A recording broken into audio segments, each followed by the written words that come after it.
Ko toi tu ha ke pe mo loto hanga mari mo loto fia lahi I ho ata ko ni ko hui ke hoko atu ai tala noa mahu inga ko ia na ka mai pe na yange ka ko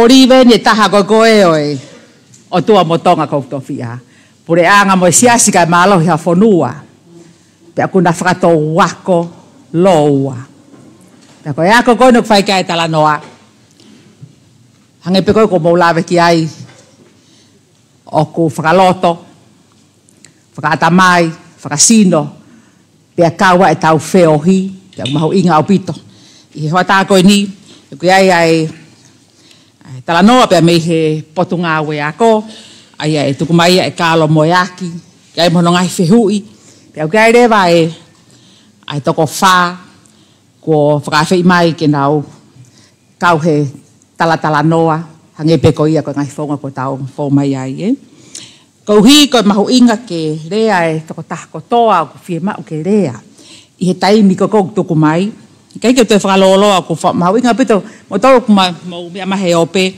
o gai ngai fehu I ko tuku mai ai a koe kalo whamaribore ka ke lava mai koe o kutau I fe I he whakatuutu koe no e ako e tau tala noa ke he ngahi malo hinga ke la ngai mo ngahi mea na tau wako he tau heko fulu ko tau situ aki ai pea moyanga oe wakai ai pure anga pe koe hai mea te tau wala lava ka koe ako koe tahai e koloa pai ko tonga pe koloa ia ai o tua he kui ai ai mama ke mama ngia haka kai pe o tui he o tua pe ku kau tau fono ai fa fetai ki he ngahi ko to pe ko whakalere mai aki ai ako ko lau senturi ho tau fono a pe ko to tangata ni ma pe fe ma o ke nau tari e ki ka mahino sa me wa tolu fa malo pito kalo he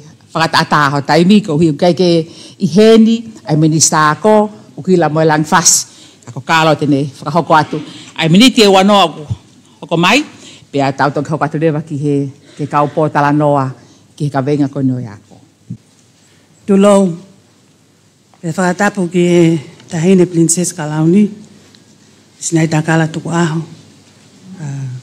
pale mia o tonga ekno pele vaia pe mo eki pe ko kole ke hufanga ngai whakatap ko toa pe ko ngak me mua kai ata ke fini motu ani ke ni whakahoko ata ki whamatala no whikau aki mo ako pe mo ngai ngawe ko whakahoko ok mahino pe ai api ai taimi pe mo mauloloa ka teu atu to poini lalahi atu pe koe o ko hendi pe mo kautaki o ngai waa o pot ngawe ako ke nau tokoni mai na ia ngai fehui nai me ai tangata eiki pale mea I me talitali ka mata anga por kalama po tala noa ko ni ani afi ko tau heni ke tau palani ta mosio ke tau ngahi misi o fema o ke whakahoko I he tau he ngofuru ka hoko mai ko iai te wahe atu ai ngahi ngawe ko whakahoko mai ngai tau ko hili I ono whakapapau I o inasi ai ki tamasi mo ki tahine ako o toa pe I hako o tau mo lele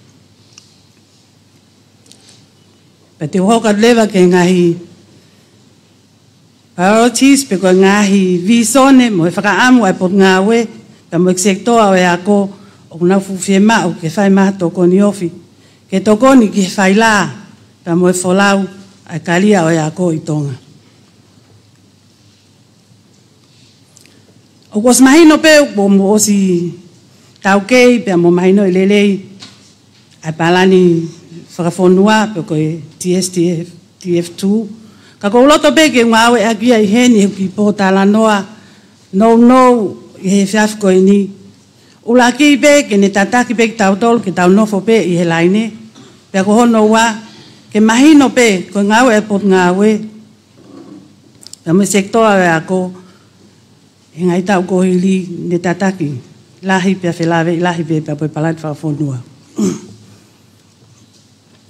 ko visione visismo ai po ngawe ako ke ausia e kakai o tonga e tunga lelei e ako ai aku lau lo taha ke fonuani Ta ke whakahoko atu pe tauhi, ke tūloa hatu ngā ko maalunga, o tāu mai whakalaka o tonga pe mohono kakai. O kulu i mai he visone pe mo misona kone ai ako, ai loloto o tau nganga whakafonua. Mo tau whakaamu ke toi lele iange a ka hau e tau whanau, i hapolokala maako, nau wako, kau whai ako, o tūnga maalunga, lele i au pito mo lau lo taha. O mahino ko whakalele o iako, o whakalele ia i malmalu i lao o iako. Ko lao o iako ua noa taha tolu, o kone tuuni ai, o totonu, ke ako e ki tamasi iako, mo ki tahine ako ko toa pē, me he wahaa o tau whaa ke tau taha walu. Aia ko kamata ia me ako toka mua pe ko early childhood education level, o au ke form fitu i he kolisi. Ko ngai levolo le vaena, o iako o whakahoko i o tau whonua, au kamata me ako toka mua, o au hakeai ki he post-secondary level, kawa e ako whakateknikale, pe mo university whawhonua ato ngā na tok whotu. Ko toko lahi o whanawa ko e whonua me he ECE ke ngai kolisi, o kue whakatoa o tolu mano, tolu afe, walungeau hiwa nima. Aia ko pesete ni mahiwa ai, ko whanawa ko ia kuna wako, e ngai ako e pule anga. I api ako whakatoa e tolu ngeau, tolu, ko no whakataha ia o ako e siasi, ia mo ako e pule anga.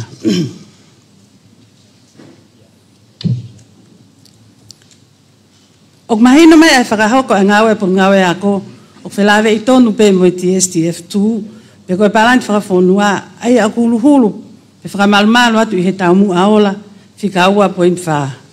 Ke whakapapau i, haako o fisfisi mua, ke maua e poto ilo, e aonga ki he mo ui.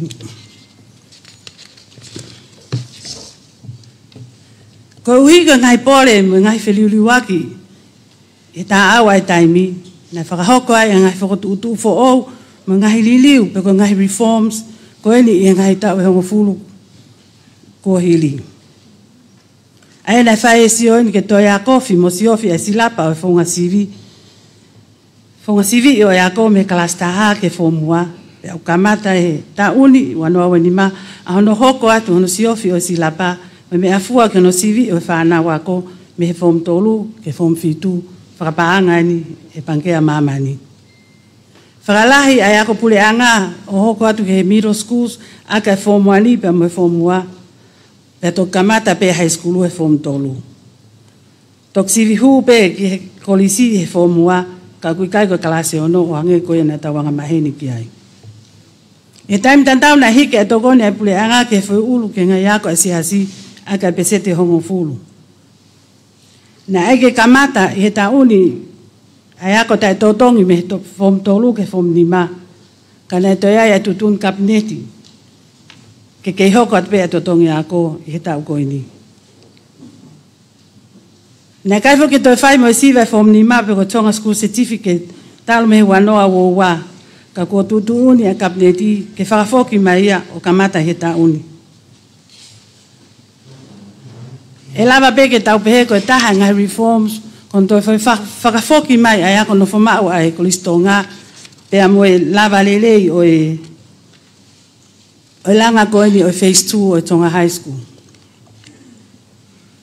O plono tonga whakafoka programa wha elektronika, ke ne lava o tānaki mai a ngai whakamatala whekau aki, o e ako i a whounga o pau mo vave, pe au whakapaanga eni, e pulea, i he pangea mamani. Toi lahi anga ngai apiako toka mua ko whotu e pule anga, ke whapapau i o kumalawa ki ileka ta uako toka mua ko toa pe o hu o ako. O whafofua ko e apiako katoa ni whaono ko whotu i tongan katoa.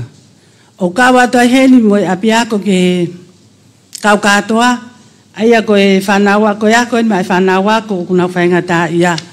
E taimini ko e senta e tolu kui tongani ka ku whai aisio ke hoko atu ki motu. O whafofua ko kau whaiako ene peseti na hiwanoa kau whaiako ko nau le sisita. O konga pēne no whapapau i o nau tāau ke nau whakahoko e whatongia ke tokoni hono teke alelei o iako mai whonua. E fo kon tokanga kina ngai ape ako mo lo ke ako ke fai hano whakalele ke whapapau i o kuna ulawa o matu uaki e ngai whakatamaki whakanatula ko hi koe malu ai whanau. O whai whak matua tokanga make ke ako whakateknikale ngai ako maalunga nge o kau heni pe mo university whafonua atonga. Pe o toi wao whiangi whoki mo ngā aue e wā ngā aue pe mo poate whakamawhai o ako pe ko TNQAP.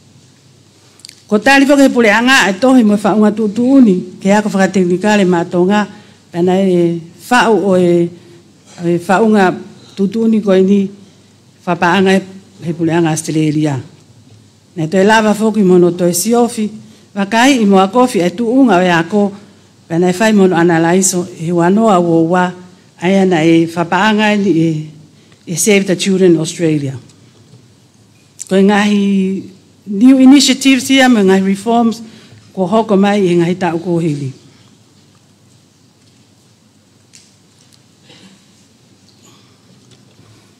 Ko whakafuafua me mei he peseti e tahwha ke tahanima e tokone e puleanga ke ako me he paseti whakalukfua e puleanga. Pea koe anga ina tu e paseti he tau e nima ko osi mahino pe he wanoa wowa ai ki holo hifo e pāteti ko ngā koe taimena hoko ai COVID.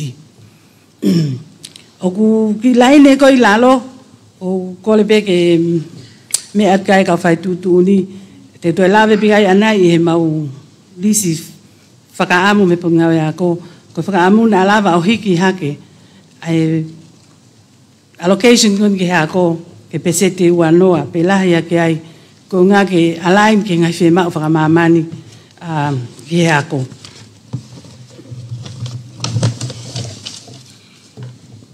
Neo nga ngai whakalakalaka, fisfis mo ako ko lawe ki ai ako, kau ke ai pe ano ngai pole. O whemau ke whakalelei, pe ako ngai pole anga maheni pe ko wholo atau e tau whanong ki ai, kau toi whemau pe ke toi whai hatokanga ki ai.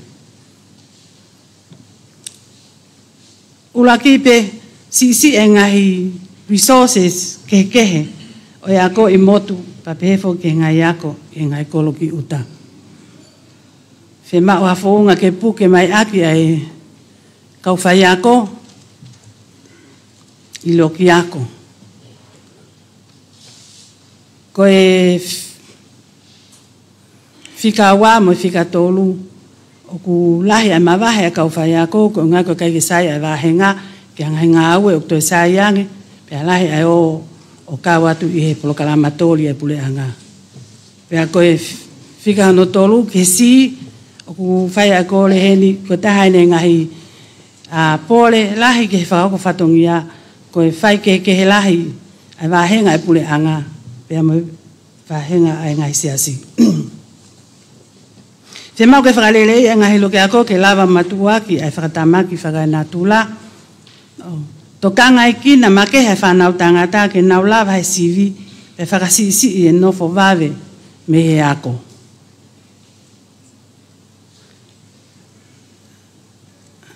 Pe ako hono whika ni ma whemau ke whakalelei e whunga tāna ki mo tauhi e ngai whakamatala ma e ngai ako.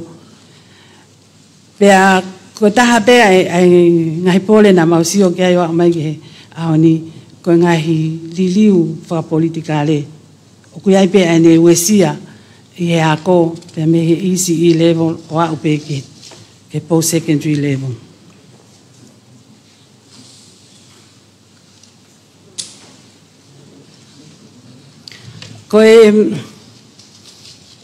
Ko lisi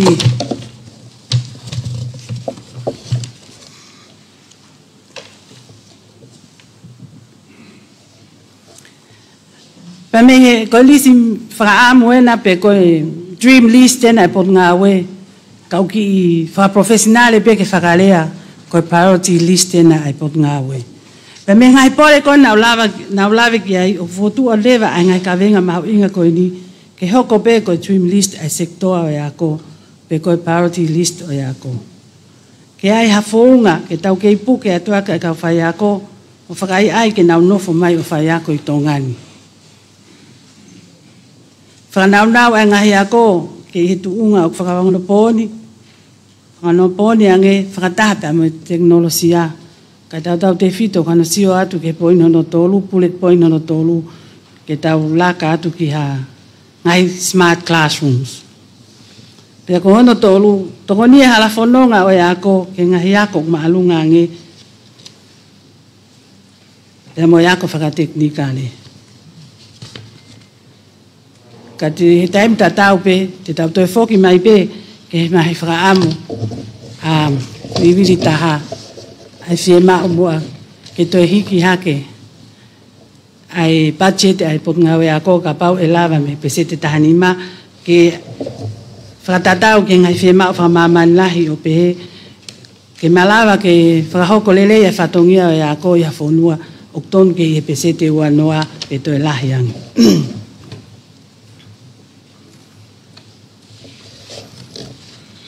Koku ki presentation biong no pehe. Pagayuno whakaosi, o klotolahi mau pēr po ngā wea ko ke whakapapau i.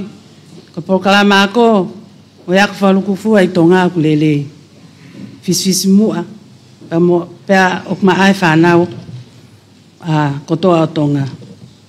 Ko e mau priority list e ko tukuat, ko le hao mo toko ni mo e pou, ke tau namoa i haka hau, o kna utu mai teu mo matu uaki, a whaingata i a whaingata whaaki pe.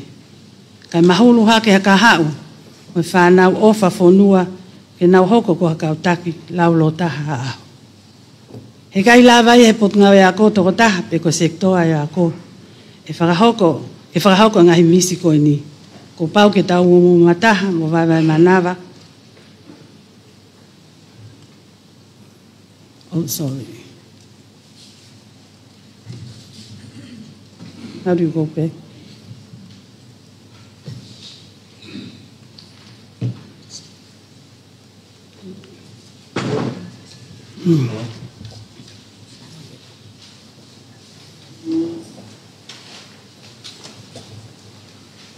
Che foco se slide con minuta.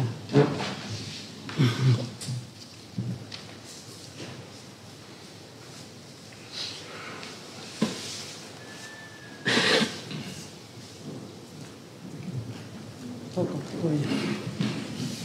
e kai ke lama po ngā wea ko mo sektoa wea ko o whakahoko ngai misko ni ko pau ke tau ngā ue whakataha o mataha o vai manawa ke tau lalanga ka hau whalalaanga i he kālia o ea ko malo au pito tala monua tu.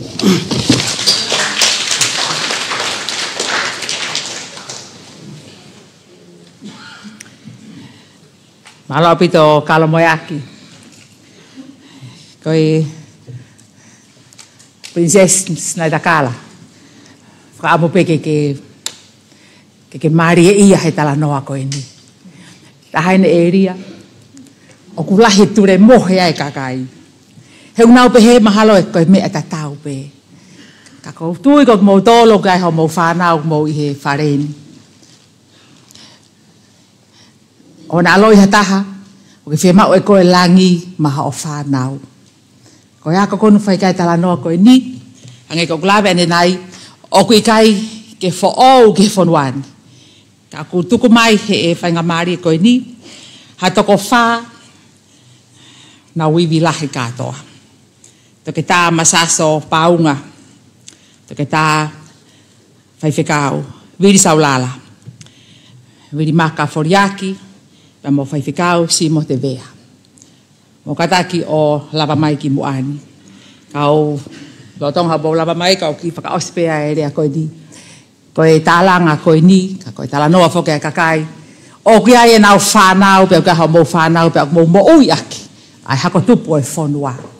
Ke na wausia, ai kano kato e lerei, pia o kuongo keke. Ta kou tui kou tō mai bea e kupu irea ko ia. Mou manatu kotoa, koe mai moa ia kun salote. Ko ia ai kualati o e ako. Ko whairea ia nai ohake ane nai, ai tau whenga ke mau ai lerei. Ka kui kai koe lerei, koe kano kato, ai lerei, pia o kuongo keke. Ta koe penolo ni hoa tāni, ke nau sio ke ngahi whehu i koe ni kutuku mai.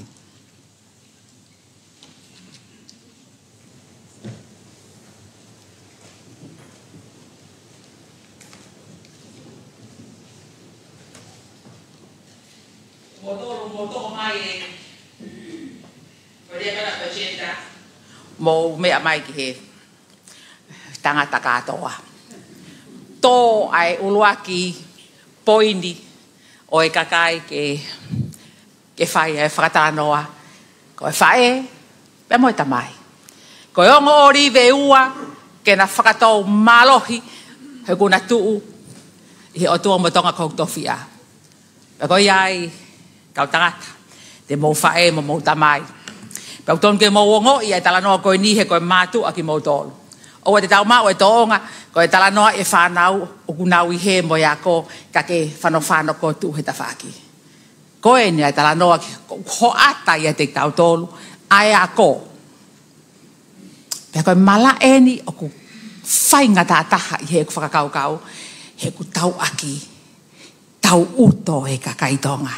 Pea loto whainga taa. Pea puri ko toa ia ka tau talanoa i alangi kia o si hai tau whanau. Whamalo atu ko mou ata i he hoatani. Ko uhi ke tataki ai po talanoa ko ni kai ke tue whakaloloa. Tau whakakoka ki pe ai lisi ai ako. Toi tā masaso paunga. O kia e ngai whihu e wha koi ko tuku mai. Pa ko hiko mo tolu he ope. Kia e tokanga ki he tuunga o kia ai ako pe oku whewhe. O kia e talanoa o e whiawhini. Tēnā to'o mai e whakaukau ke wakai ange ke sila pāko. Ai potunga au e ako, pe amohono whaunga. Pe u tawa o sia e ako kona u wharea ki ai. Pe o ku kāno kato e lerei. Pe aongo ke heke. O gai e tokanga ki he, na ku lawe kai ne nai ko uhi ko e talanoa e minister ki he wholau e veewa. Pako e ki wharia kana ko AI, a se polo kalapa. Ai au iloa ko artificial intelligence. Ka ko u whakamaratu atu. Ancestral intelligence. Okay, kakai ai mama de ulalahi ang ai te au pa mo e penolo na o kamata talanoa ki na o tolu ke fonua ka whakahingoa aki pe AI ko ia. Pe okay, tokanga ke mo lawe ki ai ka whakaose aki pe. E ki toko ni mai ke unima mo e vae. Ai lotu mo tauhi mao e waha ngatai o e siasi mo e pure anga. Pe okay e kupu e whiu i koe ni ke whai e tokanga ki hono tauhi e waha ngata e koe ia. Kau mo ia he mea te mou lawe ki ai. Masaso, whamalo atu pia, tatari masnai takala, ki he ngahi whakaukau fōu, te mautuko at he whiawhini. Ki toko ni ki he tau langa e ako e tau whanau. Me kahau, malo. O malo pito atu, tai tā rinda manu atu. O kore ki whakatulo e di pe mo e tangata ki ek paremia, ko ek minister kabineti. Kapatu kita hine prinsesi Kalauni, prinsesi Sinai Takala. Ek nobere vaia o ek nobere whakatulolo ko wana mawau e ma na dole kau tak funua. Na kup ke he o funua. Ko kore ke awa tumua e whakatapu kia ki mōtoro hono katoa ia si au fia e whakatapu ki kamata aki hauwhanga koe ni e me kamata a honi pe pevo ke hoa koe ni kai tā mo e motuani ke whahako e whatongia ku tuku mai ka te kita ki whaia i ha tātā pate pe o tua motonga ko hok tofia Sia te wholau ia o e ako, tuko e ulaki wha, ko ngā ulaki.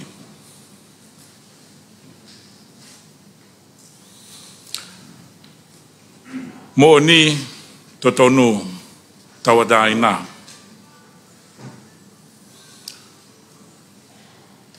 Sia te wholau ia, tuku mai ki tā puta ku tā patea i e loku a koe ni. Tā mua ia, e me kua ngā hono ono.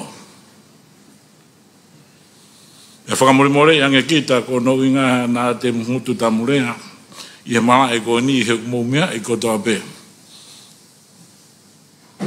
Ene princesi Sinai Takala. Pare mia. Ko foki ke tau ai ka whafafonga pe me ngai pureanga muri. Ko mo me a kotoa mai ko eni. I he tuunga o ea ko. University whakafonua atonga. Ko e ta apia ko ia. Pe ko ia ku tuku mai kia i e whatongia. Ke whakahoko. Pe ku ikai ko whatongia ia a eki minista ako a tatape. A moe potunga awe. Ke whatongia ia ai tonga kotoa be. A moe motuan. Ko university whakafonua ai. Pe tuku pe mua ke tātāpa te pe i hoto ki tā puta, ku whiunga pe ia pa moto ki fo i ata mai, u kai ke fulokolahi whewhe. Kai he wakai atu ki he tūnga whakaako e ahoni, whakatatau ki e ngāhi tau mua ku tuku mai. Kai e mea lalahi e ua ku whakaam ke tuku kia e tokanga. Ulaki he ripoti ko ia o e tūnga o e ako i he Pasifiki. Ta o e ua fulu ko hiki o hirio o mai ke taimini ko tūnga o e ako i he laukonga pea moe rea holo. Pea ko ne holo ko ia o ku hoko hoko atu pe. Pea ke mo mea i ko e teu ieni o e hakatupu e whonua.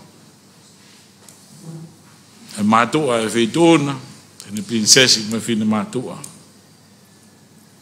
Ko e tahaya o ngahi tau mua to tonu ke pātolaki, pia tuku kia ia e tokanga, i he langa ko ia o iako i e whanua koini. Whatatau ki he whika ko ia o mai, ni wakahifo ki he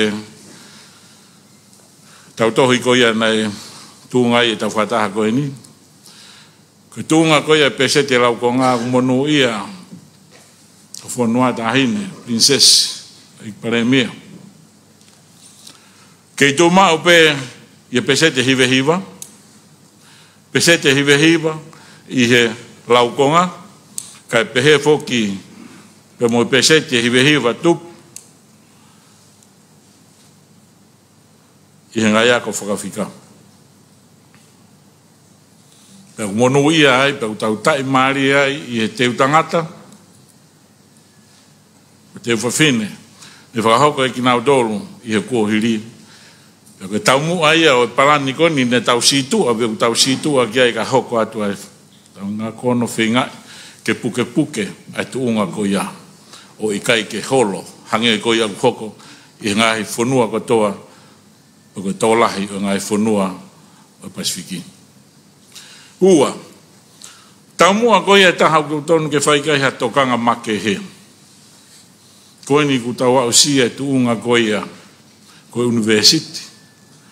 Pea koe university ia, o ki kai ko hamea whai ngofua. Pea ku tau pehe pe koe ako anga o maalungange. Pare mia, whatatau ki he whamatala ni o mai ane nai e patu ngā oe ako. Koe patseti koe na ku hai, ko tui pe o ki kai ke kau ai ai whie mauia ai university whakawhanua tonga. Te ka pau o ku kau ai i lava peke o pehe atu si pango. Koe whakatu o haa pia ko pehe ni. Mana tua ange ko ki nau tau te nau whai ahono teu teu i. Ta tau te whito ke kois whawhai ako, ku kau i loto hi university koe ni. Teu teu i o tau whanau ako. I primary, pe pehe ke secondary. Ke na wao ai ko hatoko taha tonga mo oni. Pe koe tonga ku whai tahai. Pe whakatupure ki nai. Ngai kawei koula. Kai umaa ngai tau mua. O ku iho tau kakano pe mo tau toto. Hange ko ia ne whaikai e whemea aki e session ne toki hiri ange. Ai tau culture, pia mo tau tupuanga. Pia mei he ulaki whaa, Hau mai ke kuanga hano tolu, kuanga hano wha. Taine prinsesi, au sia e whanua ia. E tūnga tau potaha i he ako o whakawheho anaki. Piko whakatatau ke ripoti o mai whakamamani lahi. Lahi taha e ratio toke tā, ki hono toko lahi ko tonga.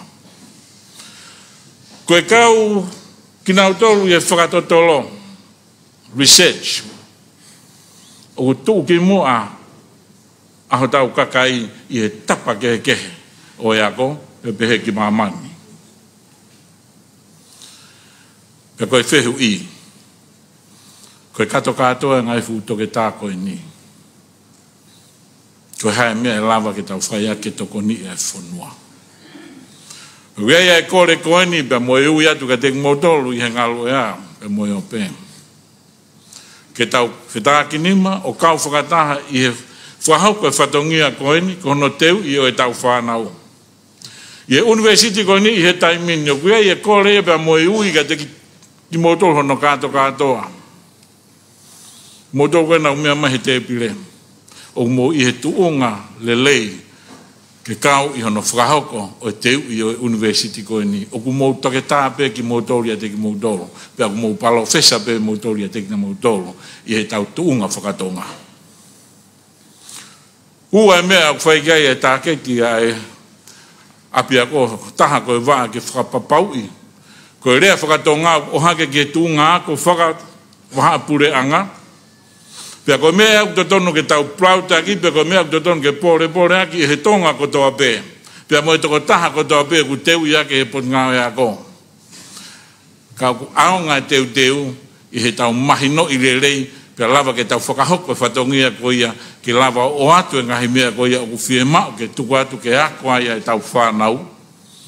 I he nau ke iki, i he primary, pea pehevo ke secondary. Koe ua mea whaikai e tokanga. Aia ku whaikai e tokanga e no whenga i o e tau tūnga whakaako. Koe tūnga koe ni taimino kai university, hange koe ni mou mea i. Koe whakatataha i mai. O ngai hapi ako. Nesi, ako whakawhai ako. Pe hatu ke administration ke tihe. Pe pe whoki he kau polisi uti kai ke nau kau mai. Kau ku kau pe moia i he lao. Pe pe whoki he tiveti. Ko tūnga o kia whai tau mua koe kia he taimini. Ke lolotonga e tau whenga, ke lawa ke tau aosia e tūnga tau potu taha i e ako. He tene lawa kawa kotoa ngai tapa koe pa mui ngai whehu i koe ni e wha. No teu pa mui kau whai ako. O ku whia mau au pito ke lawa he university ke tau lawa wakai. Pe koe hae ngai whaunga te lawa ke tau hanga solova. A ngahi palo parema lolotonga o ku whihanga ngai pa mui whonua. Pe koe kai kia hamana wasi i a heni. Neongo ku hamai heni e ngai tūnga koe ni a kawai e AI pa moe kato katoa ngai silapa. O ku malawa pa hei kai ke pehea kwa mea ku tae malawa. Ku tau au sia e tonga e tau potu taha. I he whakatotolo pa moe tuunga whakaako.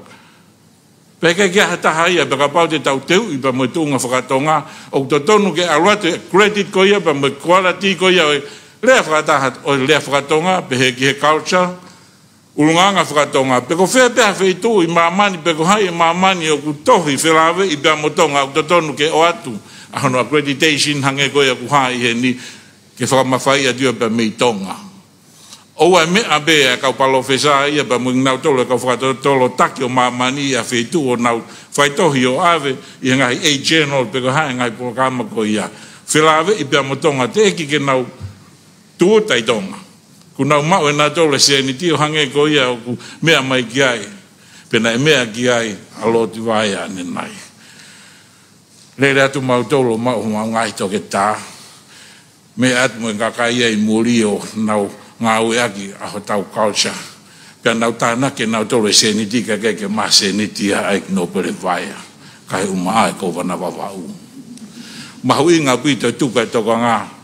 Ke tau whatunga motu ai honua pe whakapapau ka whehalaki e tau rea whakapapalangi pe mo ngahi rea ke he kai ou e whehalaki e tau rea whakatonga pe mo ulunganga e whonua koe taha ia e mea te tau whika ulaki ai koe ua, koe AI neongo hoko ia koe palopare malahi i mamani ka pau te mo wakai gai ko osi hata uia e fiha pe me heni o ku hange pe ngawe ake o AI ke tokoni ki he tau ngahi a ko pe tokoni ki lava whakatupure ki na ngai businessi ko me hange pe ko to o telefoni ko he ahoni tau hongo fulu anua ko lina e ikai ahoni o ke tau lava tukuia ko AI ku pau pe ke ha ono founga pe malava pe totonu ke tokoni e pure anga e premia teu i mai bea omi haseni ti o whiunga pe ka omi ngai toko ni pe me ngai pureanga muri ke lava ke teu i heu tau malava e tau tōle ngai tunga ko ia.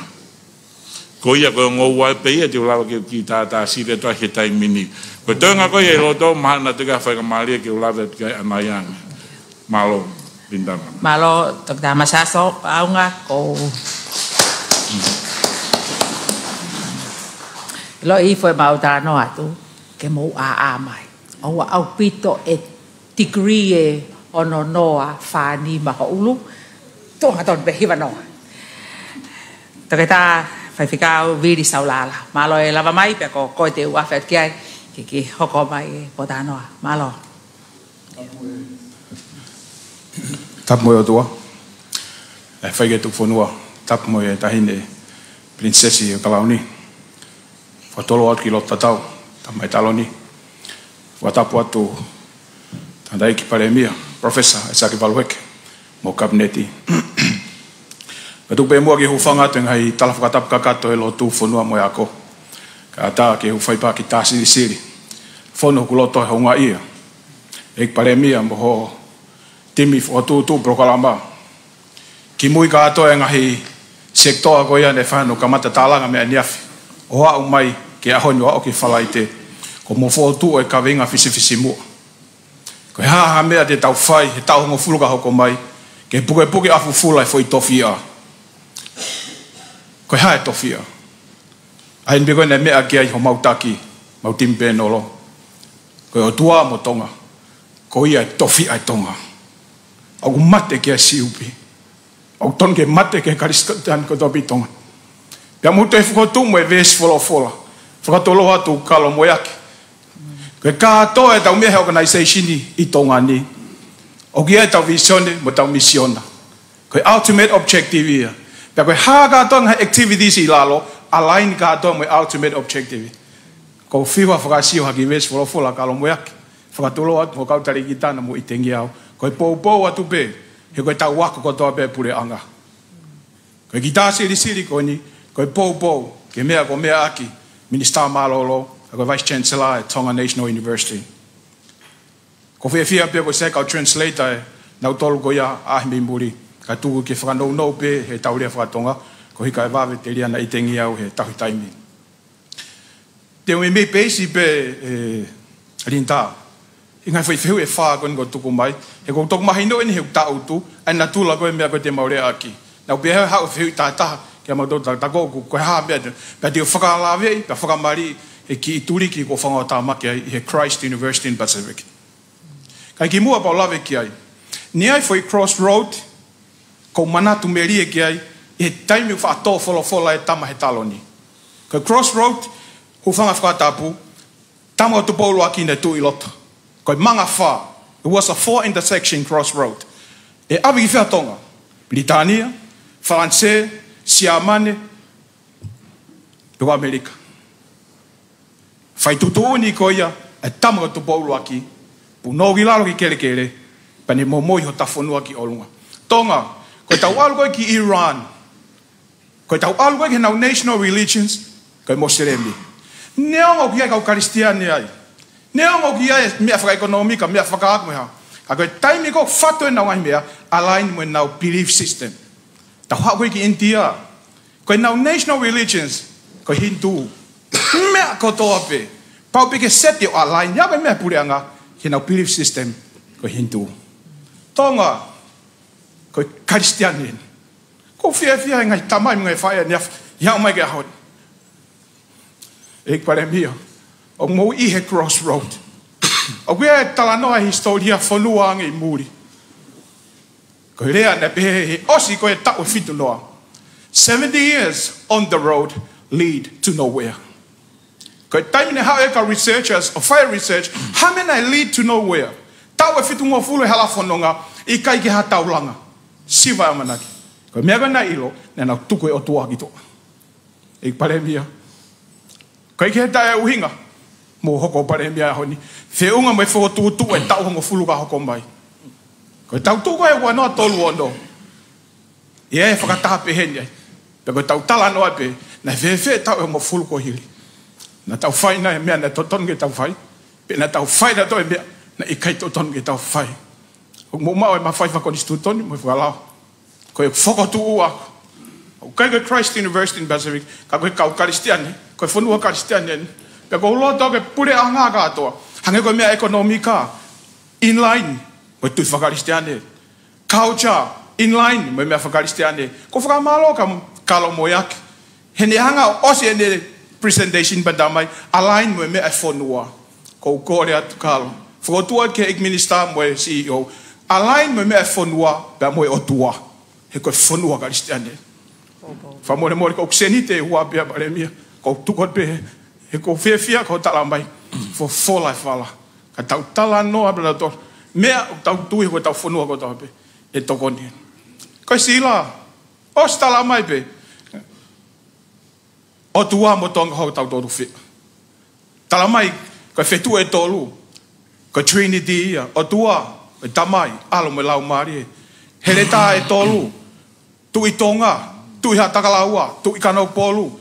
Toi tala mai koe lupe. Whakatai pe lau marie mani oni. E tuku kātoi ahe. Kai taimok whaia e tonga e mea ia. Alu e whai koe. Tonga.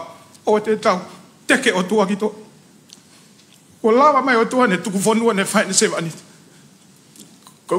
Kau tokanga. Wanoa tolu wanoa. Pare mia mo. Kau e minister. Ko hai e eke kia. Ko e kukore. Hanga moa integrate a Christ-centered and Bible-based ke curriculum wa tonga. Ko e whakotu uia awe o tua. Integrate a Christ-centered and Bible-based ke curriculum wa tonga me he easy E-level aloha o ke university. Mo sio ke ulunganga e tau whanau. Mo sio ke nau toonga. Ka te tau tubehe ipe. Ka pare tau patsete ai taimi koe tamaiki. I he foi aho. Lahi tahang e nau taimi, nau speni api ako. Pia moe nau whanga kaunga tangata, kaunga whewhine. Kau mea tangata, kau mea whewhine. Spend time no te ai loki ako. Pare mia, a pehe mo nau tolu mau mawhai. Koe tau whainga maari e kou laia. Tau hanga hui e wholofola ke whanau I api ako. Toki oha te be ke api, toki oha be sāpate ke siasi, nau to e pou mai kai. He koe tau I whakatahe ahoni, koe tau luku whakaukau, koe hea tau mea tau whemau, ke puke afufula foi tofia, ke tau hongo fulu ka hoko mai. O tau loto ke hoko e hakau e honi, koe tamai ki ulunganga kovi e wanoa tolu wano, pia te aime me tau hongo fulu, koe tau aluko mawahe o tua me I tonga, ke tau ofuka te aha mo fuik, mo tsunami, pa tau toi tangi lau aitu. Tonga, tau honga ia, lama me ta whake o tua, ta whake a tonga, tau whai ia. Ke tae uhinga koe o tuane nei whinangalo e rei holoto ik parembia. Ke whotu utu e prokalamo. Ko tau tu po tangi mahe ope. Ko sio mai niaf ka pemo ane. Si kau whewhine me kau takatai. O kei ko ha tangi noha ia whakaike eke whanga whakatau. Ko e loto mo on. He koe tau whonua ke a tonga mai he. Whamore more. Whiunga umalanga I kau whoki meki whi whako ni. Whika uloaki. Tara mai koe ha ai tunga lolo tonga accreditation I tonga. Whamoi more ang pia ka vili maka. Tiu tala noa pe koe ki turi ki whaua tamake. O koe mau pechela e ono. Pechela e tolu is accredited. Koe mau master e lima. Master e tolu is accredited. Koe ua accredited he 10 grade B. Koe taha o si accredited whakamamani lahi ia. Koe koe university mo whingai aki. Tatau pepa me master. Koe hala whanonga koe ke accredited. Wafe hongo fulu na mau kamata mo whingai aki koe mo 10 grade B. Wafta fa liliwa mo hingoa me lavenga mali Christian University ke Christ University in Pacific. Ma whatever license ne pule anga tonga ko NTT fo. Ma whatever le sisita pot ngawe yako ko NTT yako. Ma te whatever sisita I 10 grade B. Ma te whatever ke approve me programa, te whatever ke accredit mo programa. Ko foi process yoku. Ka ko hamanat me li kia. Ke ko vilimaka ia ko to human anda.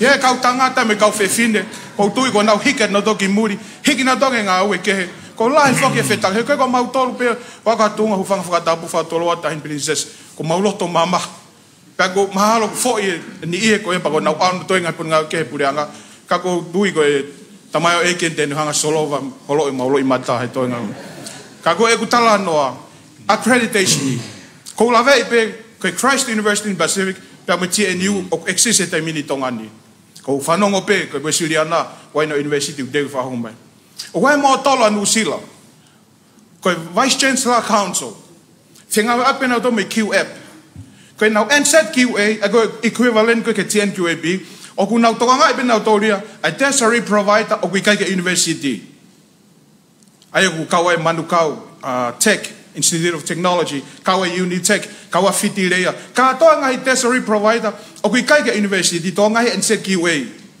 Ko ka to nga university ko valu ko inusila, to nga be vice chancellor council. Parebia. E alo to la yang e tau nga we.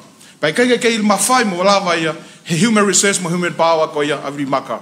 Ko e fuko tu aku ia. Na to nga be na to ria ke nga tertiary provider o to nga e ka fuko vocacio motivate o a pe ke ngai kolis ko no ofa ko ai programa ko ya tuange ka ba mo masaso ya ke mafatu ma o vice chancellor council ka hu mai mai Brasiliana ko hai vice chancellor ko foi temi ko ya ka to ki hanga no to file foi kulupu ko na tolu ya te na fai nga o process ke approve mo accredit ngai programa ko ya ko foi VC council ko ya e fema u ya ke fema no ki of align ka mo international standard ko ya o tatau pe Nusila Australia he ko fe ho ia ma fe ma to pa ko fuka tolo pa ka vili maka fa bole molanga vili maka te lia na ke ulo ka ua ko accreditation ko tongani e tari muri fe ho ia ke tari me pe tari me tari me tau au ka ma hu inga he ko ke tau lo ki ho ke tau fa na ko te enia he tau ko i tonga fika ua hanga fe tau assess syllabus structure ko tuanga structure e paremia he na os fanonga ia na esingawe ke minister ko ia ke ni hanga hua i mo hemi structure ko ia ai put nga ko ia ke go lava ki structure ko sila pa ko po be ki fala lava nai ko ku kore lolo pe nanga lo tama la mali de pe ke princesi pe ka vai mo hoek me mo ko pale mi minister te ria na ngutu tamburea ha fanga fonu ala wa kwatonga aku tangi mo fanga tau fe ma tonga lele tau hui ke tau whanau tonga e tai mini ke tau fi runga ko mi me palako te ria na tau ora ko na wala kaka tau mata integrate a Christ-centered Bible based ke curriculum matonga ko ku foto e fika tolu tala mai fe view ke AI ko fe fia ko hinga na sfai mo staff professional development na mautol we ke anima ki mo ba ma foto mo semester ulaki ko AI he tai mini o ki ai me ku hoko mai ko GAI General AI, Artificial Intelligence. O dia me te malo hi te vave mai pe kahau ke Super AI, Super Artificial Intelligence. E malo hi. Ka ko hane felave me ka risk e nga hi apia ko wa pe university. Ko me ka tau tol ke fai, tau fu tu hanga software. O we le nga software tol, fa tolo wat fa mo nga ka tala no mai no pe. O ke software u loki ko turn it in. O si vai hi. Ha we ta ma si submit me assessment me project. O kai te lava he turn it in ia o fai ni fatong ia he ku halakaka mai malo he AI. Na mau hoko mai leva ke foi software ko Grammarly. Ko Grammarly ko foi software malo he turn it in. Ka kui kai ke ma 5% te dia ke lava access ko foi assignment mo project tamsi na ke plagiarize. Pa ihene pe he leva ko pau ke mau sio ha me malo ke ta ofia ke tamakon ko AI. Ko me leo na mau ma ko ta uni ko copy leak. O ku malo hi fe unga ko fi software malo hi he Grammarly pa mo ted in tai mo submit ni metam si me tainen assessment ni pengana project ki ko ni ha na ke ba la po talai pe detect pe ya he software ko ni pe sete va noa ai tamasi a pe sete va wa noa me ngahi ata resources ai ko fe la be gal in ta ko ta fa ke ai ka ko ta fa ke ta ai to ko ni la hi ka mau tol ko administrators tai mo ko fa ai ke fa ha ki fa tohi ki ho ko ho no fo indusila ke ko fa ilo elea se unga mo taimi ko ia ko hanga pe AI fatu maha ki tohi e lava convince ko a ke fralolo no foi tongani o li pe ha o senior pe ta mai hoa ko ofa tu vili fa pe tai ge ki faka osi e anga fefe faka laka tenga ake ngā ko puri anga me ako siasi Linda o to mui e feu e goe he kua ia mo masasa mas whengau e aki maua o kuke te tari ki te whatape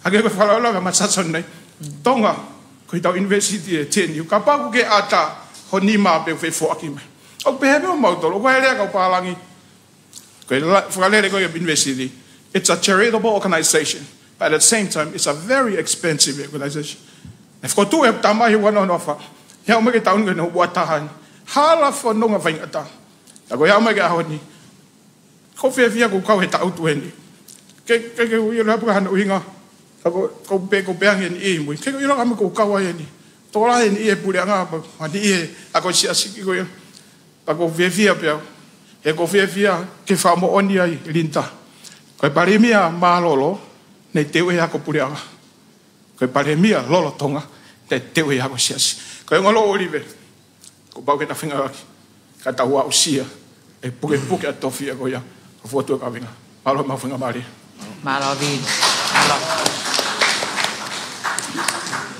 to e to ko ua he penolo we ngahi tohi mai he interneti tu ke toki hu mai whahereuia te wafe mai au ke o te mo ko whamalo atu ke interneti to o mai ke lahi ke hui ke ulau whakataha he osia e penolo ne to wha Verimaka, malo abito. Verimaka foriaki. Okay, verimaka taha. Neupehe ko verimaka ia tako ko verimaka foriaki. Malo ngawe mo TNQAB kake hokomai potano. Malo. Ia malo abito Linda. Moderator session ko ini. Ko le mo ke hufanga ngai fatapu osio no faiato kaunga panelist ke fiafini. Kore whatapepe make paremia mo e kamunista me mi pa kabineti pe foke kau wafofonga ngai dignitaries ngai fono muri taine sina takal malo e oke katak ki kau fatam mauto ka feata ngai tokoni uinga pe ko e kavenga ko imua ia te mautol ke faita ngai tari se hui ki ngai pe hui ko ko toku mai ki mo ke ulave ke ngai ata ngai tanaki ki ngai fe hui e fa ko ne o mai e ka organize se summit ko ni to me ka ki pui tu ape ki ngai anga ko hau me ai ki mo ape ke mai no ele pe ai ngai tari mo ngai tokoni te o atu me ta faki e o ku te fito pe ia i he kavenga ngawe ai kautaha ko ia ko uma me ko ngawe ki he TNQAB pe ko no fatonga ko e poate fa fonu atong yo no mo fa mafai o yako mo ngai fa mo ni ako ai ko ma ofisi o lunga pe i he moristonga hanga ki he makitala mahu ko ngawe ai ko taki i he unity o e TNQAB o iloa ko e unity ki he ngahi whamoniak whafonua ko national qualifications mahal ko uhinga lahi ena e o mai e au ki heni wataha pe o ku ke i tuwaki o mautaki ena e tatau maha mautaki e tau osi hoka te ki whatongia pe ko e whatongia kone o e poate whafonua tonga ki he whamoni ako mo no whamawhai o e ako mo ngahi whamoni ako ko hono regulate e ako o e ako ki tongani o kai ko ya kai ke kau ai high school kai ke kau ai primary school mo early childhood ka mo regulate e fo i sector e ako o ku define be la ko ne fo to ke TNQAB we could be set to go post compulsory education and training ai ko e kau ai university mo ngai ako fa technically ngai ako ko ku for university ki he ako ki he faith based training e ako ngai ka Kristian ako ki ngai tui lotu o ku ke kau ia i ngai ako ku mau hankon ko o toka ngai kina ai ko ngai tari atu mi he ki ngai fe hoi ko ni te wala tu pe mi he tafaki ko ia ki mau tol o TNQAB ko regulator o ia ko o PSET I tonga ni Post Compulsory Education and Training. Ko whehu I ulu aki pehe mai ko tu ko tarek hanga tonu e peni kia mautolo ko iheni ai mo statistika ko whea ko moe hono whakamawhai e ako I tonga ni e tainimi. O kuiai e ngahi a training provider education systems e wha I tonga ni. Ko pure anga ko pehe mai ko whika ua o ku lahi wai education provider taha o ki lahi yang ende polo kalama ko he pure anga. E ko pure anga taha ko Free Wesleyan Church ko education provider ya taha wane ngahi api ako lalahi e tolu. Wane ngahi api ako lalahi e tolu ai ko TTI I tonga tapuni TTI vavao mo e Hango Agricultural College o toi e ua. Hono hokat ki ai ko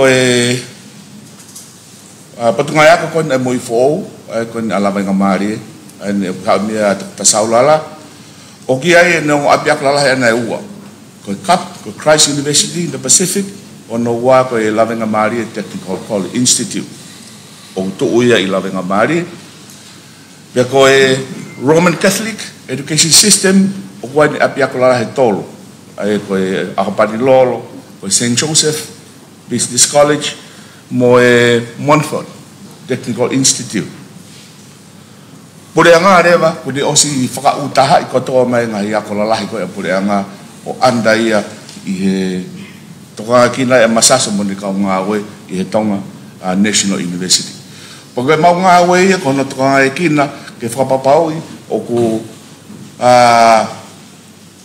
o mite ngai api ako ko ni ai ngai tunga maalunga o kai ko seten e mautol ko seten he lao ko tonga ne fotoa tien ke ipi ake lao pe o se o mai pe o fakai ki ai ki hono fotoa ngai api ako tonga ai o ku tari o foto ai lere o api ako ni o na os lere na to ngai api ako ki sio ke ngai pol kalama o ku kai ke mohang matolo accredited ha pol kalama ko pe ko api ako o kai ke ni meet the standards.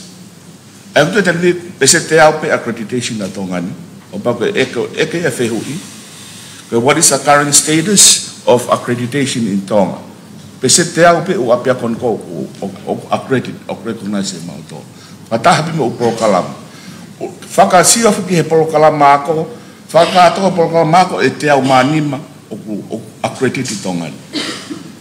Programa te au manima.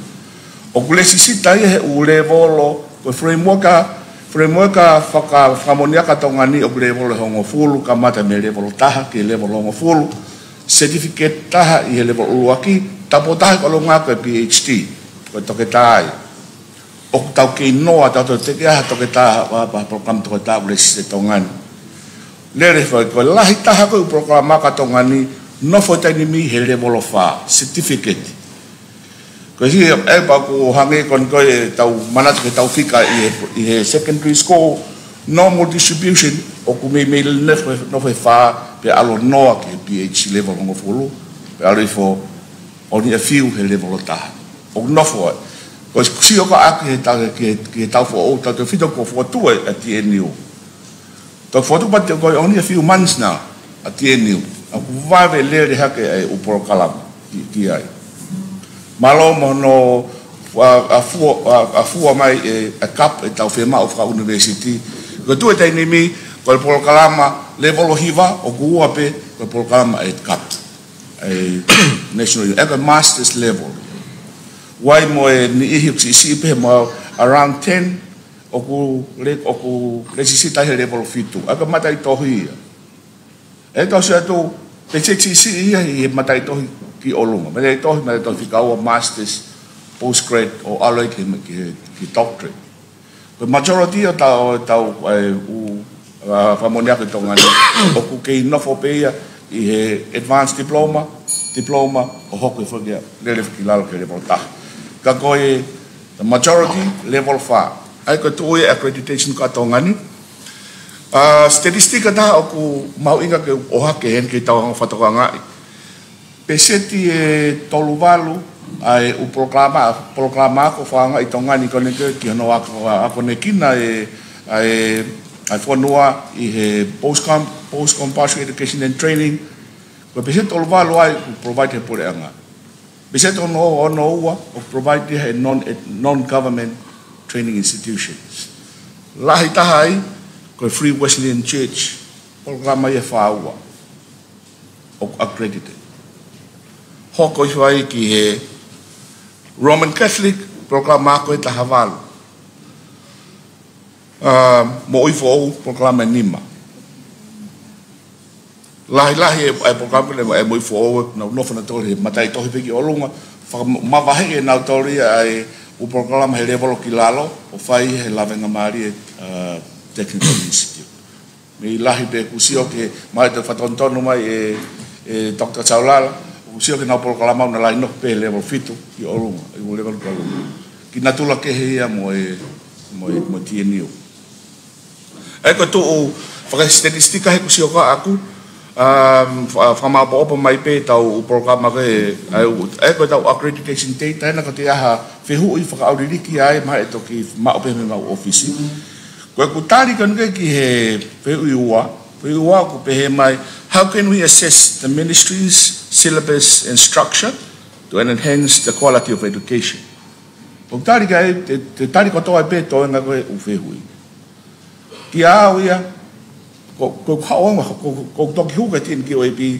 kana hawa me he background for teacher education ko ia o ba si tau silini that's the best place to invest for the future of Tonga education teacher education o fufia ma o pito e kusio aku ko toi ko uhinga ia ai lahe tai fie mari i he maungae ko ka provide sen ihi o manofan matol kan ko ie kau experienced teacher educators i TNQAP o mo siofi natula kan ko design de polo kalama fakare volo o mo ilo to vai e fonua teacher education ka tau invest teacher education e solo assessment ne vai lave ke AI ko tu e tai nimi ko fakafe ilahi pe ko ke current ko ai o competency se ka fai ako ai ko i ko he tau teacher education program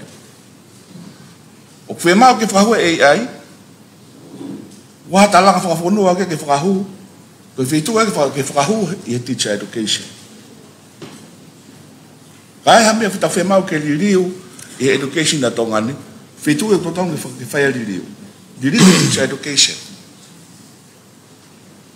e kai ke tau ha ke talo mai ke pe ko mau tolu he TNQAP ke mau ho decide website e ko AI ka wa he tui ki he AI has the potential to drive education forward pe ku I he fitu lele lai au pito but like every other technology is a double-edged sword ko tau tai to kanga ki te tau te lave pe fe mai o ngā ia ke fai wa halau ke AI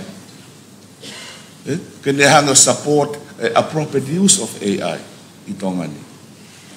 Lai o institutions sa Tongani o sfotu ke lava ke ngā kawai mautol TNQAP wai o Tourism Authority wiko sina o hende ke Tourism Authority Tourism Association o institutions ke he oosiai wai ki MEL monitoring and evaluation and learning section ai potungawe but how are we working an integrated whole atau tolo ke tau fe ilongaki mahalo ko taha ia me ka venga kon o programa kon o tau fe ilongaki ke tau common purpose pe ikai ke tau drive to get la development atongani tau fe ngai o te tau to reinvent me for all ta e understand po ko ha me rotonga exist ko fialave ki he MEL section kon ko ai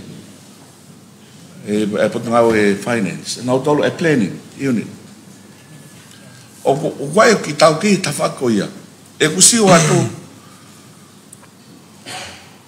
tena wa ko ton ke hakau MNE ko toi me potangau e tongani ke na ngau me timi ko ni ka malava ke spread out knowledge ke toinga ke the whole of the line ministries tongan ka malama mesha in he ko tau tala no ko ni e ai palani fe mau is an outcome ke dialogue ko don't get measure it periodically measure ko mate te tindi ko ni mal mate te tindi what about the ministries of front line ko administer palani mal te ngatai ria te fe hoi mai Dr. Linda malo apito afri makafriaki pia simote itu kuma bege ke ya to ate tai ko nika koe malo porque o marmaro pe mua e ngai tal fata po katko kamata ke tau fata ho ko ni kai poke fa mari koen ko ravi munu ya he akata fatungia koen tama pa form misiasi kai veo ki fatungia meo he ako fato waspe ako ke mea fa lotu i putunga ya siasi doko ni oku sea komiti ya ko siasi ya ko fia pe ke kau ke peno ko ni he toka kinga o ya ko ka venga ko tau he nyai ko pigi hama ko doi ko hinga ya nge ko me minister nai fe mau e tau fe kau aki connectedness ya ko tu ko hilau mari ko ya ko fe la bet pe ya fe hu fa osi hai fe kau aki ai ngaya ko ai pule anga ko put ngaya ko mo ngaya ko ni ai sias ai ora ki teu behe ko penatura ko ngahi api ako ko imuri tau ilope ai mea ko private school mo public school pe ko state school ko ngahi public school ko ya pule anga ai ko no natula ko kakai to lahi ko fonua o gua ko ia e pure anga ko ngahi private school ko ngahi ko e ngahi siasi but we make a very selective area to kakai tu mari pe ko lava sivi o gua ko o abigi na to no afford ngahi apia ko ia e ta o ko foi example me ko ia fata ko ia kitonga agua gua kai ki ai o fai e pule anga ia a role ko private school ai ko muri ko ki apia ko pe to pe he ko to kai ko na state nai mai ta we pe pe ho full ka pa wa ki ai gua ko ko he pule anga ko pe se dia hiwa no o ka kai fo no o gua ko ia henga siasi pe ko ngahi ko ang o kai ko siasi ko dia ia e premia ka mai ko community pule anga ka bau tau fau ke tau fononga ke tau honga full ko nga hoko o tau ton ke omi foi concept ko ia ke mahino ke pule anga kono fatongia ia ona ke ako ai to tangata oi mo tola he fonua ko ia hakakai ia o na fili ke ave na fa nau ke ha ko anga no foma ki ha ako aru ki ha ko tangata mo fini ako aru pe onge fui tawa taina ko ya pe tuku pe ia pe ko hai tu unga fa anga mo fa more o fai e ngai ako anga ko ya ai ko pe ia ke way forward ko ka to ke ako ko sia ka pa te tahanga atop foi structure ko ya o hanga ko e pure anga te yo no kakai ko e kusio ka he patseti ko patseti me ko ngala lahi ua ko ngala lahi ko ulaki ko service e pule anga ai we fa mahaki ta mi alaina tuai ako ngai ka ni service ka get dia e pa ko ha no wale vai ko development ko development aga ko la hi e ua ko be I pa chet ko I ta ko to ape o ku wahe holo ki ai ngai service la lahi pule anga pa ku ai ngai development budget mea ke whakapaanga, mea ke whakatupaanga e pole anga. Ai ka ku anga kua wakai koe ki ai ki te whtoi whakaukau koe budgeti, moe ako. Koe ako ia ku ne whakatau mau e ia. Mau ia e natura ke service e pule anga ki ai. Mo te hoko ia ko ne investment ia e pule anga ki whanau. Ai ka mwhai mera lai ko ia ua ke hoko ai ako. Ko i ngata pe ia ko service e pule anga ku whamore. Ka guai a manaki i long term sustainable development. Tu loa ko whakalakalaka. Ke kau pe mohono ai ako ia. In general. Kau mo ia ko ia na whakaka e pule anga. Ko kanga ngata pe ka service ka ko ne investment ania ke ka au ko ne pankei e pule anga. Pe ai ko uragia ko ai wango whakaka ke no omi whakaka ulua kiki ke tu kon SCC mo pule anga. O toto ki he ke tau lava tau tol he taimin mahalo fui ke ayo agoi pule anga mai whanau kona ua koe SCC. Ka koe status quo koe taimini o toto e malawa he pule anga e option koe ni.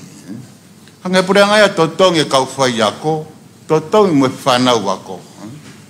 E kau tui mahalo koe mea koe na iai whakutua e pule anga kuhiri ke ta totong e form tolu ke form 5 i high school. Koe konvesio koe whawa pule anga ke right to the child. O mia e totonu ia e ki tamasi ke ako ia no tau wha ke tau tahawaru. Tau wha ke tau tahawaru. Aia koe o ulawa ia o whai e pule anga ako i ni lau tohi pule anga. Ka koe tui na e uhinga pehe, uhinga pule anga. O ange totonu e whanau ke hange pule anga mo totonu e pule anga kene ako i whanau tupu e whanua. E tau wha ke tau tahawaru. Ai ko pia e totonu ia ko ia ke ako i pule anga i e whanau ko toa. No meta ko hai e provider, hange koe lau kane ai. Sai toa peke sia si ke ne provider ai pe ia. O te liriu hore ka maa. Provider ai pe ia ka hange pule anga ia totongi ako koe e tau wha ke tau tahawaru. I ka ngata i totongi mo e kau whai ako. Ai hafu i le moro tatau katoa pe ia mo e kau whai ako koe pule anga. O e pe ia ko mo awe pe ini. O e tau tokoni fo i ulu eni. Tako mau kore atu ke awe pe ia ma e kau whai ako. O pe totongi mo tole whanau ako koe totonu hui ako mau. Pie mau he whanau ke whai he pule anga. Totongi mo tome kau whai ako. Ko hiko e tau whakaukau, it's a public responsibility. O kaga pure anga ke tokanga peki haki fo i sektoa puku mo sisi. Ko pure anga ma e whonua kato. E ka ko pe atu katoa e totongi ako, atu totongi e kau whai ako katoa e siasi. Tokanga motoria sibe kau whai ako, ko hae kau whai ako. Ko hae qualification ke hu ake a whai ako, ke ngahi api ako. Ke ua, ko paraparan whake di ko whakahu pe kau whai ako i o se. Hange pe ke kau ngai whapure anga. Kau au ke kau firma uia ke scrutinize ke tau CBC ke iru whakapau ko hai o kia to ton ke hugel ke ngau ke paiako ko investment maui ngai ne pure anga. Aia kau tui ka pau e lawa he pure anga fo mea ko he tau plan tau ko full ko. Ai fo mea ko ya it's a major change ya ki hako. I fo whakau ko ia. Te whakausa ki pē.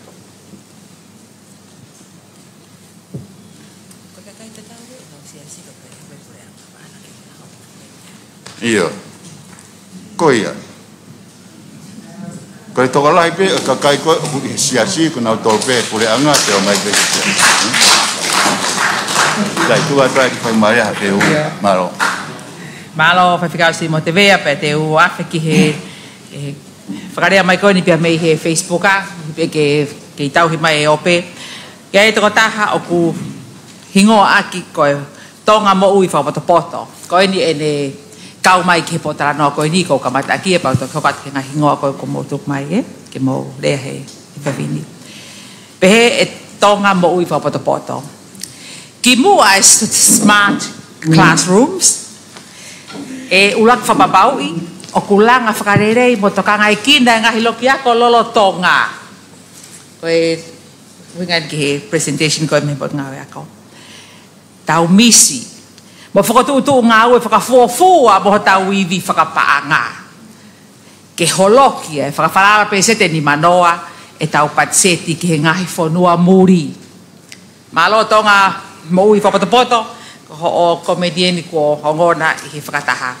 Ko e whakarea taha mea toke tāri a maka. Aia ko ne whaisete se taha na whakapalangi. He mai aria.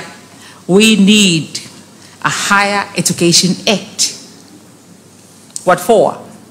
To manage higher education, comma, set standards, comma, have oversight.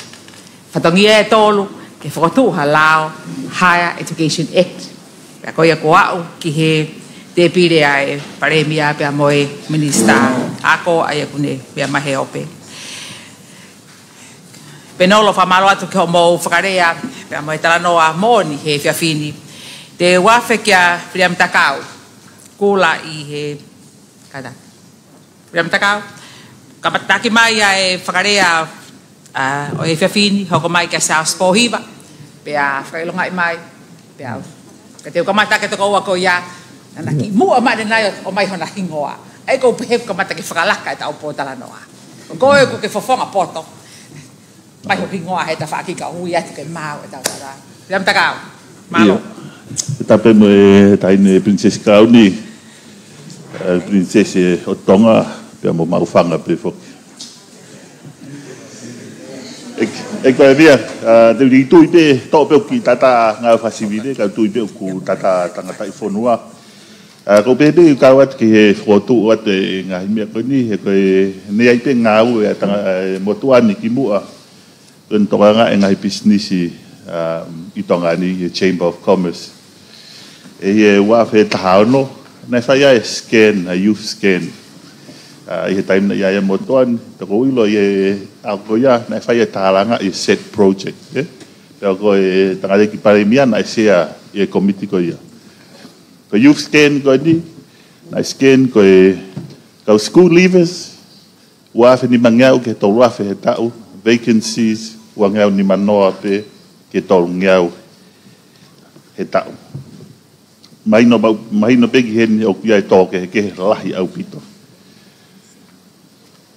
ko te fa ma tu pe ai he ko ni igno pe de vai ane nai to lahi ka PhD me ka poto e tongani fon mahua kita ko palu pare mani ta hongo fulu ko si ka issue tatau pe ko issue tatau pe ahon anu tau fanongo o ki kai ke issue ko si ai ngawe ko pau te tau step e tolu ki mui ko si ngawe ko si ngai business ko si ngawe ngai business si e business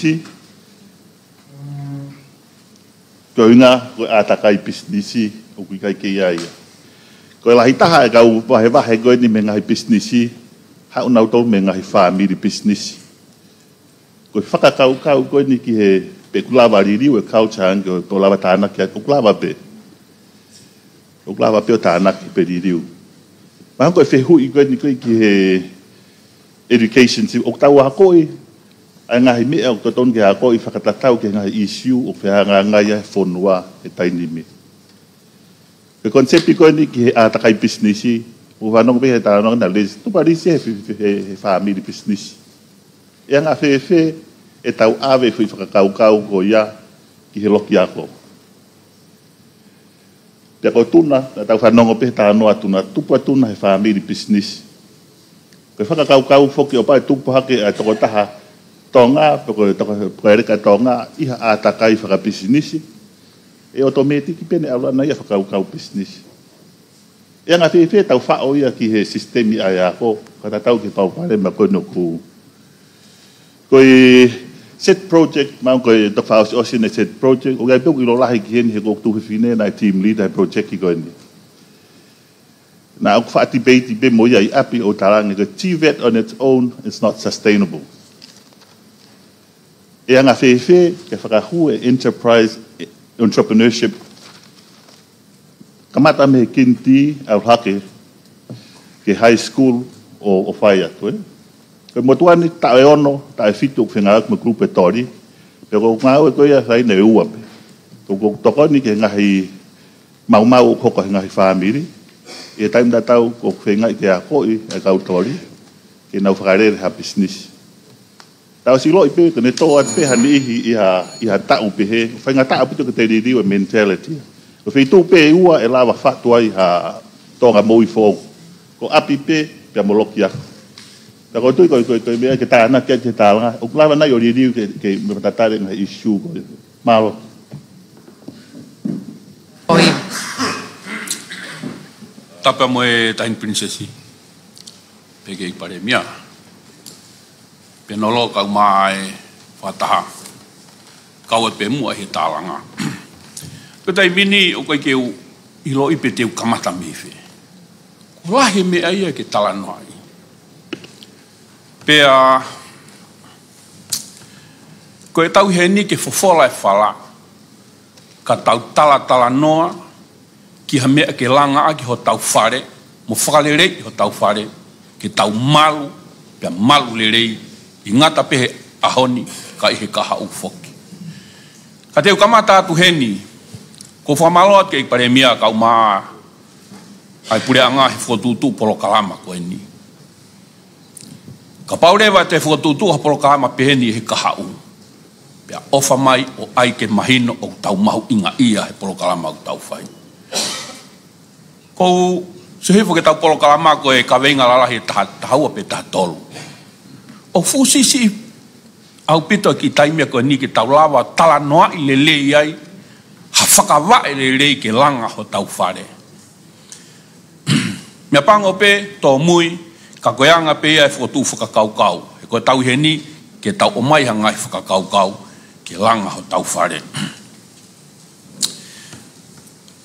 O glahi ngahi whakakaukau ia mo i ngahi issues ain tau whanongo kia whi aha pe ua koe ni. Pau koe ko hatoki mea ni aku talanoa.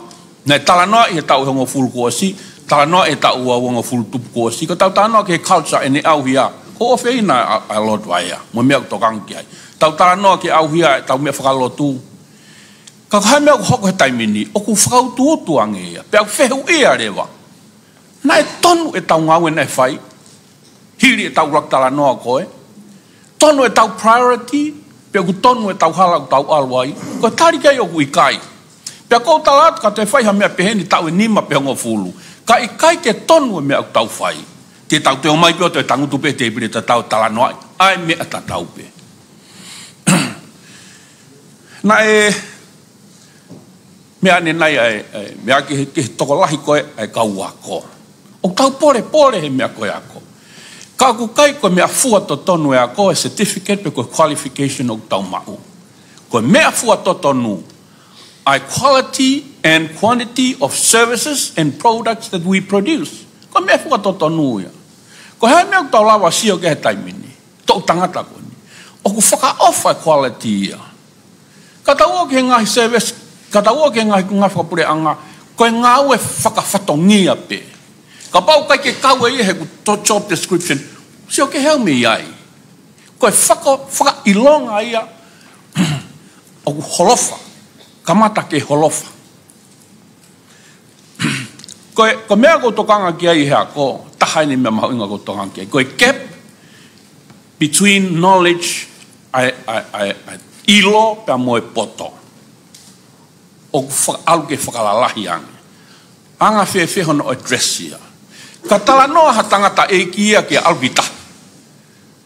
Alu iau ke specific e fu maka o ku wheo ku iai moe mata i ka moe anga hano whana. Toki ilo ki moe ware he kakau. Ke koe ke whetau lake ilo moe tau kei. Ka tala noa ha whine motu aia ki hane tui. Te whakakau at ki tai koe kau staila tui ni i mamani. Kaka osea ki so te iau tui ha taha koe ke ilo pe ku si toa pe hanga mai o whanga he whakatapu. Ka hanga o talatu e anga ia e ku sio aku ia. O ku holofa e whare o tau nofu ai. O skamata ke tau tulungia ki tau tolu ia. Ko tau talanoa pe ki whakalakalaka. Whakasosiare, whakaekonomika, pe koe governance. O ku iai e whakawae o ku langa ai. Aho e ua koe ni mo tau talanoa pe tau tolu ke langa ai o lunga. Langa whaka ekonomika, ngō ue moe hāfua. kai ke tau futokanga ke whakawae. Ke malo i whakawae taulanga ai. Kore whakamore mole peka tuku mahu ki taimi ka honga talano atu. Mi te ua pesas. Mi te ua te whalahi atu ka te taimi au. Koe unity koe ni na ne hanga puke value systems he tau no fo. Koe family. Pena tau maheni ko toa pe he kohiri. Koe taimi hoa kai ko toa pe fiafia ku talanoa ia e whaiako naki mo tō kaki. Ai mamahi i e mea. Ko osi hanga he fusi whaka ekonomika o veu ke foi unity koe ni. Pau koe ke tau tukua ki e tau tōlu ia. Koe anga ia tau whaka ekonomika. But how do we address our issues mo i ke koe ia? Tau hanga ake ke ngai siasi. Tukua ki nau tōlu kun kai ki whanau whatongia. No. O kou whotu atu, ko api ako, ke whoki ki ai. He wea lao e whanua, compulsory ako. Whakahou ia ke silapana, silawe heni, nihi heni. Koe, loki ako toa peu, o se vai o te miu ko mawhahi ata ulu waia. Koe ki tamasi ako, ki tahine ako, mahal koe ne sentolo anai e whape nima he temi. Koe ki toa ko more o ngo ia, a ene nau. Koe ngahi ulunganga ko ia, koe whakawae e taulanga au whai. Ka pau he kai ke tauhanga whakahuia ke silapa. Ka staha mo e ka siua. Tuko ako APC a mo e mea. Ko tau, kau wako e ni au tau palpare mai tau tolu. Koe kai ke tonu e whakawae. Ka pau e vai e whakawae ko e ni. Ko ta te tau, hae maalunga e taulanga whanua e holo pehia. Malo. Mahalo seas, hoko mai ta hine konu te unko. Mahalo. Mahalo pe ko kole ke uhu whanga e ngai whakatapu ka kato ko au whake atu me he whaleni. Ka tāmu a mo oko e whainga maalieni ke whai atu ha tokoni ke he kaweinga ko ni o tau tālanga i he whiawhini. Ki mua ia ko whakaampe ke whakahoko atu kita ki i whinamotu atonga pēnui whai whatongia ma e waa e UNICEF based i Fisi. Pa ko whiawhia pe ko uhika lea e whai whekau. Ane nai ange, o lawe ki he konmesio o e totonu ai whanau. Pea koe tau mua te whitoia o ko uhenia i he whiawhini. Whakapa pe ki he tōtako tōku o slea i he whiawhini, pea ko mai kina ke o lea i ha hao whanga o ki ai ko kau whaiako. A ki nau tonu na nau pou ake o whenga whakaako. Pea koe ki ai ha aku, tau kei aku i he malai o e ako. Ka ko kulele mai i he whiawhini, ke whotu whakau pe ki he haawhanga, ke uhi, ke tau tala noa en, ke no pātolo ake e lelei, ma ka hao lelei ma atonga. Pau tau osi whelotoi pe, koe koloa ai tonga, a ki tau tolu, ai tonga, ai whanau, hako tupu e whanua, te nau lele ake i ato ha tau whuka ki he kahau. Pa koe whotu whakau e whiawhini, ke whotu atu mua ki he langa whanua o kwhai. Pa koe haa e tau ngahi whotu tū ngāwe o kwhai, ke tau tokanga e kina, o kai e lelei whakaakademika pe o tamai ki ako, ka ki he nau mo ui lo tolu. O mahuru atu me he nau ilo i he lo ki ako, o kwewhe a e tau lava o tokanga e kina, a e nau lelei whakalukufua, mental health and psychosocial support for children. Tau tokanga kina pepa ko lawei e tokhoko at kia ngai talanoa a mui, ka hake mai i he taimini a nongawe ake whai toko na tapu, o kune wesia e tau whanau ako, o ku lahi mo talanoa i e alo e whanau, ka whai ako i he tori, lava atuai mo mātua, ko hanai e wesia e mawahe e mātua me api i he whainga ako e tamaiki. Ke whotu whakau, o ki ai nai ha whounga ngā aue ai pure a ngā, ko ke ngā hiwa a koe ni o kunau train e kau whai ako, hanga whewhe ke identify e he kau whai ako o ilo, o ki ai e ngāhi whemau makehe, ai tamasi i puka tahine ako, o kune hanga o hold back ia i loki ako. Tau lawe i pē i he hili ai pae mo o ngā whi, pēr mo pēau kula, ne wesia lahi ai ako e whanau. Pakia ngā ue lele ia whakahoko e he potu ngā ue ke ngahi ngā ue whakaloto whanua, potu ngā e mo ui, pa pēwho ke potu ngā ue ako. Ano tokanga e kina e whanau ko ia, wesia tamaki e nau mo ui, pēwho ke nau whakakau, o nau tuu lawe a ngofua, ko e uhi, ko e nunua o e pe au kula pe mo pa mo ngafi o ku nau tu te teki pe he taimu koko ai ha whainga tāmaki o fe lewa nai no toka ngai ki nai ako uhi ke tau lava pe o addressia pe na ke lava pe a ki tamasi i ako o succeed i loki ako pe koe anga pe e fo tu whakau kau atu ke uhi ke ngahi I siula lahi koe no hoko meha tau whanua te tau tok hoka at kia tau tāra noa pa ko whaampe e te tuk maha whainga maari a muianga ke kawat ke tāno malo. Mahalo. Ko ki I whaampe ke ki I whakare atu. Loi mo tol koe ne mo o tau rea ne nai. Te u koulota ke ki hiki ni mahake ke u ki mamata atu. Mo tol koe te kai ke mo rea. Ko whaam ke mo kau he po tāra noa koe ne hoa tāni. Ki whakau pa te mo hiki ni mamai. Ko hi kau. Kau lawa te whaitoko tolu ko ni na ko mai Facebook ko hi pe nau ma whana mai. Ko to ta ko ni ko no ingoa ko Vivian Chari. Pe Vivian paanga whakawahenga aku alu ki fe ke whai hano wakiri. Me ia I ka manu tu I pulotu. Pe I ka manu. Foto atu. Fua e wahe kau whai a kokotoa e he pure a ngā. Mea pauni Manly. He pauni ko MNE ko ke tāna ke ngahi whakamatala pe ke evaluate ki ha tupulaki pe ko development lere yange ko fehu I o ki wakai fona e kautaki o wakai e nau kau officer MNE pe o ku fe Kini mamai whakelongai mai kataki motou te kai ke mo lea tangata ko so te hina kata te kai ke whakelong ka te koe pe hoko ake tangata koe Mo boa koe. Malo.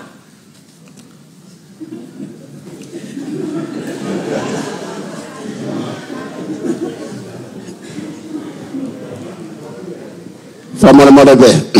Whatua watu tahine princesi sinai kakala. Pea ko kore pe ke u whatapu atu ki he pale mia. Kai pehe ki he tokoni. Ai mai fu kabineti whakafofa kon yu kutau hen mo kutau tolu e whiawhin. Whatapu atu lolo. O atu hene whatapu hen I kaukau loka.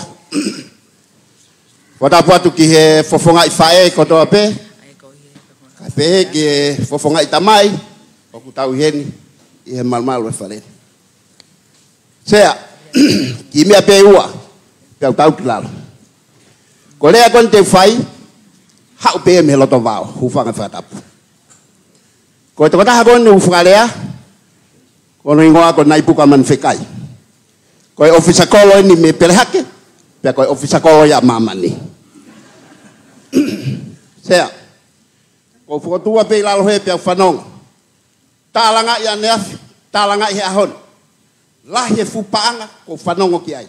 Lahi mangahi project, ko whanongo ki ai. Ko kore atu. Ko hui ko ahoni tau talanoa ki he mea ai ako. Hange ko kulau sea ko rea benia me loto vao. Ko whanongo ki he talanoa ko tō peko hake. Lelei, whakafofu. Kau alu whakakau ak sea. E fukakai, kau whaiako. Fukau ngawe whakapureanga. Takwe whanoa. E nau mate aki e ngawe ko ni. Ha me uta ki kolon he futa we fano o se na ngawe ko ia sea ko na pension lave he motuan ko ta ko to atu ani be ko na falolo atu ka ko na wivi mo lotu ko ia ta ta maria he hon be ko kore atu sea fa mo more be I me ua ko ni ko lotu ke whakahuat, ke whakakau he palani. Ko hui, ko tokolahi on ki lau tolu he. Kai ke nau lava na tolu lea, ka ko wongo I au. Ka kai ka toko ni mo fukau whaiako. Kia nau no sea. Ko taimi ko te nau pensoni ai. E osi ko toa pensoni he totonge no. Pe ko ki toinga se niti ko ia sea. Mahalo ka fitu mano pe ko havalu mano. Sea. Whakamore sea. Mahalo ka lai tape ka ohiwa mano. Tape tolu osia.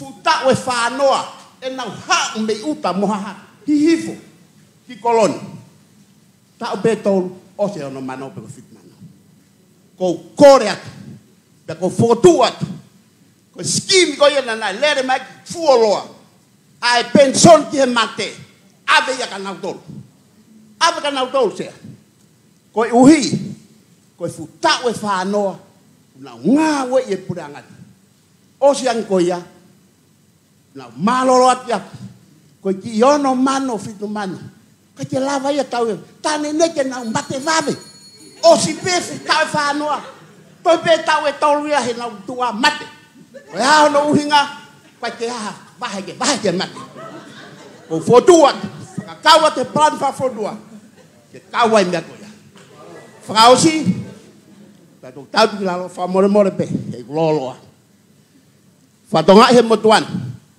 lahe ngahi project lede ko whatonga ka ko whakababala ke kakai tonga nau kei tūma nau kei ngāwe todo i e ngahi project koe ia e po ngahi project ko sio lera tu pe o hore me ko sio tuulu tai nono pe mat to ilo ki mui ta koe koe ka muri na nau he nau mawa hepe holofa o kore atu ek pale mia ia ki foi rea ai masi na mau no fo belo to vao mi perak na o mai ka tau ko foi rea fa palang ka ko ke mau pe ko foi rea na pe too many good projects here in Tonga but not enough leader to lead the good project leva manga ka tatawat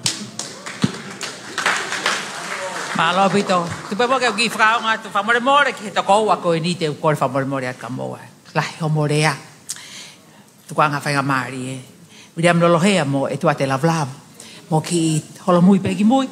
Kai ta pe mo miriam vao ki ta tari pe tu ma ka kai fo o ko hi fi ma pe ke ngona. Pe ai pe ho mo tai mi te tu kwa tu famore more e tu ate la vlav. Pe mo miriam lo lohea. Fi ma hore ho ka fe fin.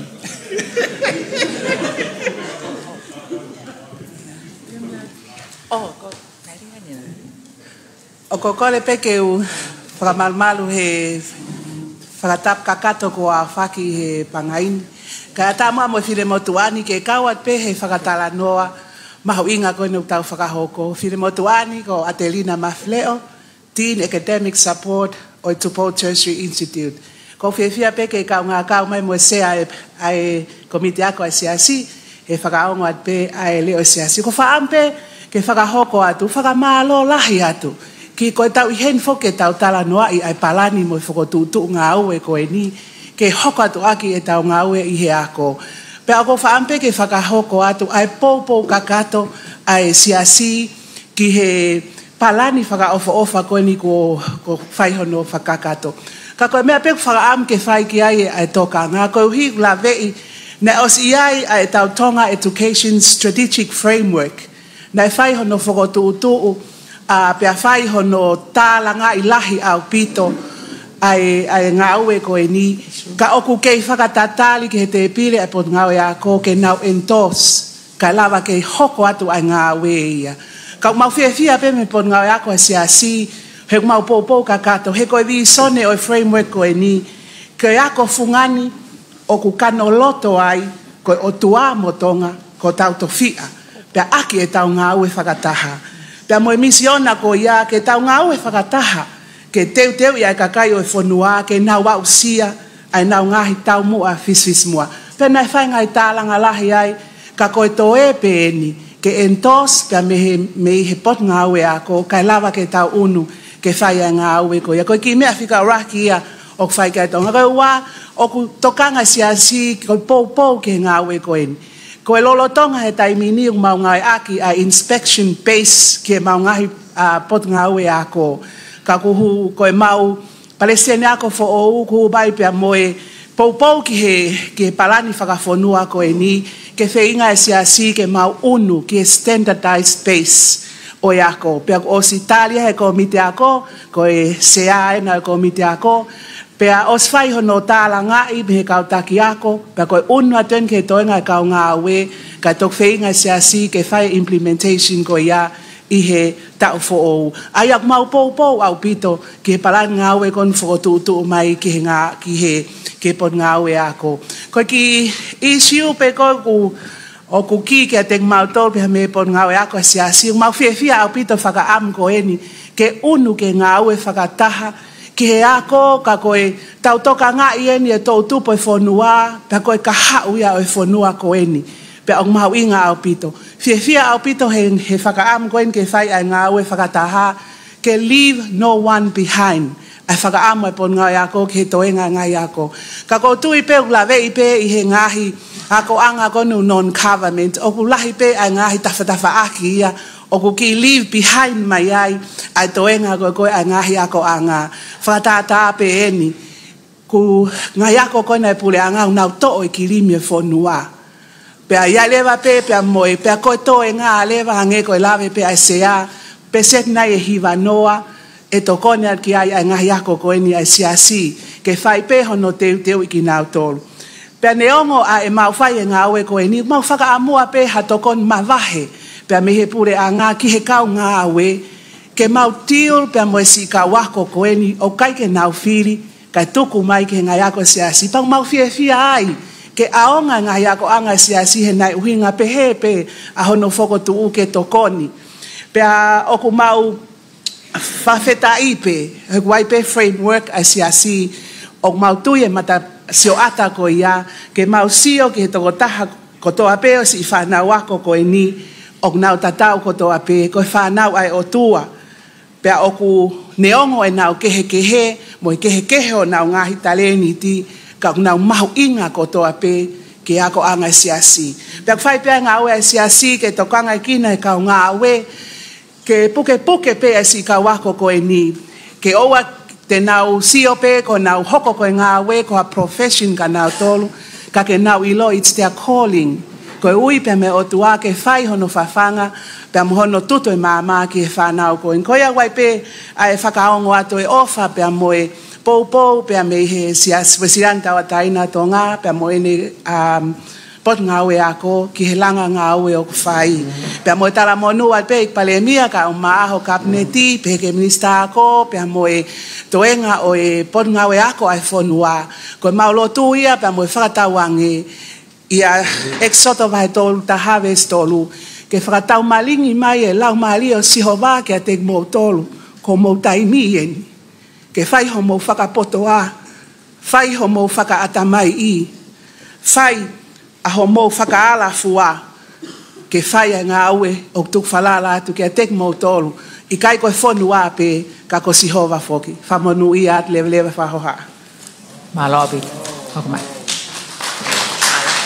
Ko whapapain kia whia o tuata lo tonga, pea ko whatapu atu ke tahine prinsesi, whawhitai ho kei maho, mea hen mok mau tolu kau kore pe mo ke ngā ke ngai whakatap ko toa pe nai kai whahateu ki whahoha ka koe no whapehe kulo to koe whaeni koe hui koe discuss koe ne ngai mea koe isiu ke ngai ako ka koe ki mea pe isi ke nia o ku lawe e au he na ku kei tupu kei si hake na whatonga ngā e fuka koe o wilingia he wapi ako fukatonga pea mau o salute ki ai pea mau flotu he lalo fuka pea ko fe mau angai ke lau maria le foi programa ko he api ako ko ngai no ta ak ma maria e ki tuku ki tu afare u fanga tapu e pare mia ka ko fuka e o ni fangari ale kolosi pa mo ta ki he fana wiki ta no ni primary school level pea ko hono wa o ko fatonga ngai a pite fangi fanau kulahi ang e foki ngau e ngahi tamai me whae ufanga whakatapu. Pea tuku e whanau ako he tolu, pea kura vea e whare mahaki, koe mau ki mea wa ingai. Ko pea au koe whanga, so mau whangi ui ki pea whine mātua. Oku i kai, koe tāna ki mai mahak whekau ke o mai whare mahaki o. O kakaholo he mea wa ingai, moi palaleri, o taritari ai ke tuku koe angahi whae. Koe whakatu u. O lava ai ha mea pehe ua pe ako pe aloka ai matapa for the safety of whanau. O sia pe toki no whai pe whanau wa o ke humai ono ke whai pe wainga wa o ke po uri. Ko kore atu lahi apita isiu he tau tangata me tau fefine a koe ni ke iki pa ko fotu atu apiako ai fuka ke to whakamanatu pe ku ke salute whanau ako ke e ki ko fuka ko fa symbolize mai a sisu he apiako pe ko no wa ai mo ha me va inga ke apiako pe lo kai pe whanau to ke pe fa matua tuang mai a security ke ne o he whanau kalesia wa te matua pika ko ia pe ki fa wa ko fai malo Popo pe ko whamalo atu pe ke u whakare atu pe ke matanga mo whapalmore. E ta o se hawhi ai ni ma.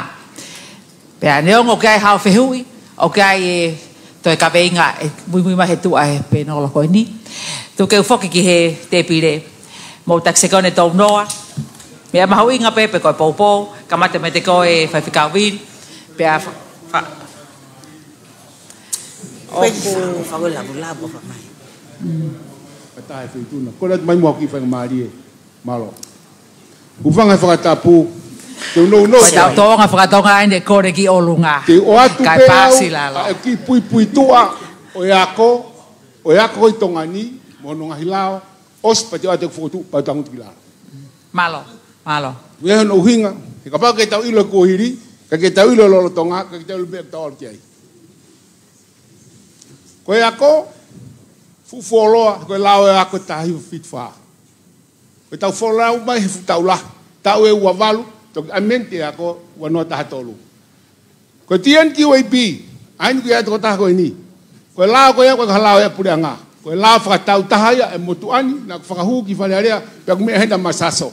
Na mau i wharearea, na whakahu ate wanoa maua, riki tua. Whakatu ate wanoa maa tolu, riki tua, kai piku holomu iau. Wanoa maa wha, na e tari ai, a lao koe ni ke tau whakotu higher education i tongani. Pea ko lao koe ia na e tangut fuoloa, na toki whaumai regulation i hewa noa fitu. Toki lawa he pureanga hewa noa honga fulu o implement a lao koe tau iai he ahoni, ke lawa accreditate hapia. Koe kau tangata na mahu, na uvilitaki ke mahu. Wakulot pe ke utala noa kia hiku mahu inga. Koe toko taha, ko kula he ako, ko ia na toke tareki tako e ako ia. O ki heni hono foha. Ko ia na tareki tako. Ia ia futa helu kune pekia. Toke ta kalapori paongo kune pekia. Toke ta makawhalanta tafi kune pekia. Fata aisake, futa helu, toi pe toko ua kei moui, moi motuani. Koe ponyo kou talanoa e peheni. Na talanoa ma alia maka, te whaua Higher Education Act. Koe se te te au, koe mea kei tatari ki ai. Koe tian ki o ipi, fie mau ia ke amend, pe amend by regulation. Ka taulawa o ngā ue, he kapa i kai, e hanu e pe ai o ngopotu ngā ue koe. Koe fuotu atu au ia e pare mia.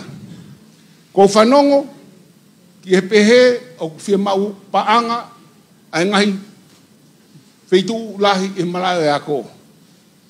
Ka na e mui atu, ai motu ani, i haere hua no mawha, se pitema ki New Zealand, i tamatui ku ngunga whanua, ki he NZQA, mo whenga ke iai hatau, ke lava accredited e tau ngahi ako higher education. Pea koe mea na o atua ke University o Kalani, pena e peheni hanga e nau, o moi pe o Kalani ia nau tolpe. University o Kalani te utope e tako ia. O nau langa whakalakalaka, hena e peheni ia. O nau taumua nau tolu, ke o mai kakai mei muri. Pena e ki whatata na wae aha ko ia, na e peheni. Ka pati tau e toko ua mano ke hu mai ki TNUA, ki Tonga National University, pe ko kapu. Toko ua mano ke hu mai, mutak taha mano, mei tua pureanga. O ku lahi a kakai i India, i Siaina, me ngai fitu ke kuna whakam ki na mai ki tongani. Ko poini peheni ki pare mia. Te tauhanga chachi e nau nofo, tau pepe ke ua mano, taha mano, Amerika. Kai me nofo, ko totongi ako taha mano. E tāna kakatahi e wha mano. Ringa ke wha mano e ua mano. Koe pāngai e hiwangi au miliona he tau e hu mai me he ngāwe ango universite e ua koe. Koe salusi nia ke tau ngau ni kai. E hoko lewa e ako, koe tokoni ki he taki mamata. Whaka o si lewa. Koe whehui, o kulawa ai ako silapa loro tonga, o ni hanga o fix ai mau hoke whanua, he taimin, kai, pe lava ia. He kuha. O fie mau ke nofo e ako, he whakatupu businessi. Koe whai kose tahau te ki awe hau university hen. How to start and run a business in Tonga. Foi kosi o ke mo lava fai. Malo e tua te pe ai whakatong atu e penolo sai malo. Ke nau self-reliance, ke nau mo ui pe nau tolu, nau te lava whakawe makaike. Ka tau lere style a koina. Te ki tau lava tau tolu ia. Malo e tua te u korwhaman more at mahina poi ni pa whawha pita konu whakatong atu e te pire ai pure anga. Miniti pe taha. Kau hi pe ko ta mangoi ato miniti ta. Malo. Malo. Malo. Malo. Nau lea ne afi. Nau toki ilon mahalo o tu taha pe te rea. O whamore more lahi atu. Ka ko hi nau tala noa ne afi. Mo tangata eiki. Mi fere mea. Pena ne tala mai. O kia e mau palani whakalakalaka whakakolo. Pena ne tala mai. Wanga fe ai asima e mau palani he fu palani whakafonua konu tau tala noa ke. Tohi he ti STF awa, o wai cascaded. Fehu i atu, o kui fe community plan. Na e tala noa i lele i pe i kai. O koutu i o tae whai totonu ke tau tala, ko mea whakafonua. Wha mori, o tokolahe ka kai maaman, o nau fie kaia. Pea kulahi mo mea kai, o mau i. Ko mea kai ko mau i, o lahi ange ke whawhanga ke kakai whekaia. Ka ko hae tau palaparema. O kalamai tō lahi ange kau ako, kau kai ke liriu ia ke hoko ke asi mai ha whakalakalaka o toi makehe ange. Ko hae tau palaparema. Whakatu ate o ngō mea e ua. Whakalirei e governance, pe mo mechanisms, he osi ai e kakai ke nau whai ngā okoia. Whamore te he o gwe fonga statistika. Ka pate tau ilo ke avarise ho tau mamafa he lokini. He kai fe mau ke tau fua ko toa tau tolu. Te tau firifiri pe hakini toko si. Pe a fua, pe tau whakahoko e ola ko yake whakaluk fua. Te mau ngā ke motolo ko yake ngā ue kono tau whai. Tua whak. Pamalo atu pe a tupe mua ke u whaapapa pe ke pe nolo. Whakaosi ake ke iai pe hanau to e ari ake whaosi. Ai minit, mitak mite taha mai pe half minute pe. Malo pe to ke taha viri saulala. Malo pe to koe lea me mau university o kupehe koe winning the mind without losing the heart. A koe ata mai ke maasila pa ua ngalo ke lolota whakalau maari. Wanoa ua na e whai whakaafi mai me university ko a Sydney ke he CUB ke lawang ha tokoua ke he conference na whahoko. Pea o lea gia i pea mui tōta. Ko e host eni he Charles Perkins Sanders.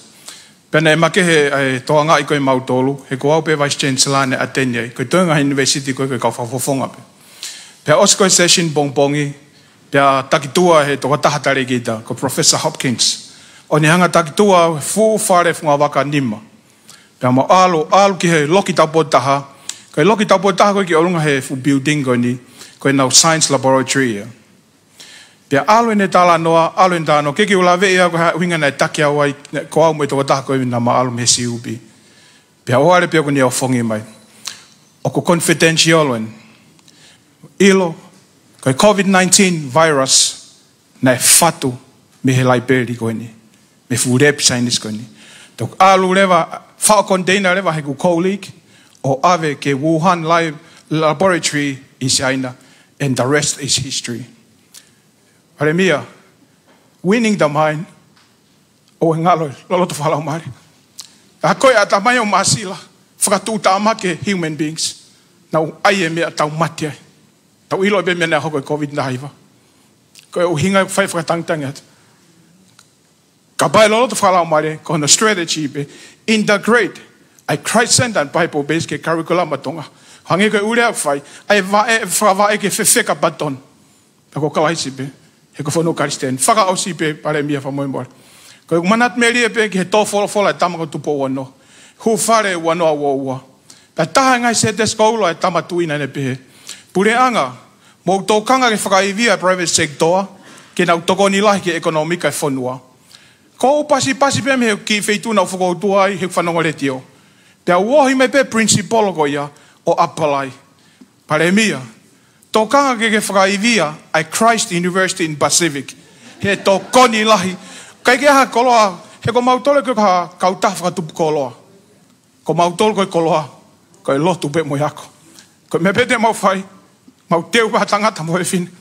Kina o aonga mato, palanglangi e toa. Malau pida mo whinga mare.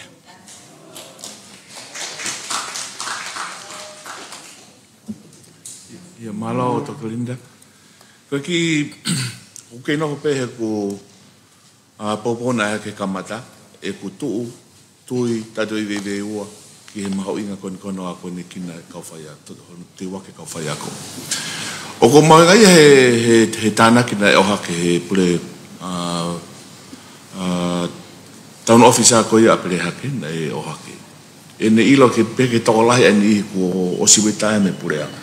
Ono fuki toa. Ka aku nau kei mālohi au pito. Ko e kau nefu eset maho inga au pita toa. Tau pito ki he putu ngao e ako. O nau nofu nero mo tau kei i toa. E take agency e decades ke ako i hakau whea ko fo ke au ke tau kei kau whea koe ni. Ko fui eset maho inga ke puke mai. Ko tuile te nau kei lava pe nau tolo ngao e fui tau hongo fulu. E laka mama tau fito ki he foundation ko i na e hakene nai e ngai ki mo. Ko tu e pito ki he whakawae, early childhood, mo primary school. Ke whakalere ia ki ha hako tu loa a matonga.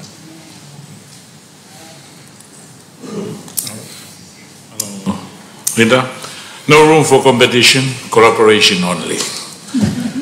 Koe amanaki pe Paremia, koe hea koe whingamari e koni utau katataha mai ai. O ku iai e kutui lahi au pito, ki he ngai whingamari e pa me ngai ta whingamonu e lawa ke tokoni atuai a hotau a Piako University whakawhonua, ki hono Powaki a ngahi whatupulekina whakaekonomika, pa pehe ki he tokoni ki hono Slova ngahi palpalema whakasosiale, pa pehe ki hono te whakamaumaluta ange ai nofo ai tonga. I tai mini ko skamata atu pe ko atu e whenga mai ko nia ka tiki moto hono ka to pe ku kai ko ha ku pe ko ha ku rea pe ko e whangaringari ko si kamata e takai atu ia ai i vini moto a pe he i he minga hiwa a koe ni ai a Piako takai holo ngai fitu ke ha ki moto ai vai fonua ai kore ke tokoni atu ka tiki moto hoi ke fonua kakai e whunua tokoni mai ki ono fo'u e tau silapa whakatonga, rea whakatonga pe moi culture. Taha ia, ko mea pe taha ko whamatu, mea ke tokoni mai, ke wakai iange, ko ki tau tolu ko ia, ko lava mai pe mei mōri, pe pehe, ko lava ke nau to oku mau ui pe whaia kore ka teki nau tolu ko tawa pe kautonga i mōri e lava ke o mai a nau tareni ti, pe lava ke mau tau whingawe aki, whakataha, ki e teu i ngahi polo kalama ko ia e tonga, he ko ngahi polo kalama ko ia whakamatai tohi o tau kei he ni ko no ngā ko ngahi advice, pe ko ngahi whare i pa me ki nau tole ka o consultant pe me muri. Ko ni gai e whainga maari o tau he pe mo tokolahi whau au pito pa ko e kore atu ma he i hato koni whiunga ki lau ke whakakau mai ki nau tolu o ku i muri pe pe ki nau tolu koni i tonga ni e lawa ke tokoni ki hono whatu ngai silapa ko ia ihe ako whaka university kono i ngā ke lawa ke tokoni ke ngau e whaitu una tolu koe kore atu whamuremore tuwange e tawhaki ko ia whakaate mika pe mo tawhaki ko ia whakatotolobe ko research o e whakapolitika re tuwange ke tawataina ka tuka lama ke whakahoko tawataina ngā ue ko ia o wala mala koe mea pe ko ia mea i ko tau pehe whi tūna ia pa mo tau tolu no kata katoa academic freedom ko tui e aonga lewa ki lawa ke kau atu ha tokoni atu pa mei he university whakawhonua wha he kai ki lawa ki honga whakasisi ia Paremia niongo koe ngai whakatutu whakahako whaiai ai tālanga ka koe te whai mo uianga ko ia ke lawa humai o ngawe aonga aki a ngahi ilo pa mga tau kei a kau whaia ko koe ta whakamu ke o mai koe whinga i ki lawa e whanau o nau mea mai o ako koe tau parani kona nai toko o si na wakahivu pe set pe taha ono na tole tau hong fulu manima o ke ki olunga kuna lava wa ke tunga ko ia o se high school ko ta ke tiki ai ke ta uni i tau ko hong fulu ko ia ngena to ton ga pesete wanoa ko kore mo fa amu mo me ato ta ke ti atu ke o ke pesete fa hong fulu i se tau hong fulu ka ko mai ona to sisi yang pe ko kore ia ko ka mo yo no fa fa nga mali ko ki na tolu kore atu premia wakai yang a hopan ke whakalakalaka. Tuang e whainga maria ke whanau ako, ki nau tolu koe, ki nau tolu ato no koe ni, ke totongi aka e nau ako, tuang e hai sia, pa mo hai ia o e ngahi, tauhi whanau. Tuang e whainga maria ke ngai tauhi whanau, o te nau hia, ki he whakapaanga o e aku, e whanau koe ni tau e hongo fulu mani, ma whaihaki ki orunga, po nau tolu atabu ke tau tahawaru. Ka lawa ke nau wakai mai, ke tawhak whakativeti, pepe ke ngai ngako whakateknikare, o lava lewa, ke osi ko he ko kinau tolu ko ia ek pare mia, o ku lahi e pehe o lahi kakai tongani, osi peha ko peha ikai, o koe ke pehe, ko tu koe ni au ku reu mawhana, peha moe ngai siasi ikai, ko tui ka lava mau hatu ngako le lei, tena fok mai penau tolu, o totongi ako ko ia, peha ko whakafoki mai investment ni. Taim tatau, ne hanga malohi ki tau tolu ko ngai program ko no whakatutu e university whakafonua. O whakatau mu aia ke paloparema ko ni ai auhi atu hau tau kakai pe pehe ke whanau e whanua o atu o tori. Whenga i ke teu i ho tau kakai pe kapau ku nau whiri, ko e whiri o ku tau ataina. Ke nau me atu ki muri me atu pe moha mea o ku lava toka ngai lelei i he ngahi ngau e angai muri o mau e seniti ko ia ko e seniti e lava o mai o langa ki hawhare. Ke lau pe ko ki whaahe ua ke mo uia i e whamiri. O whakatau mua pēa ngāhe whatu po kalama ko ia i he taimini. Ko le soni ene hongo fulu i he taimini, ka wai e ne esi. Mea i peki pare mia, kama ne esi ko tau enu laka he tau ua fulu tupu, mo i tau ohake pēa, po kama ne esi ke he tipiloma. O hau, ke tuunga koe ni i he taimini, o toi pē tau e taha kono o atu koe ki nusila. Tau pē taha pēa fuakeangi e ngahi universitei muri e nau mata i tohi, nesi. Por kala mai neu e tai minu lotonga whenga e ka whakaamu ke ka mata i he wau a tau koni, ka pau e ke whai e pe collaboration pe a moe TNQAB, pe ka mata e tau ka oe lava lewa ng por kala ma koe ni ke whai be i tongani. Pe he ke ngai por kala ma ke he oha kei e ngai por kala ma ka toa koni, unau i he whenga i ke oha katoa ke level of fitu, por kala ma he ngofun, ka wai tak mamata, mo ngahi mea koe moe ngō we, pe kai e kore, whaka osi. More more o lahi au pito e ngahi to kehe pe mo lahi whanki waa kehe i he pure anga o ku whai e whakatotolo me tukuanga whainga maria ke whitu una pe mo ka unga we e pare mia mo hui minister ke whai whakatotolo pe mo research tuku mai ke mau whenga o e aki neong heke te urawa palomesa tu koe tauni ka koe langa koe ni ke tau e hongo fulu tuku maha whainga maria ke tau ngā we whakataha pe hoko e university ko feitu ke omi ko toa ke e tau kau whakatotolo. O kai ke uhinga nia ke omi kakato, hange ko mea ke agriculture, whai ko re ia ke nau tolu, ko nau tolu kai e le pi, mi lava ke lava whai sivi kere kere, ngahi ngau e katokatoa ko ia, ko e vai, mea katokatoa ko e mu whakaamu. O wate whainga maria, pe mo e ui kore tokoni, ka ki mo tolu e tonga ko toa pe, ko e whainga maria eni. Ke mo kau mai i hona langa, pe mo fufo, ngahi polo kalama ko ia, ai api ako. Tu ke moduan me kau whakateknika re, ke mau whenga, i hamu ngai whakau, ke ririu ia, ke tuunga whaka university, ka lawa ke tau, ngā unu ki mua, koe kore beia, pe whakamu malo bito.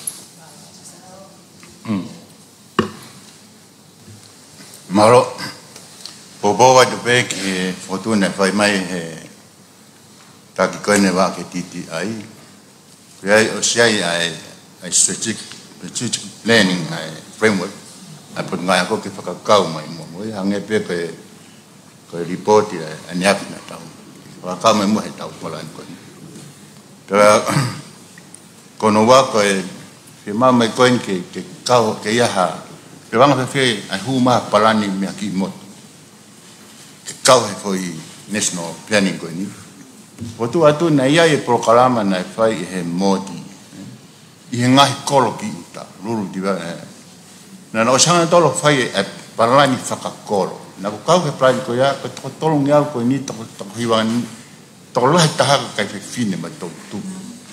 Os fai foi plan whakakolo koe pa kulawe i os document. O malpa ki he mia ai document ko ia. Ka ko pemo ke kau mo palan ko plan ni os fai ngai kono. Ke whakakau mai integrate mai ke process kan ko tau palan ko. Ko no whakasi pe ko whamal pe ke bobo fai mai Facebook ha. Ke tau ko kon ke prianga ke to ka fai ako ai non government. Pea na kor whakau ke kau ai pe ko kau whaiako, pa mo whanau wako tau wha ki tau tawa. Ke des, ke responsibility o hapureanga ki hene investment ki kau. Kau pa tau pe, tuku mai ai pia ai langa ngahi infrastructure ke whare mo whanau ke whaihe ngahi provide ko ini. Tuku ade whatongi ai, whatongi to ton pe ia ko tau tui ai whanua. Pa mai ngahi mea ko ia. Ko ia ku Kasi be ko tal manuat be me opa tu motor ku la mai ngalu ya. Pe ko ta fata ba ma. Ko fita be ke malo. Malo ke te uato e. Moderate at begi fe hui ko ni. Ko fe hui ki he high education ki he access. Ko hi ko o famole la ngai family he hiki mai ki to anda puni ko ni. Ko ya ko level ko ni diploma alo ki ti. O lahi palpalema o hoko ai kuhi. Ka vai kai ke nau hiki mai ka tuang mai whanau lahi palpalema. O kai mai ngai familia was relocate na turia me hapai wawa. Mo ewa ko mai ki hen kai ke lama whai ako ia ia kona wham. Hit level pun diploma mo e alu au ki tiku. Ka ko whakaukau ke whakaukau ke ka hau ke hi ko palpalema le vai hoko. Ai whai pe ako ia hen patuku pe ia hen. Ko fisi ko university of fisi ko ne changa o mai ngai course lahi tuku mai online ke fana pa wa ko pe fana ma feitu ka ko se hu pe ne ke ka fra le ya ko tai mini tai fitu ke level nga TNU ko TTI ko ngai ya ko ya pe ha na fa ka ke pa le ma ko no ko hoko ki he to mai ngai family family la ke na no friend ko hi ko safety pa mo concern ki ya ko na fana Ufanga whakatapu. Ko taripe ki ai, kon paremia ko skamata ai whotutu ko ngā we ki ai, pia ko skamata ai whenga atu ki wawau. Kono ngā ke lawa ke tuku atu ngā hiwa, ngā au e tatau te whitu ke whakateknikare, kono ngā hiki polokalama ke hepe e lawa ke te ui hake ki nau tolu ke lawa tokoni, kono ngā ke whakasisi e paloparema ko ia heka ku. Pako e uhinga ia e ngā hikore koni ke whenga na lawa ke tokoni, o i kai ko ngata pekoni nuku alofa kai whenga i hanga hiwa ki ngai tawhaki koe nuku kai ke mau whiawhia au hi pia moe ngā hi whakalere ako koe ni i he lolotonga he kukaha ngā hi mea koe kai ke malawa te malawa lewa tokoni ai ka ku osi kamata he whututu pia moe ngā ue ki ai koe kore benia ki tau kau whakataha be mo whitakini mai no whenga ki whakahoko pot ai pokalama koe ia. Maloma sasa tuke ho mai e hoa niu me tolu pea whaka osta to aki eni pea.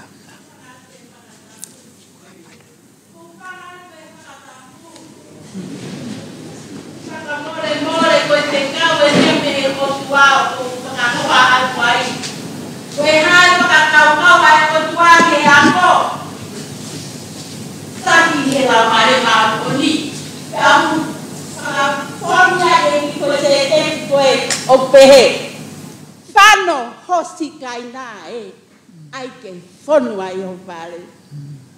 Pea te ke laka atu ki mua o māta ai o tua. Whakamore more, koe whekau koe oi ahoni, koe haa e whakakau ai o tua ki e ako. Whakawhono e whakitamaiti mo i whanau ako, mo i kau whai ako, i he lau mare o tua patuku ke whano i kai nā. Pek te ke mātai o tua ngai kuanga whaka o si enu. Tuku ke haka kohi tapu. Koe tau basic texia. Ako ai e laukonga whakatonga. Moe ilo oi o tua. Malo. Malo o pito. To oia me taha ngai hime sa sue siriana ka pau mo mauloto. E ai whakawhofasi o ngahi loto a. Paukai e hime taha. Ke he mo'ui hau a koklo tōko to o hau hā masani mai. Malo pito patu ke whakaosta toa ke toko ko ndia kuna tari mai he ope ko na whamalo ke na kauma he tala noa pe boe toko ni ko ni. Ko tota ko ni ko Jenny Lee Ann. Ko whakatokanga. Ke whakapapau I he pureanga. Anga hea ko private. O kui kai ke lere whaka. Tai mi pe ke mao e toko ni me he pureanga pe apuria. Te ki mao hatau kei whiunga, ke mao haka hau e whānau wako. Koe whakatokanga ulua kia. Koe ua mea Paula Toiri, ko te pemo e toka tahani Australia, o kune whakamanatu mai. Fie mao ke create, una ngaka wharia ko ia, create e ngahi ngāue, ke tari aki e kau graduates. Me he ngahi ako koe ni o whaikai tala noa. Ka inga koe whakamalo lahi pia mea te au pia moe penolo. I he whukaweinga ko ka whoki ki he himi ko ena e tala mai he whiwhineta ai poto e ne whanau. Ko moana loloto e nia. Pakapau ki kai te ke hopo I he tui ki he moana ko e ni. Ke ilo ki ai e mā lolo.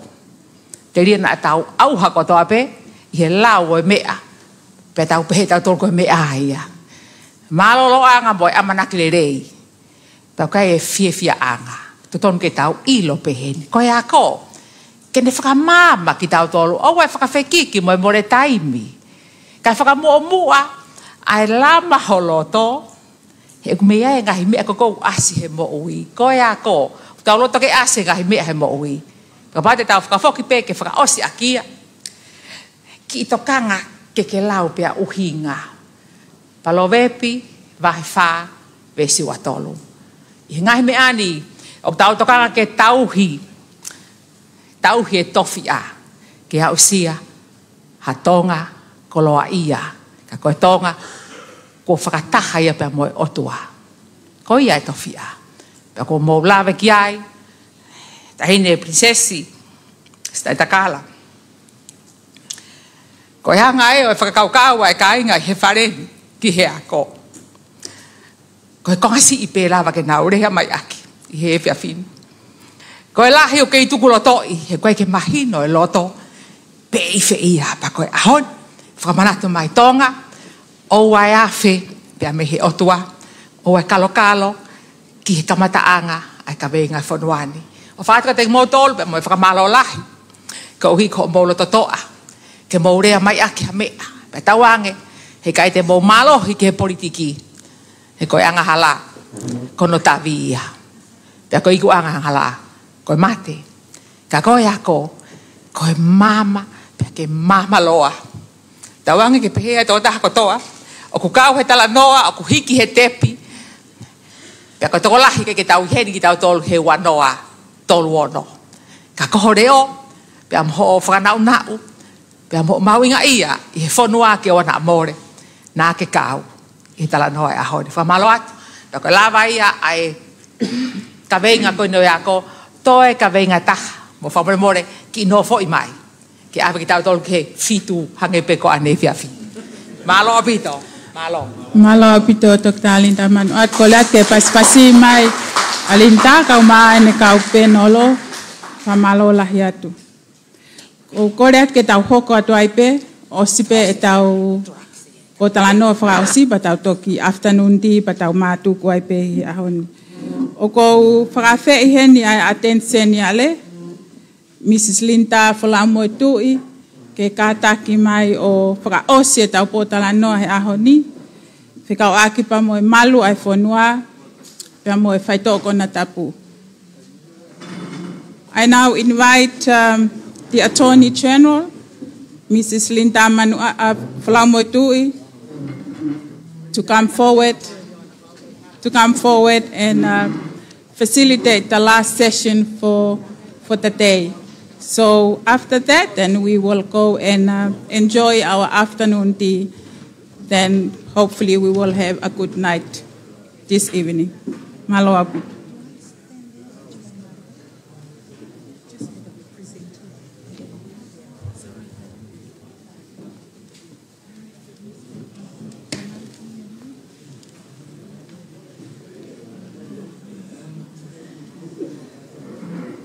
Ko le peke o whakatulo watu tahine prinsesi Sinai Takala.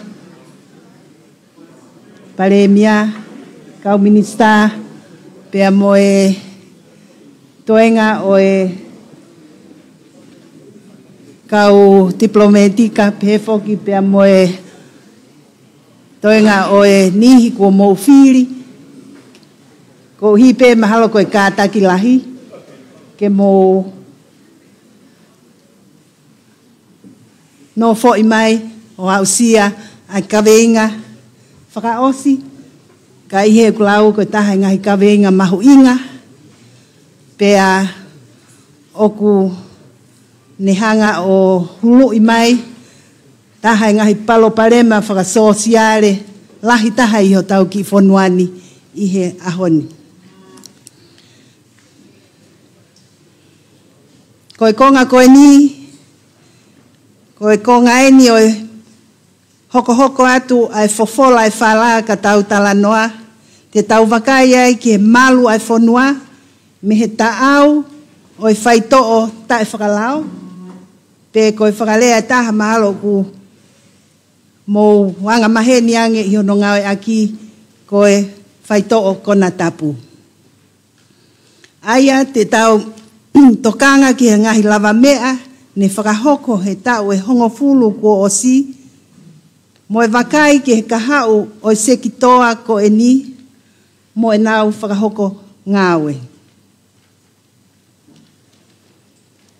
Ok mau fia au pito ke mau kau ngā whakahoko atu ai kawe ngani ki ate ki mautolu ho eki pia mo tau kāinga. Aki hai ofisa polisi tene uluaki whakahoko atu aha ki pui tua ke tūkunga o ngā aue kua whakahoko whikau aki pia moe palo palemani. Pea o hangepe ko ia mo mea i ko e pot ngawe polisi o kunau tataki lahi ai ngawe whikau aki pea moe palo palema ko eni ki he whaito o tae whakalao. Pea o ki ai amanaki hiri ai presentation pe ko e tuku atu he ofisa polisi maolunga ko eni ko e Police Commissioner, Acting Police Commissioner, porque Comisiona Polisi Leo, ko Filipe Fifita, ha konga o e whakamatala, whikau aki pia moe palo palemani, mo ngahi ngā ue, ko whakahoko i he tau e hongo fulu ko tau si tua mai ai, pia pehe foki, pia mo hangahi whakakaukau, whikau aki, pia mo hangahi ngā ue e malava, ke toko nii. Aho tau ki fonuani hono taui, o e palo palema, ko hake tua, pia ko hake uta mai, ki ho tau fonuani. Ko iai o ku, iai ai fia, makehe, ke whakawhei Filipe, Acting Police Commissioner Filipe Fifita, pia o ku mau fia, ke tuku atu ai whainga maari e koe ni, ki a te koe Acting Police Commissioner Fifita, ke mea mai o whakahoko aho o ngai whakamatala ki he hao whangani. Malo.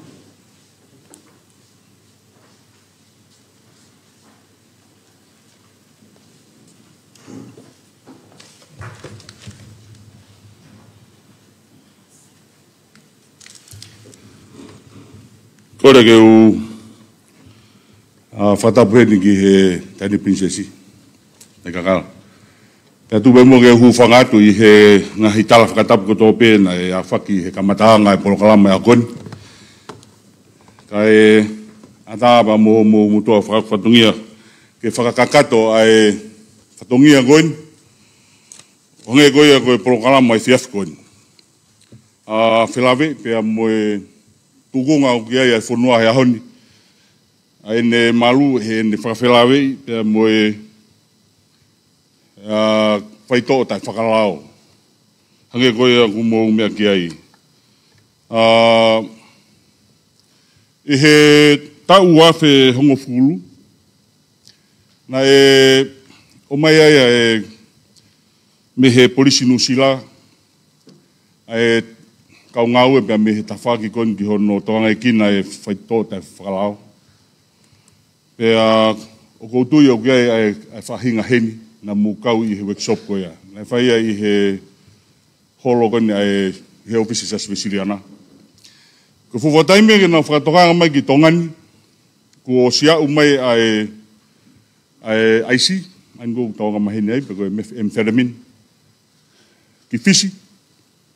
Pea koe fuwataime na mau ai re pi fisi. Pea o sia umai ki Nusila. Pana na whakatokanga mai mahino pito e tula vea ngofua e whangiot mo te Pasifiki ki he taau o e whaitua tai whakalao. Pea na kamata rewa hono whakaukau. Ke kaueni i he ngai kaweinga, ke whai hono tokanga e kina i he ngai palani ngau e whakatau e potu ngau e.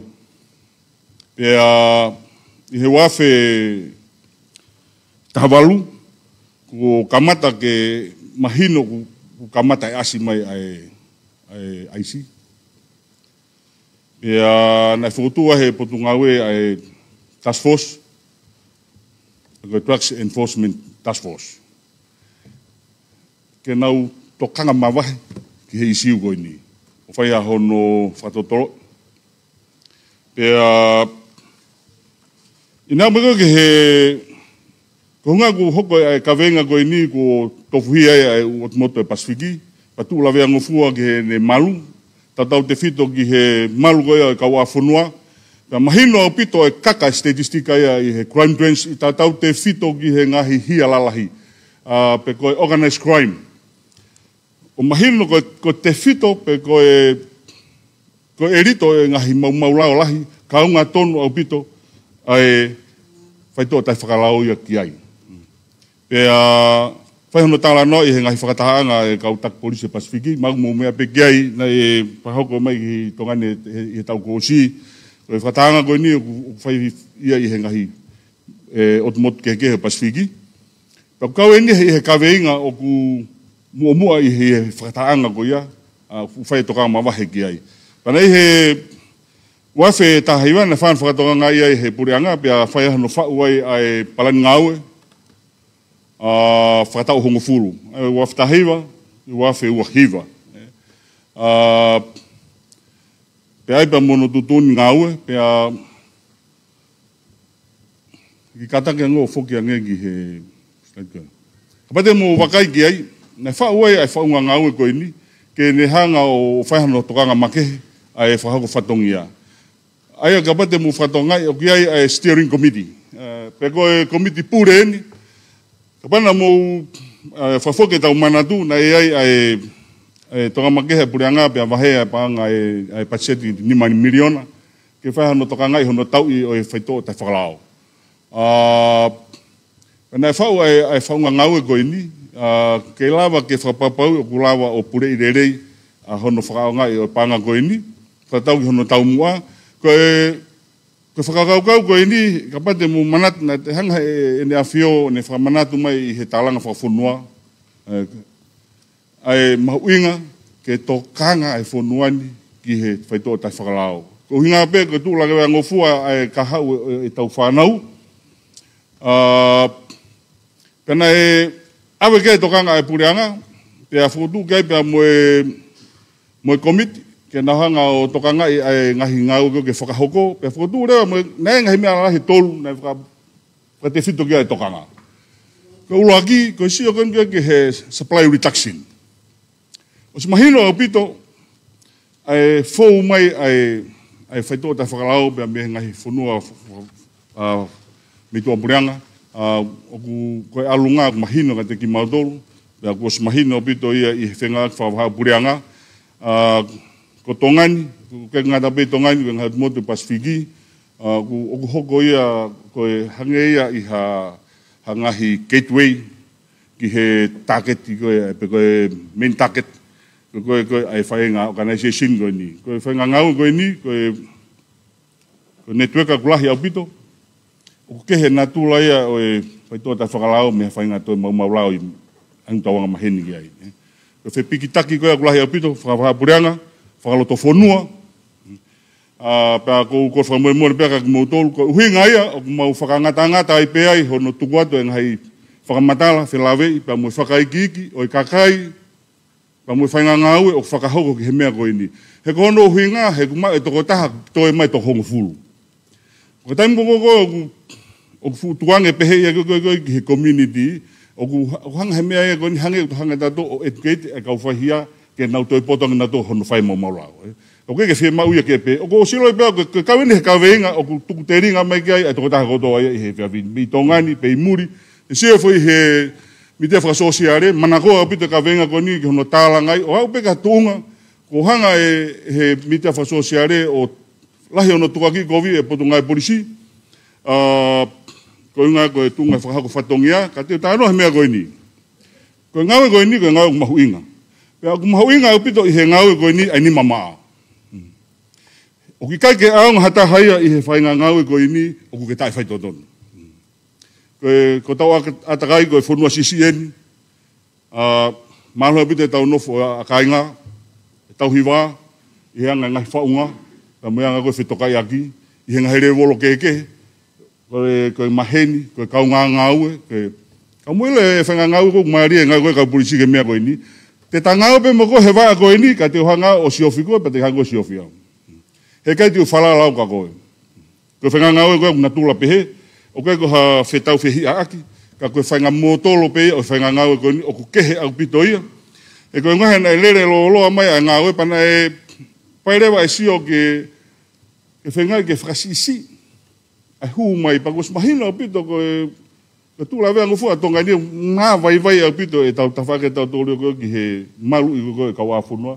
Pa koe whie whamalo heni ki he ngai potu ngau ke whai whengau e aki, koe kautawa e nea whio, koe potu ngau ke koe kastomu, koe wafu me malawa ka puna, koe potu ngau e koe ai whare mahaki, ta whakoe na mapapuloka, koe ta whakoe ne Salvation Army, koe whare paanga, i he ngahi kupu whekau aki ke koe potu ngau e pirisone, o whai whetoko nea ke whahako e ngau koe ni. He ku keke ngata pe hono tokanga e kina ke whapapau ki whai ngata ange hu mai mei tua purianga. Pea ku whemau ke toe whapapau o toe si ange a ene mo where helo e loto whonua. Ai koe ngau e ku ngau ki tua, pea ngau ki loto whonua. Pea koe, anga koe o sio ke i he taimini. Neongo pe ko hae tuunga iwi o ku whakaiwi ake potu ngau e koe ni. Ka koe ke marolo e whakahoko e ngāwe. Ka te wate pēr ki whakatata koe ni. Koe ki rekoti en pēr me he wafe watolu, te wat.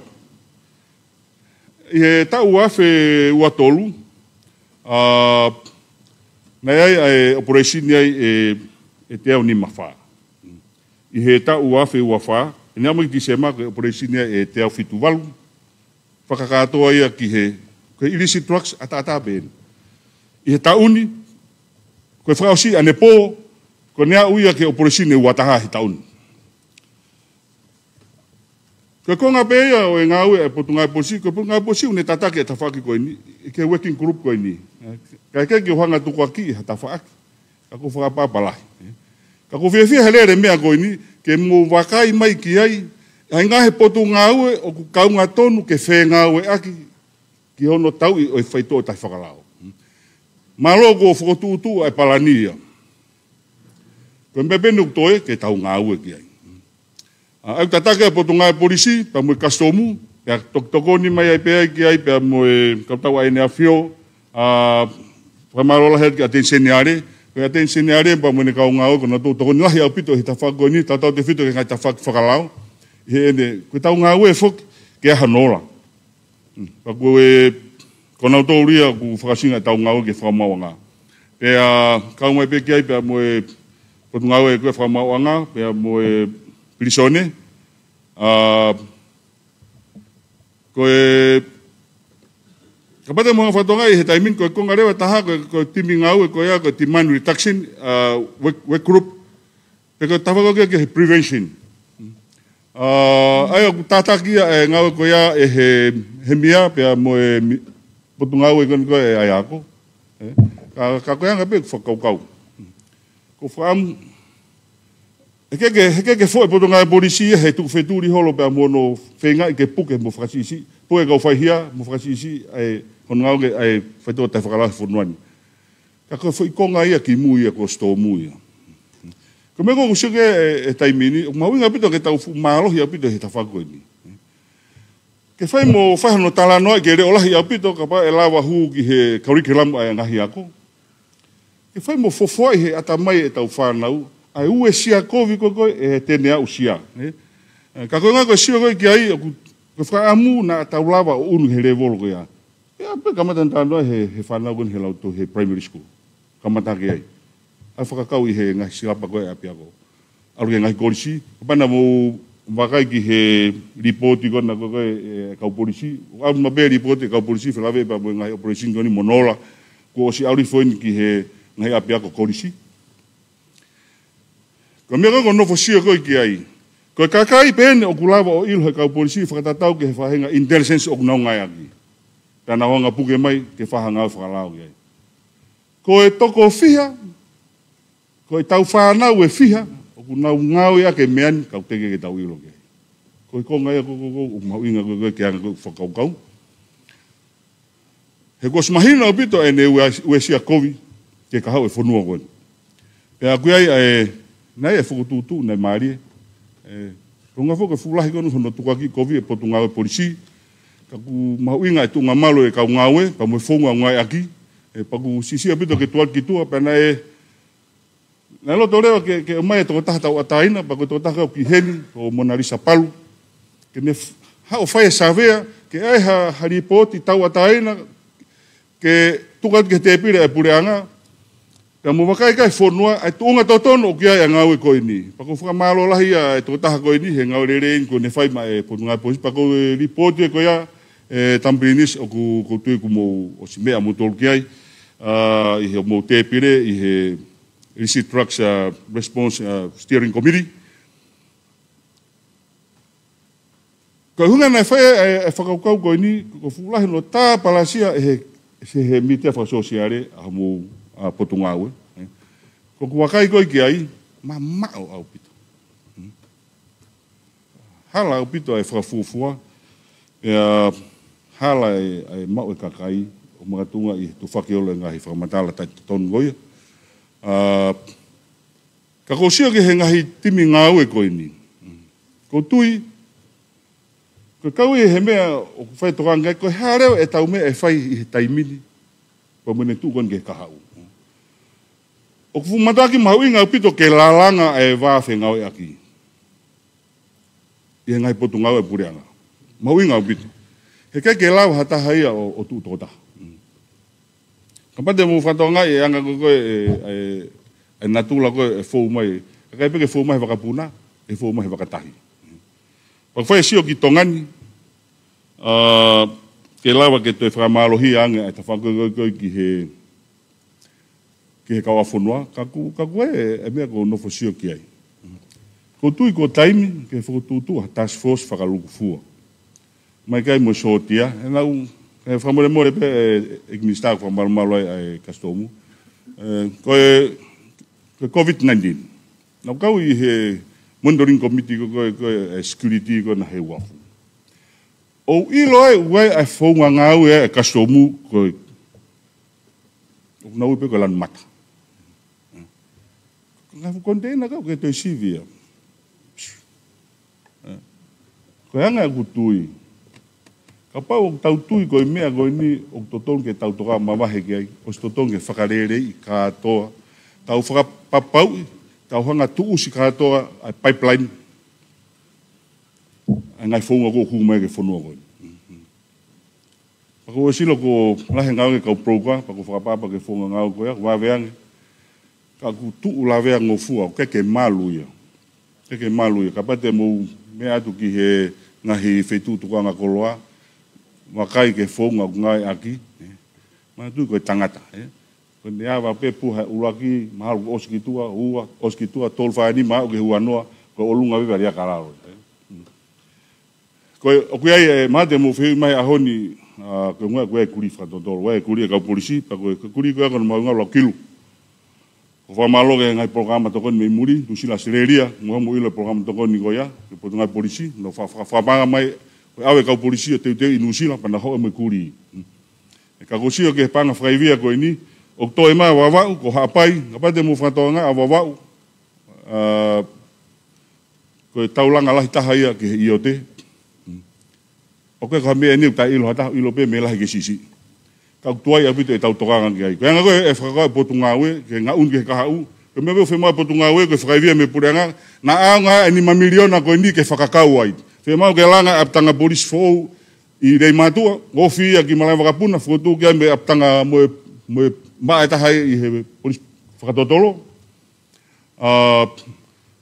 e fe ma ke fa no to fa ka pe mo hapai hapai fula hapi te mo vete fangi o tu motu ke lawa mapure i pagulo tonga famalo e pe ke polo puranga seria na to e frapanga mai we pa mo ngova ka petlo la e u apotunga polisi na e maka tolu na kamata hono proses ke o mai pa ko amana ke tau mai vaka peu pa ko koret pe pa ko frapa pa la ke va pa potunga panga ko ngo ia pito i fa fatongia ko ke haive ata sisi ka tau hela ia nge tau tolu i he proses kon ko ai potunga ai pure anga i he ngau o foi he ko me agona to tonga se tau tano he ke taha te tau tano to o se mo mahina alo o se ta o me arere na e fakata i he komiti pure kon ko ai illicit drugs response steering committee aho wa fa januari o tau gosi na whakakaukau ke hao mo fui keke hanu a PFT u me arere ko ya malo na ja me arere taha i he weekend to me arere tolu i he process pe ko ai o lotonga ngau aki ka ko hunga pe u e tano ke o ke tu ke ka ngawe ka ko tui o toton ke ai o vakai ai fonga ngau ko ni na toton ke whakarere ke tau almo taimi ke vave ko ai ngawe pe vave ange pa mo whakaivia ko sio vave ngawe ka tutuai apito whakaivia pa te tano ke ko hunga ko sio fulai apito no feu ia e tawhaki overtime ka ngawe ko ini ko ngai operation ala ko potunga polisi he trucks o ku kaunga ka to ke combine ai timi valu papa de mo sio ki he record ko na i he ngai news ko na potunga polisi ko pa mo whakapanga ko ngai trucks ko spuke ta 1 miliona ka ko nga ko mawinga ko u fe ma ko ba me fa ma wanga ko ke nga ko kata nga timia ko ni itan mo to ko la ta nga ko no fai ko nga ko ni ma tunga pe fa nga mari ke fa ha ko o ke la wai o hanga ko tano ko masi ko na ko i he mo fui ke ko mi ko ta lo to predict me ko ne fe tu ta ki mai pe ko alo pe time ko o ke ha fo nga i he fa nga ko ni ko fitu taki mai para ola ke te vai a pompong i kai ko fa mari e beia po ke to e be time goya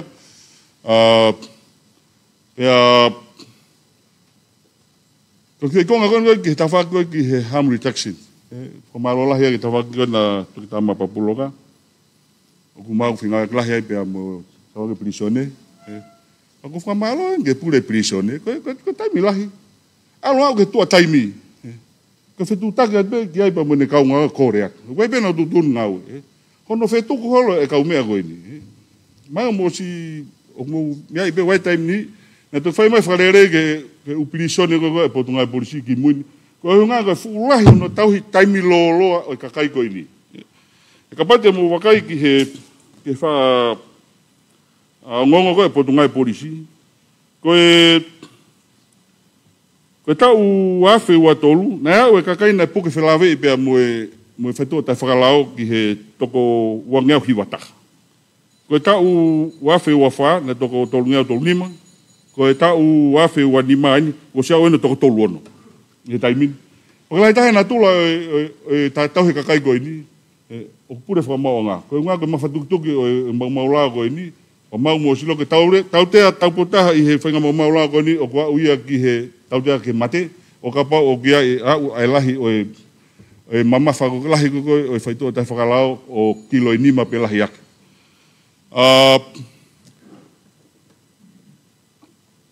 Ki kata ko hoko I whangia ki he sanyo. Sa kapate mo wakai ki hen, kaya nga na koe whakapeseti ko na koe tolahi ko koe e kakai ko na osi maua I he e ko whakalaya he whakamauanga I he whaitua te whakalao. Koe wafataha walu, ko peseti ko na ko peseti e tolahi whakalukufua ko e kautahi whakalao ko tauhi ko I he pirisote. Totol. Wafataha walu peseti pe hongo fula kau popula. Wafafua kehe. Ko wafe uafa. Pesete fitu no e kau popula ko I he pirisone. Ko kakaia, ko tautea ia kaunga pia moe whaitua tai whakalao. Ako whakala, aku ne talamai henga te tautolu, ai fui ata totonu. Ai lahiange, ai kakai, o ku esia e he whaitua tai whakalao. I he kakai, o ku tautea ko hunga koe ngahi mau lao ke. E neongo e tausio koe ki ai, ka ke pehe ia, e tafo ke potungai polisia, o whakasio trucks ataka, eri ake u palapare make, o whekuk mo e kakai whonua, hou ai ua wha. Me he monite, ki he sāpate. O whema, a potungai polisi, ke whakapapau, o ku nela malawa, o whakakakato hono whatongia ke whakapapau, ku maluang e kakai whonua, pa mo nau ngahi whamiri, pa mo anga e whewhonua ngaki. Ko e kalawhika nai taha. Ka pate mo wakai ki ai, o koe ne ki tō ki lao he uafe uowa watolu, nai pia no huinga ia ona. Ka pate e whoki ho mo manatu, ki he taimi koe na e pae mo ngafi. Pea nei e kaunga o pite whaalokoloka koe I he COVID. Ke ne hanga o tātau whe unua ki hole kakai whonua. Pea sisi angerewa e nau whaingofua ia ki hono tufaka te whaitoa te whakalao. Pea sisi whaingata ange ne humai me tua pureanga. Sisi ange ngahi waka nei tau mai ki tongani, si e wakapuna, si. Aiku ne o mai he ka tau tolu, ke tau sio kia e whi ata totonu, ai humai ai whaitoa te whakalao o hau I he kaua whonua. Ka unga hange ngarikaka pehe I he ni hakoe watolu a wha. Aiku ataange, pea toi lahi ange ai ngā ka polisi. Neonga nei whakawhehu ia he whonua he taimlahi. Ka koe ke mālolo e potungai polisi, he kono whatongia pe ia o ona. Ke whakahauka ai ngau koe ni. Pea ku unga pe koe tau taimi, na whakakaua ai pea ki whaimite nima. Ka koe unga ku fu mauloloa. Ko anga pe ku fotu wat. Ko tu u tonu ko ngai slide ka pate mu wakai ke ko sta no ge. Ko fam pe ke te fa no wakai. Ngai fonga ngawe. Se ngai komiti ko si o ku ka whakanga ka ko ngai ku wakai. Lahi au pito ngai komiti pure. O avea o hilifakia he ka minista. O ku lahi na portfolio na. Lo tonga whakawata maki I he komiti ai whare mahaki o awe kausi o kulahe na unga wena ndo. Paku hoko e o sisia ke whaha whetaulaki a taimi. Nang totong ke toi ki whakatoi fuki lalo ke aunga e ngai futu unga ke koi lalo e. Kunga ke lawa ke ngā une tau ngā ue. Ka pau e ko tui mau ke ka ki rekoti koe nā koe mau pe kune hanga mai whakawaka tau tolu ai tu koe na tula koe e whahu whatongia. Amene lai pe fe moe kina, mau fe unga pe moe tunga koe ahau, ka koe anga koe tui, totonge tau una koe kamata pehe ahau no hokat ke kahau, totonge ke you need to make a change. Eke ke tau ke lue tau tohe funga koe ni. Ka pau tau fe maha ola u toe lahiange, pea toe maluange. O totonge ke whai mo tau whakauka e ngahi mea he taimini o kuesia e ngā oke whai mo furi.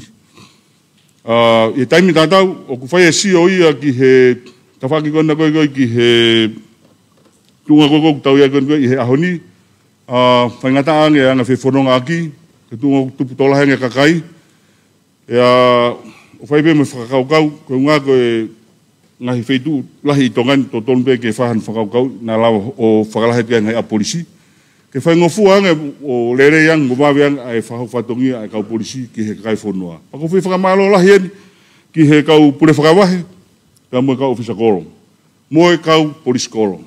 Kau sio lahi ono tālanga, ai kau po skolo te tano e me ko ni kanga ko fenga wa ki ko po tunga polisi pa mo kau po skolo ko la ngai information ko mai mana do ngai formatala o kaunga o anga anga na me fai ko na hanga o fatoranga i e fenga na tu e fenga me ko ni pa ko kanga fenga ko mo na tolu o me o fe ma uia ka na u fa ko mai ka fa hanga o ki ya pa ko fe fa lo to la hia te kai fonua ka koe pa me e ku ke ilo ki ai o ku taitai le ko ke fetu taki mai ke tau whenga o yak ya ko io nei ai taimi ni ne marasi ka kai fetu taki mai pe ke na umalu yang no fo i gai o ku ke mo ni ai famatala ko ya e ngai fo nga go nga ki o ku malu apito ia o ku kau hono malu i o ia i he fo nga go ya e ke fe ma u ke tu ki tu pa ba de mo fatonga sisi apito ke maunga ko no tuwa te hingoa pa mo e wai pe ngahi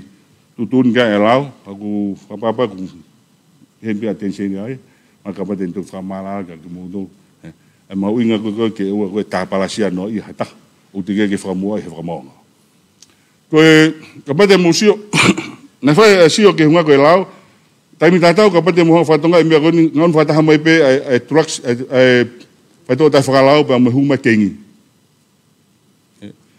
ke ngai mau lao fa ha puria ngai o nga pe ko o mai ho tau fa hinga fa ko fai pe ofena ka na dol pa fo me be me muri pa ko fa malo la he pe he ngahi ko ngau na nga to ka ngai na ta fa ko ni pa ko me re ko ko na fe ma ure ke fai mo fa si o fa pa pe pa ki he lao ka ko nga ko ilo ko fa re ko na dol ki to ka ngai na ai lao tā koni ofisi atensione are o kutui o kau ni me o tutonge ke toka fai fa toka nga ke ai o fa o lao o furi he lao ke kainga mo natula ko eva ko tu tai mini o tau to mui tau to o go manga alo e fa hi ai he alu ko e tau ngawe pa nga tai ai ko honi ku me ngawe ka fa hi ai teknologia o ku mau inga ke ako i mo kau polisi ke na unu mo na to ke revolo ko ya fa me pe kuwa ke fa va taha ko ku mi mai ka kai to tonu o ku nau expert he umala beni ke na ngawe i tafa ko ni uraki ai ku lotonga fa nga po ngawe ki ai restructure tafa ko ke ngawe ke ngahi ala lahi pa ku lo fa le ta ke te ngai tunga ke to mai kakai i mala ko ya kakai pe ku na o si qualify pa me he ngahi university pa he time tata umau inga pe ke te pa mo ka polisi lolo tonga ko ke u to talano ke u me ko felave pe mo fenga aki ko tu mahi noia ko os mahi no pito ka tau to ai mauinga ke la langa nga fenga ki tau de fite u potunga ko no kaunga ton ko ke process ko no tau ko fai to ta fakalao yo kata alo ke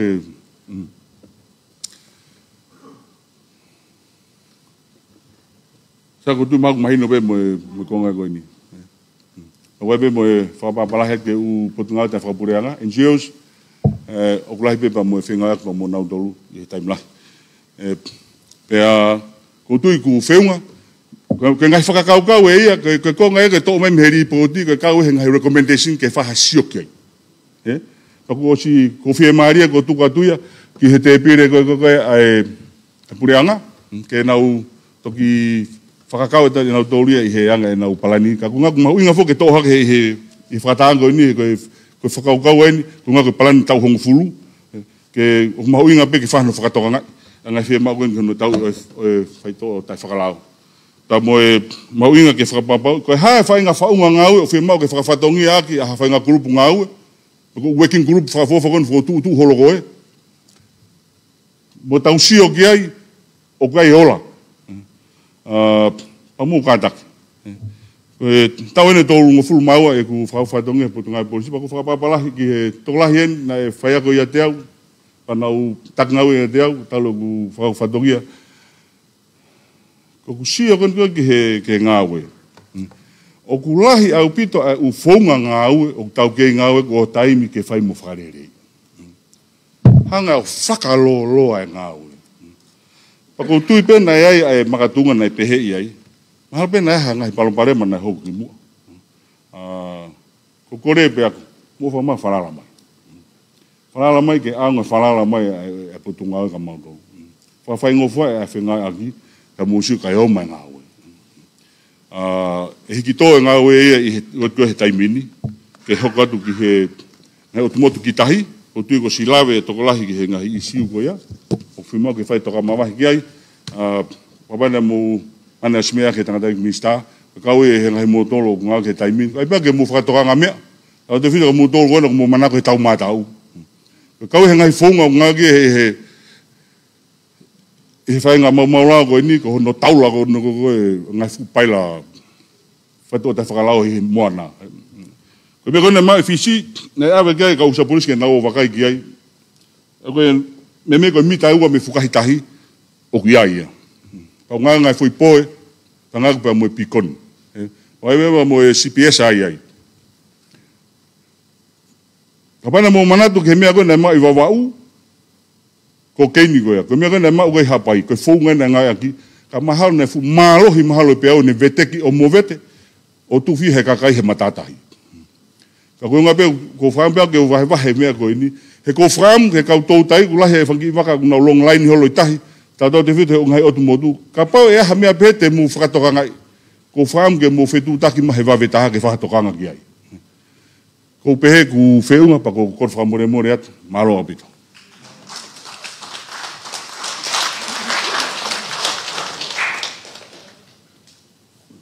Malo apito Police Commissioner Leo Fifita i ho lava mai he fiafini ke whai ha talanoa kai ke ngata pe i he talanoa i he ngahi hausia tonu i he tau koe ne tolungo fulu tupu ko ke ngāwe i he pot ngāwe kai pehe foki ke ngahi whakamatala o ku amanaki o au ngalahi ki he pureanga pehe foki ki ati ki nau tolu ko nau mea mai i he ahoni. I he taimini te utuku ange pe ha whehu i e ua ki ha niihi o nau fie tuku mai ki he komisiona leo. Komisiona o kātak pe ki ke mea mai pe o te ke fu alke mamao. Kai tuku mai pe ha whehu i e ua pe o ka pau ki ai hataha o fie whehu i ki he komisiona. Malo. Ia. Koe ua pe, malo. Ai koe tangata koe ni mui, ka taki pea sote kulokula pea moe fine mui, kofu uli koe ni ka taki. Malo. Malo. Koe ke u whanga toi pehenga i u whatapu ko si au whaki. Whataha ngan. Moi pe. Kai watu e ki whalawelawe koe ni. Koe anga koe ku siau boi anga koe tālanga. Koe motuani ko Stephen Cock. Ku whaiwhatongia he polis whakakola whangaloto. Pea koe siau koe ki he ongo. O ku hau he renti o he mimei he aho kotoa pe. O ku puke, kakai, mo e whaito kona tapu. Ai ku sia tu ku malawa lelei pe whatongia kau polisi. Ko hono whekumi, pe mo hono whatotolo. Ai kakai kone ku nau whetuku holo e whaito kona tapu. O puke o whakahu. O mea ku tokanga kia e motuani. Koe taimi koe, o ku tauhi ai koloa koe. O, koe ke taimi koe whamau anga. Ku asimai kehe. Kehe ai taupehe. Kilo e wha, nai mau. O ke taimu kuha koe whamau anga ia. Ku holo e kilo ia koe nai puke. Ako ku siau, pe o ku, na ku whakaukau e pure anga. A feitu ke avo tauhia e u koloa wani. Ke taimi koe koe ke whamau anga. O kapau ku kilo wha e ke kilo wha i pe. Koe ia pe. Malo. Malo. Malo. Ko tu ka veinga ina ku lahi au mito ai hano urewe whakaukau. O ku osi whakatoanga i whakasainisi pe ia. Ko na tula kon ko e whainga mea koe ni. E me hangeha na tula ha masima. Ko wholoa kon no tuku ka pa ko mafuri ko e ea o ko siwe sia pia iai. Ia te ia pia. Pakapau o whai no toka ngai apito ke ko ha si taha ko e ala ke te ai pe rea whaingo fua mo mai no fua e ala vai ai e whainga mea koe ni. Pe ku lava pia mafuri hangeha mau. E tango tuku folo ai o kapau ke malo e fongo tu ko fongo ngai he taimini o ku pau au pito e kapau ko lolongo no tuku ko e feito ko ni o ko fai ke ni hakilo no ko fai ke pe ki mil pe ko poini ka ko fongo fai taimini ko ne puke me pe ko e feito ta falao o ku fua e pe he taimpe ko ia.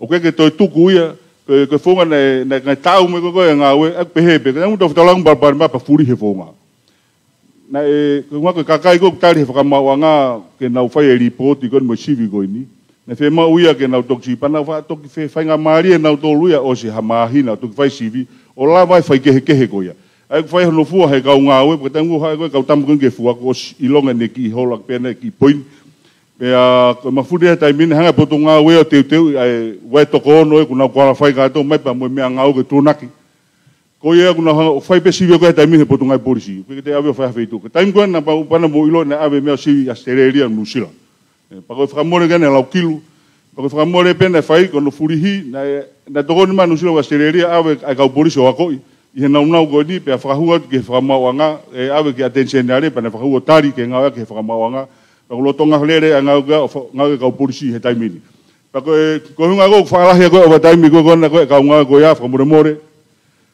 ko proces ko he taimini ka pa te na nga ka ha me i he fia fini he kai te na ma wa he me ka ro ke alo o ka ka to sivi pa fa hu ke fe tu go tonge tu go ya ko nga he kai ke ha ko o alo fai mai puke pe ha tamata o ave ke sivi pe ha tamata pa me me ko to ko tolu e fe ma ko fa mata he me pe ta i taimta e fe ma Pea maa po ange ai ngawe ko tamatata upe he kamata fe mo ke fola upe mo ke fapapo alo au ke ngatanga. Ta ko kana uilo na isi pena na talanga he fama nga he ngai kesi ki mo apito he foloa. Ko taimi ni kapate mo wakai ke ngai kesi kon he fama nga si apito ke ha hata me fama nga. Ko nga ko foma ko ni. Pa ko te fapapo ko ta ko si kakato na ke mana tu ya he talo no furi he fonga nga goni ko sto tuanga taha e whakamaonga nga o tuaki he whai tō tai whakarao.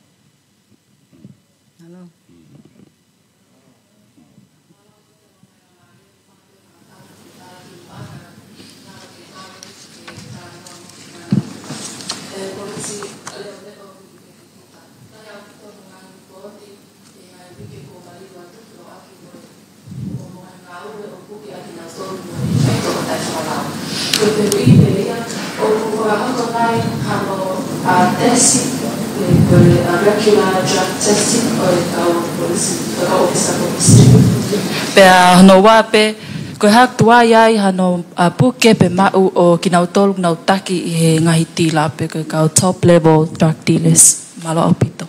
Ia malo opito feu le o fam ke fa mahi no pe he ahon. Ko ngawe ko ni o ke ne hanga fa ngata ngata hata mi ai. Ko me ko mo fam ke ne la he ngawe ke foi statement ko ni me foro. Ko tango ne fa fe tu takat ke kai ko ni.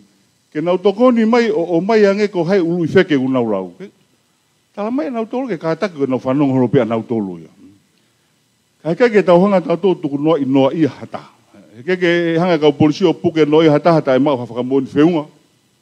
Ke awhe ngau e goni e mea tatau e pepe ko ha ho tuunga i he whanua goni. Paku whakam ke whai mua e ngau e ka whainga tuunga pe ka hanga whakamoni e ka moto. Kataki pe ho whakapapa ke toko taha ko ia, ka koe ka makatu ngai ke tai whaha ngau kia i kai. Pau pe whai ngau i ki ai. Nai ngai tuaki ki mua na mōsilo, nea o au ke tuaki e ngai lakanga i e whanua. Ka mea nai hako, nai puke mai awi nau tolo tahi apu. Oku i kai ke mooni ai whakakaukau ko ia, o kua hauesia ai lakanga he whanua, i e ngau e whakapureanga, pe koe tuunga he whanua, ke nehanga whakatangata ngau i kai. Ko tāno lui wheke, ko ofa mai, ko whaamu mai ke whai mo ke tolo mai, o tala mai pe ko wheu i wheke kona ko ke unga ki ai. He ka pai atu e whainga whakamatala ko na ke whakamauanga. Hei kai ke mo ua hataha e mo ua e pure anga ai ai. Ka pau o ke mau ha whakamoo nia ki ai. Ka kouhanga o taritari rei ki mo tolu, ko wham ke moloto lahi. Ka pau mo ilo ha mea pehe. Lota o taina pau ke whaingatai he renga pusi na sio mataha ilo koe. Ko whika telefoni u ilo ngofu api, tua ki atu mau pehe mo puro kalama. O e fit tahi o wau ni mana. Tā maka te au kau toki whakakaha whetu ke o na sio mataha ilo koko kui whitak mahe mea koia. Malo. Malo, pito mau kia ko ngā ua e whehui komisiona leo leo o whekau akpe o whai no CV o kau officer policy, CV drugs. Iyo, ko ripoti kone te whahu atu o kau ia i he ngai whutu koia ke CV mo au tuak tese kau policy. Ka kohanga e o whutu atu, tuak tese kau ngai whapureanga. He kwhela la vei, ka pate mo whatonga he taimini, o kue sia pito e legal process ia, ko ngā kwhela la vei, a ngai potungau e pureanga pa mo process kone i he investigation ni. O alu pe o au, ki he sektor kone koe i he whamaanga, ke tau te ilo tau tauria pe ko hai te tau, ko ngahi motolo ko he ngau e ko ki he whaitoa tai whakalao, ko hai e whalala ka hai. Ko timi ko ini ko kau ia he ngau, ko nau toka te rine ia. He kei pe whi mau ki whalala ka ta. Whalala pe ki ai. Malo. Malo au pito komisiona leo leo, ka o kore ate ke tau hoko atu ai po tala noa, te iai pe whainga maari e anai ange, whikau ak mo hanga ngai whehui pe ko ngai komen, ka e tupe mua ke u whaka wheiloa ki atu, ai kau me mipa, pe ko kau tau kei makehe i ngai area kehe o society, ke nau, aia ko nau loto tō, ke nau kau mai ki he po tala noa o e whiawhini, o ko wakai foko e kau panelist members e u kulupu kehe, peko u kawenga kehe na toko ngata pe toko ni mau, toko ono mau kau panel members i he whiawhini, peko ko kore pe ke ui tahataha atu ak nau tolu, mo whakawhelo ake atu ak nau tolu, ke nau lava tahataha mai pe ki mua, kai kamata e fofola e whala, ke tau tala noa i he kawenga koeni, mahuinga koeni whikau aki pea mo e whaito o kona tapu po whaito o tai whakalao. Ko ulaki ko whawhia i atpe ai komisiona e plisone, se misi tapu eluelu, ke kataki o ke lava mai, kai ke sola hataha ki he tangata eiki koe ni. Ko se misi tapu eluelu, ko komisiona e plisone, whakahoko whatongia i he tau e whango fulutupu, pe au pe ke nimango fulutupu, kai tau te whito pe i he ono toka ngai e tau plisone. Ko kore atu whakawhi atu pe mo toke tā mapa puloka, mapa haana puloka, ke whamole toke tā o lava mai, kai ke sola hataha i he lokini, ki he tangata eiki, tau kei, taha i he malae koe ni o whakalelei ata mai, toke tā mapaha ano puloka whamalo atu ki ne lava mai he whiawhini. Kono tolu, ko whawhi i atu a leo nai tasi hoponoa, ke lava mai, ko taha ene kau tau kei i he malae i he whakalelei ata mai, ka koe te whito ki he Tonga Mental Health and Disabled Association, porque kau taha ki hono toka ngai o ki nau tolu whaingata ia pia pehe foki pia moe whakalelei ata mai. Hono hoko o e kau penolo o ko whawhi ia tuheni Mele Prescott ko e toka taha eni me he kau taha o ku whengau e aki lahi pia mo waofi pia moe whakamau anga pehe foki ngai maa whikau aki kehe me he Salvation Army. Whakatautau te whito ki he ngāwe ki he ono toka ngai pe koe whainga ke palani ha polo kalama ke lava o whai ai toko nia ki nau tolu kua nau si I Wesia Kovi I he whaito'o tae whakalao.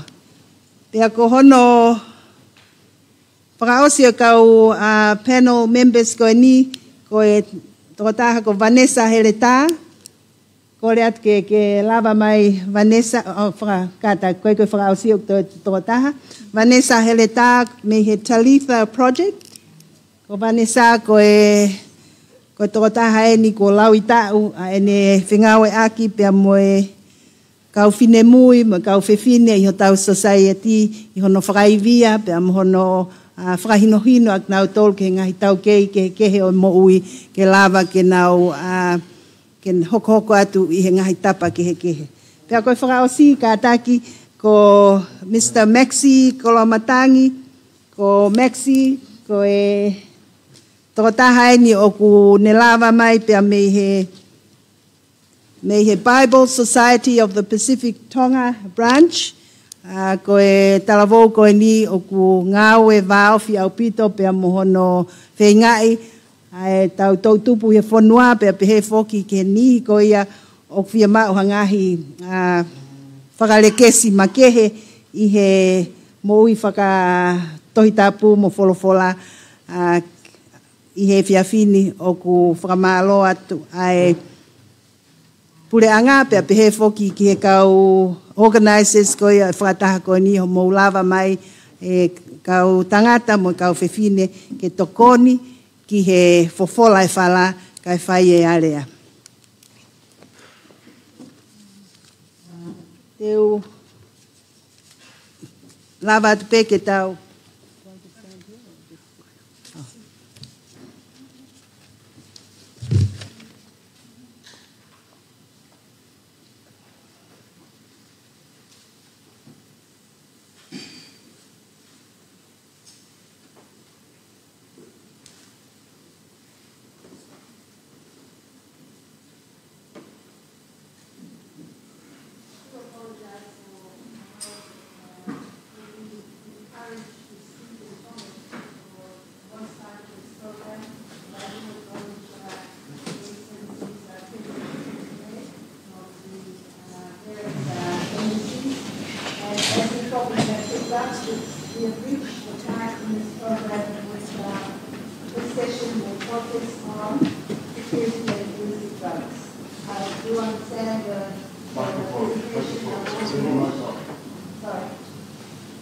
I do understand the program and the information provided are all in English, so I think you are not left behind too much. But thank you. Now I know there's translation also provided, so thank you very much. Malo mo lele kau panel members, pia ku whamalo ato mo lau maari lele ke tau kei whakahoko pia polo kalamani, pia ku iai a fia mawahe I pia moihonga ia me fin motuani ke ulawa o tuku atu hangahi whihui ki atu ki mou tolu. Te tau kamata pe I he whiawhini pia kou tuku atu pe a whihui uluaki whakamole ki ate koe toke tā mapaha ano puloka ke whakamole o kamata ak pe ha o lave ki he pekoe hae ngahi ngāue palani ngāue ko whakahoko he pule anga I he ngahi tau koe ni hua noa ko tau situ a ki ai whakatau te whito pe ki he kaweinga koe ni o e whaito o tae whakalao pea I hene pehe o ku pea ko hono wā na e hono wahe o ngahi nau ka wai hapaanga na wahe I atu ke whaito o tae whakalao pe koe whakalea taha na iai nei hapatseti I he ngahi tau koe ni wanoa ko tau situ ki ai ki he whaito o tae whakalao pe koe ni kua uesia pe o atu ki ho malu pe koe ongo whihu ia ko kore at pe ke tuku mai ha o tari o whatatau ki he ngahi tutuni ngāwe kua mai whakamole pe o ku miniti pe ua e tuku atu ke mo whakamole tuku mai ha mo tari o ki ai pe ki whawhangu ongona mai pe me he turiki koe koe uluaki taimi te ke ongona e leo ki whawhangu koe ia koe whakatokanga toe pe o miniti e taha Pea koe hiri koe lava koe minte wa e toi hongona mai ki whawhangu. Ka kou kore pe, ko hui ko tau tokolahi, ke tauhi pau ai taimi ko ia. Malo, Dr. Mapa.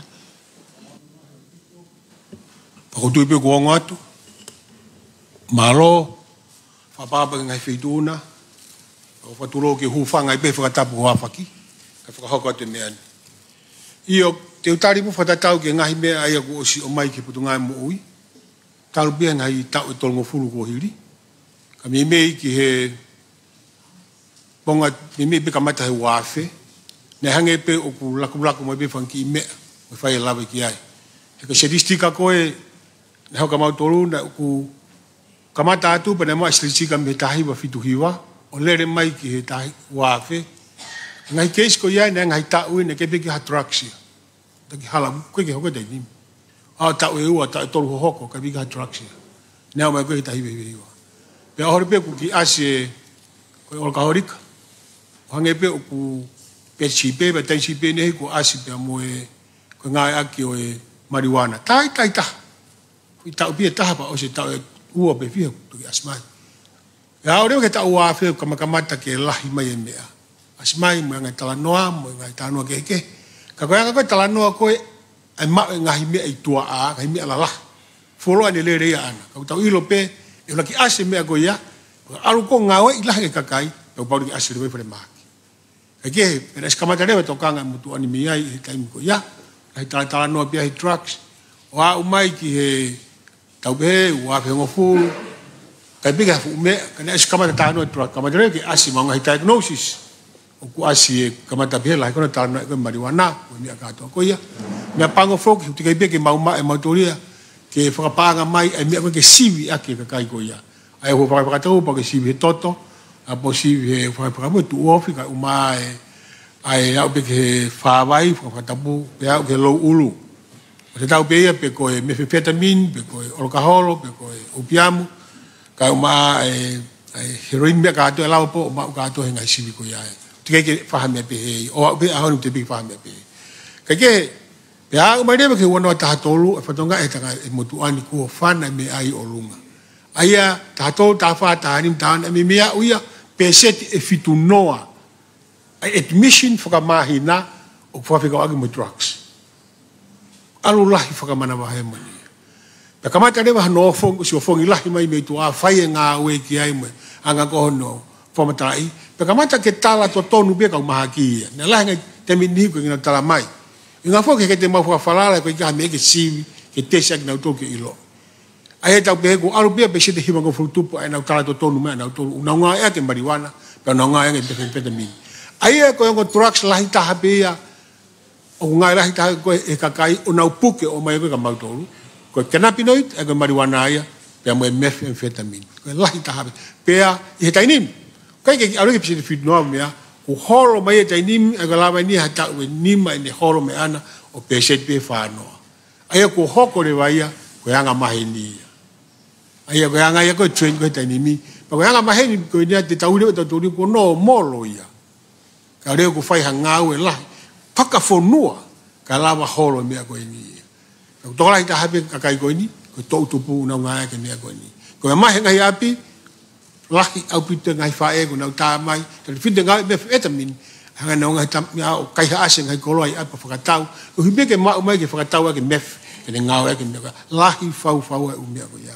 e fonoan pe me ka to pe me ko ni ka kai una ngau fa fa ka mo senta e fa na ka fine ta pe pure ang ta fa pure ang ka pe foki ki Salvation Army ngai me ko ia ko ma tu mo Salvation Army o mo nga fai to pe fa ta mai ngai drugs pe os ko ave to rehabilitate en auto na sia ngai pacheti ne fa upe ai ko fa ta ke ma government corporate plan ai wano wa tolu no wa fa no ni mo no wa no ai na la ve fika ak be mo government priority areas e tolu na fika ola ki fika tolu fika ni ma fika hiwa ko fika tolu na fika ak ia to build a illicit drugs rehabilitation center ai ko te fto me ene ka ko ai no na fa la fu me go ni na la ve fika tolu pe he mobilizing national international response to effectively reduce supply and the use of illicit drugs and address harm reduction with process.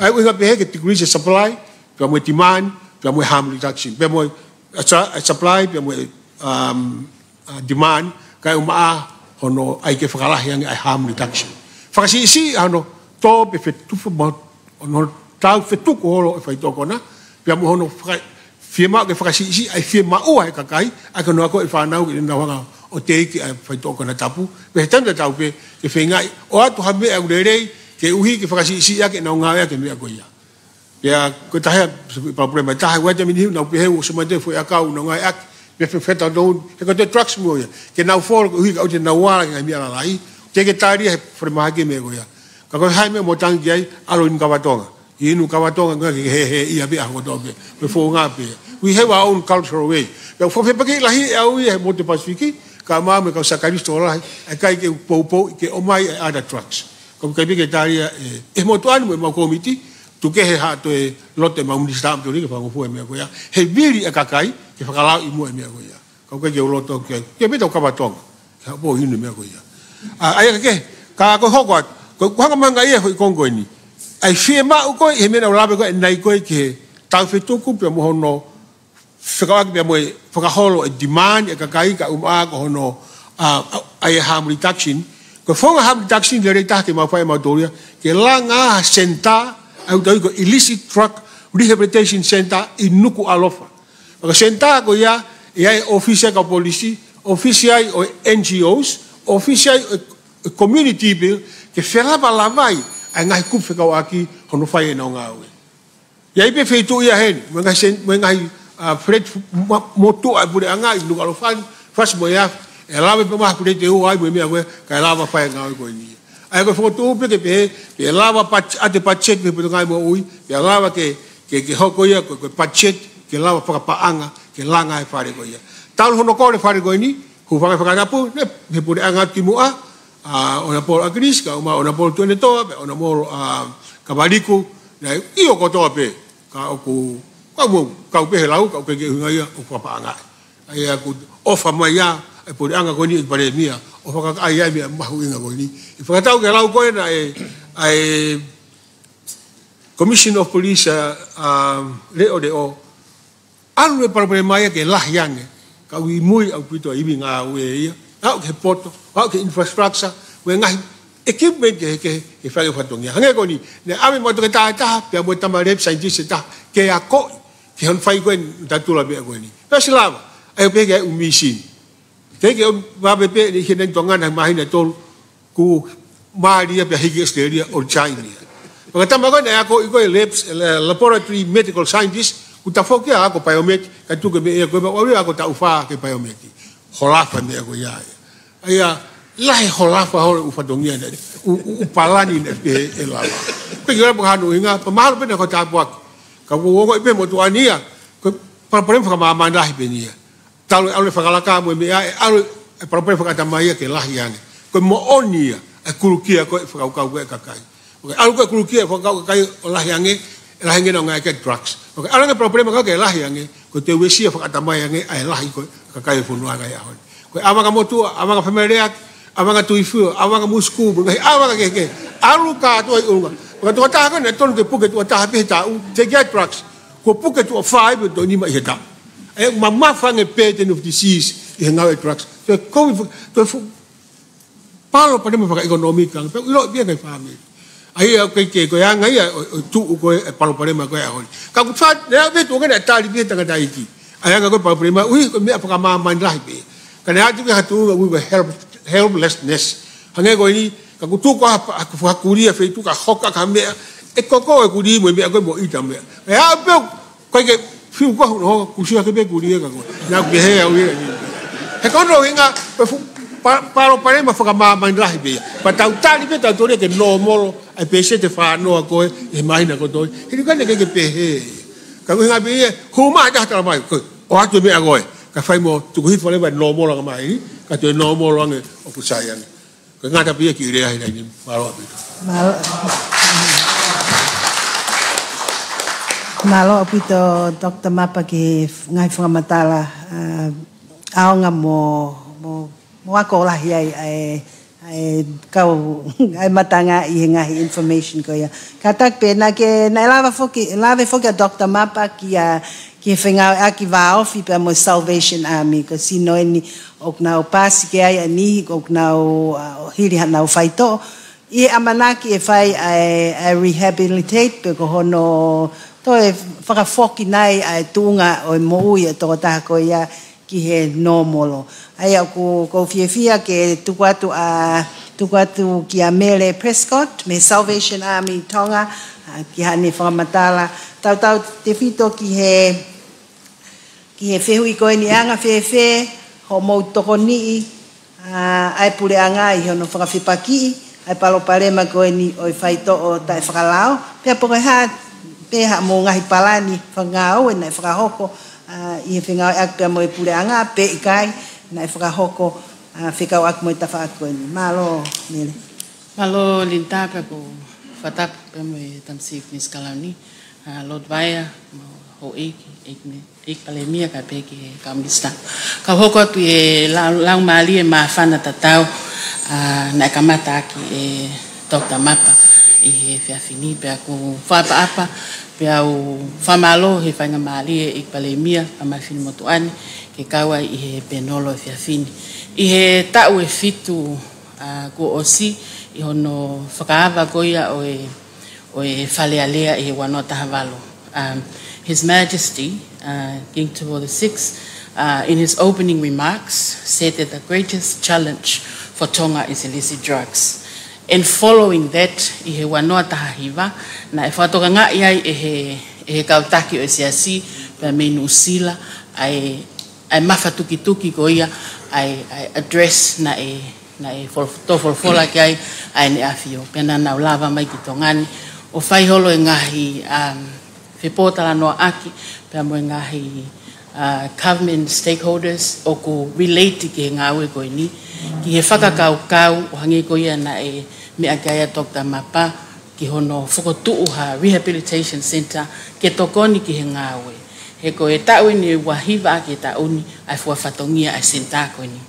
Pia osi koe ai talanoa koe ni, it was still on the table, kai ke iai ha result pia mi he talanoa koe ni nai whakahoko. Following that, ai symposium koe ni I he wanoa wataha. Na e whakahoko, pia na mau whainga maalie ke mau kau ki ai. Pia koe symposium na e whie mau ke tau hau kotoa ki ai. Ke tau lava o share e tau ngahi ilo, pia tau lava o promote collaboration and best practices. E anga whewhe e hanga e tonga, o tau I ai palopalema ko ni pia tau ngā ue whakataha ki hono tackle ko ia issue of drugs. Again, His Majesty, his opening remarks stated, the problem is not a local problem, it's a national issue. Pia oku require ia an urgent integrated national response. Pia I he symposium ko ni hange ko ia ne lawe kia Commissioner Fifita, na e lawe ia pa ni hanga ia whaka malaala mai ai konga ko ia ki he supply reduction ni enforcement ni pia mo demand reduction ke prevention ni ka ko whaka amwau ke u lawe whakate fito ki he tawhaaki ko ia o harm reduction mahino ka ki mautolu o ku ngawe waawhi a pito ai pure anga pia mo ngai development partners ki he ma'u mai ngahi tokoni ke addressa ke palopalema koni. So there was funding provided and expertise to work with the government to help with border control, custom, policing, and some social support. Mau mahino I koe pole lahi e nia for a small nation with a limited budget. So working in this partnership, o kune oange ia ki Tonga, positive impacts ke lava addressa ke illicit drugs in terms of supply and demand. And I acknowledge ai ngā ue whaofa whahoko he por ngai polisi ka pe ke por ngai customu pili sone ai whahoko whatongia o ku nau whahoko. Ka koe ku whehui I he whiawhini o ku tau whai to tonu. Hange pe koe au wha mea ki ai whawhonga koe ai mau bāhenga tonga tapu whitu ka koe 8 Minister Polisi. Ai ne teke koe ai mahu ke tau whai to tonu I he tau fua whatongia ko whakahoko.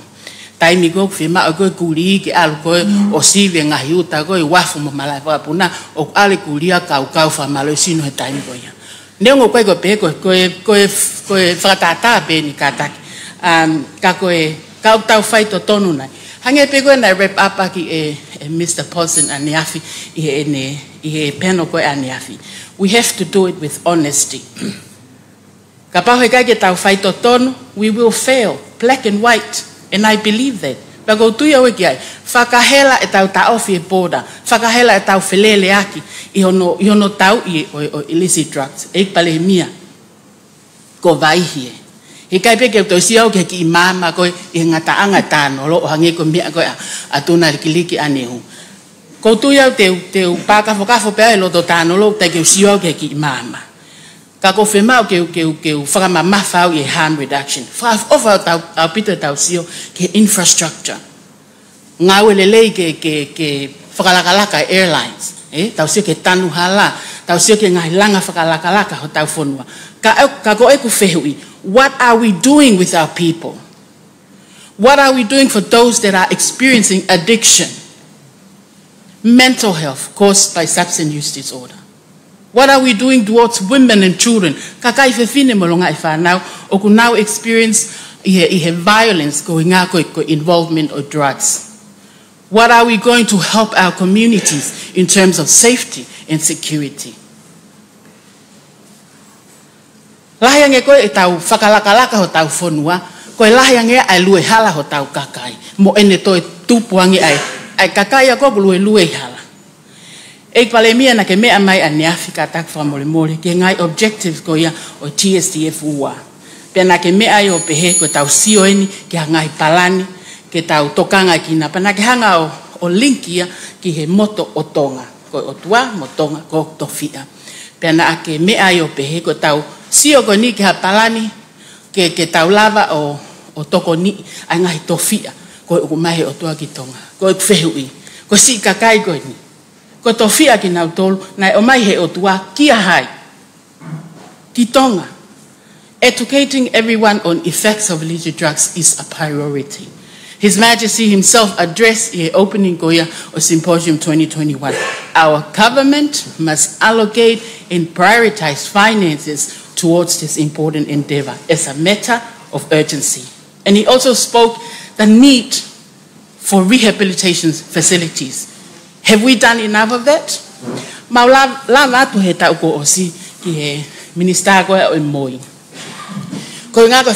We understand that building a rehabilitation center takes hundreds of millions to build, to staff, resources. O si fai ai pe tuki e minister. Pea koe tari. Koe mau whakaukau na mau labat mo ia e minister wha mole. Koe sion ke ngai fu pio tingi koku li aki olo koe na lawe ke aia Dr. Mapa i fasi mo mea. Can we have that? Can we start with something, Tonga? We start small. Kai ke tari pe ke tau toki langa hangai fu pare fu habaka. Betawa, can we start with something? Pea mau lava atu o tuki. Fefe ka pau e si o mai pe ka mau renovate, ka mau tokoni e staffing, pea tokoni mai a Dr. Mapa. Pea mau, something that we can collaboratively work together, togetherness. Pea koe tari, mo alo pe kai whai hasio ki ai. I he pule anga ko osi. We are hoping that this government can take action. Pea koe whakakau ia. Pea mo e palani ngā we ke tau kamata hamea. Ik pale mia koe koleia. Tokoni mai. You help us, we help you. Feeling ai cats koe o fie mau. Whaan pe lintage wha osea ki peka ataki ki minit pe ta. Ai kulave koe ia ki senta koe ia ki hono tokanga kina o ki nau tolu o kumautangia. Koe kau ngawe, toko whaape o kaua e whini ani. Stats koe ai senta, me he ahono peko Sanuari ki he wike whaka osi o February.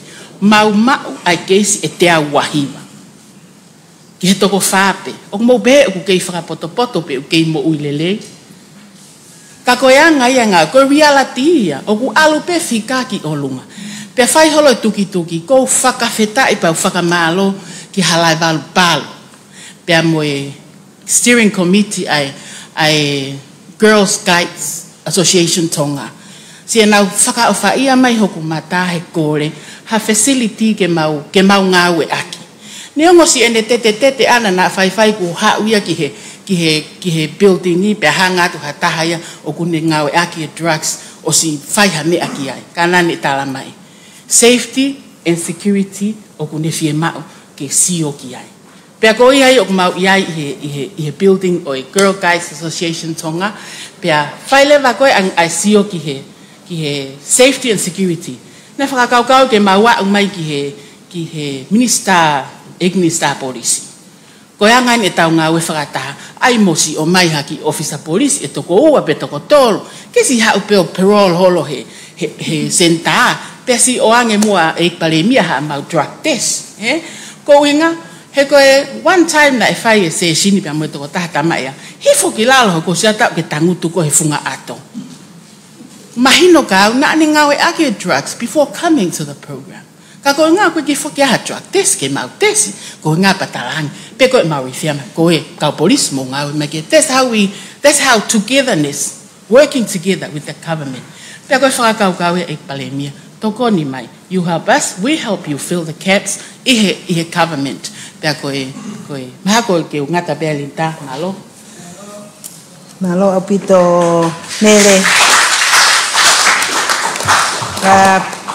angepe koe mo meai e tampilinisi pe mo e kau minista pat ek palemia mo kau minista mo to nga mo tolok mo mea mai ko sino ko ne ku kau kia mele ai ko Salvation Army Tonga o ku ko tahaya nga sino o ku tukwatu prefer he famau anga hili hano tautea o hataha pe ku famoni tai to ve yua o ku ne mau Wesia Kovia e faito o kona ko pau ke refer ke Salvation Army pia iene pe hange ko me na lave kia mele ko taha ni nga hi me o tokanga la kia ni afio pe he foki pe mo e toinga e kautaki fonuani ai fie ma ko ke fai hanga we fakavave vave ke ati nau tol tau te fito ko fie ma ke o what now end up ihe api ko hua toli mo ngahi prisoni o Tonga. Ko ia ihe ne pehe, ko tuko e whainga maari ka se misi ke komisiona o e prisoni, se misi tapu elu ke whakahoko atu ai pe ai whakatala noa, ihe whehui tatau na utuku atu kia mapa, poko haa e ngahi palani ngā ue ko whakahoko e pule anga whikawaki pe mo e palopalema ko e ni, ko whakahoko e prisoni hua toli, pea kono wa ka pau na iai ha whahinga ngahi nau pe ko ngahi paanga na tuku atu ki he pot ngawe plisone na e whiunga na ieni pe tau whiunga ki ngahi ngawe o whakahoko. Malo komisiona. Malo pito. Ko hiko si sia taimi ko kore ke hufanga he mai talwhatapu ko kamata aki. Whaimai wa mai ke taimi ko ni. Ka lawa ke wahawahe atu ha konga si o e whamatala whela ve i pe mo e potunga pisone ke mea ke aho eiki pe mo e whanua ke lawa ke whao hapalani nere yange ki he kaha u o hange ni hano whenga ke utu ha sima ke whao ki aipu ko whamatala lahi au pito e whenga ke hawa te taimi koe ni ko hui ko minit pe ua ko ne tāpe whango minit e ua ko o sia ko whamatala koe tuu koe ni ke he whaito kona tāpū. Koe neafi koe tau tifto i Paloparema, koe hia, koe kai haahu whanga whātāpū. Koe ahoni, kua whakalaka e whaito kona tāpū ia, koe tifto i hia ia, koe hia lahi taha ia i he apōpura. Pea i kai ke ngata pehe ne whakalaka, ka au koe hū mai koe a kau whai hia, o ku hū mai pea. Ai au ku kapau koe ngā kaumea, pe koe ngā mātua, tau toi mui mai whanau. Ai au koe hau koe ni koe ki kaupe au lai. Koe tau tolahi koe he tu whaholo mea neafi hau he ono fulu, fitu ngā fulu, wano ngā fulu, oku fitu ngā fulu tupu ki he te au. Kapau au te au wanoa, koe tolahi ia. Koe ahoni, ko tau o stau tau tolu ke tolu ngea hongo fulu. Aia koe avarisi koe ngā pōpura o to tonu ke taha, me he tō taha awhe. Pea koe vahe taha awhe koe ho tau kakai, tau ki tōrahi, e to tonu ke tau maupe a te au tupu. Ka koe tau wā o koe ni i he whika koe tolu ngea o tupu, o si au ki ai, pea tau whakavarisi i he ua ngea o fitu noa, o tau lere kula tau tolu. Tō tu ai tō lahia ko ia, o ngai pōpula. Mahino mai, o wā o ki hatu unga whangata ia ai whanua. Koe sio koe ni ai te whito i whatongia, koe marui ai whanua, marui society, koe ngā ue punu ngā pisone.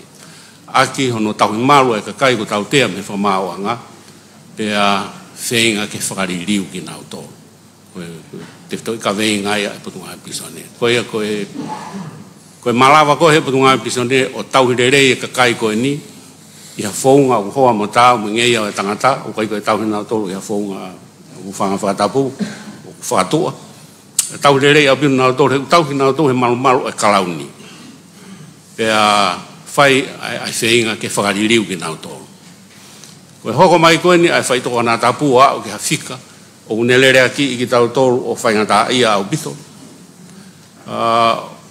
O ku whakafoki pe ki he tau whono whakafonua. Aia, koe whono ene awhio, o ku ea e whakaamu ke tau whia mea koe ni. Pero ho tau tāpua ki ia. Koe uhi, e ku os whangawhua e mei o lunga. Peki hata he toi hao. A pau wholofora mai hau, ke to ngai hon whonua ke maa e mea koe ni mea ai. O ku ata e ngā ue whakalao ia ke hatape. Peki ta hata hei a tumawahi. Ke toi eiki mai ia, i he whenga whakawhanua ko wholofora ne a whio ki ai ki whai ngā oe. Tau whi mea koe ni. Pea ku mui ai a patu ngā pisone. Koe konga mahui ngā oe ne wholofora, tau kamata ki pe mea u tau mau. Koe mea koku mahino ki patu ngā pisone, koe koroa u tau mau, whai totonu. Uraki mea pe ia tau kamata ki. Mue nau o tau wala mau. Pe whai aki ia. Koe punungai pisone, mo mea pe mo tolu, a tane, koe ki ha pisone pe hei mamani. Moe whanga ki i hufanga whatapu, whare ui loto ke tau hia ki nau tolu. Koe taimini, koe pisone lalahi pe e ua, whika uraki me whika ua, unau taki ni manoa, ai ma upe hato te au, ala tau hi wharere i loto. Koe toe ngā. Whahua tu ki loto whare, mohe whakatometri pe, ngeha korisi.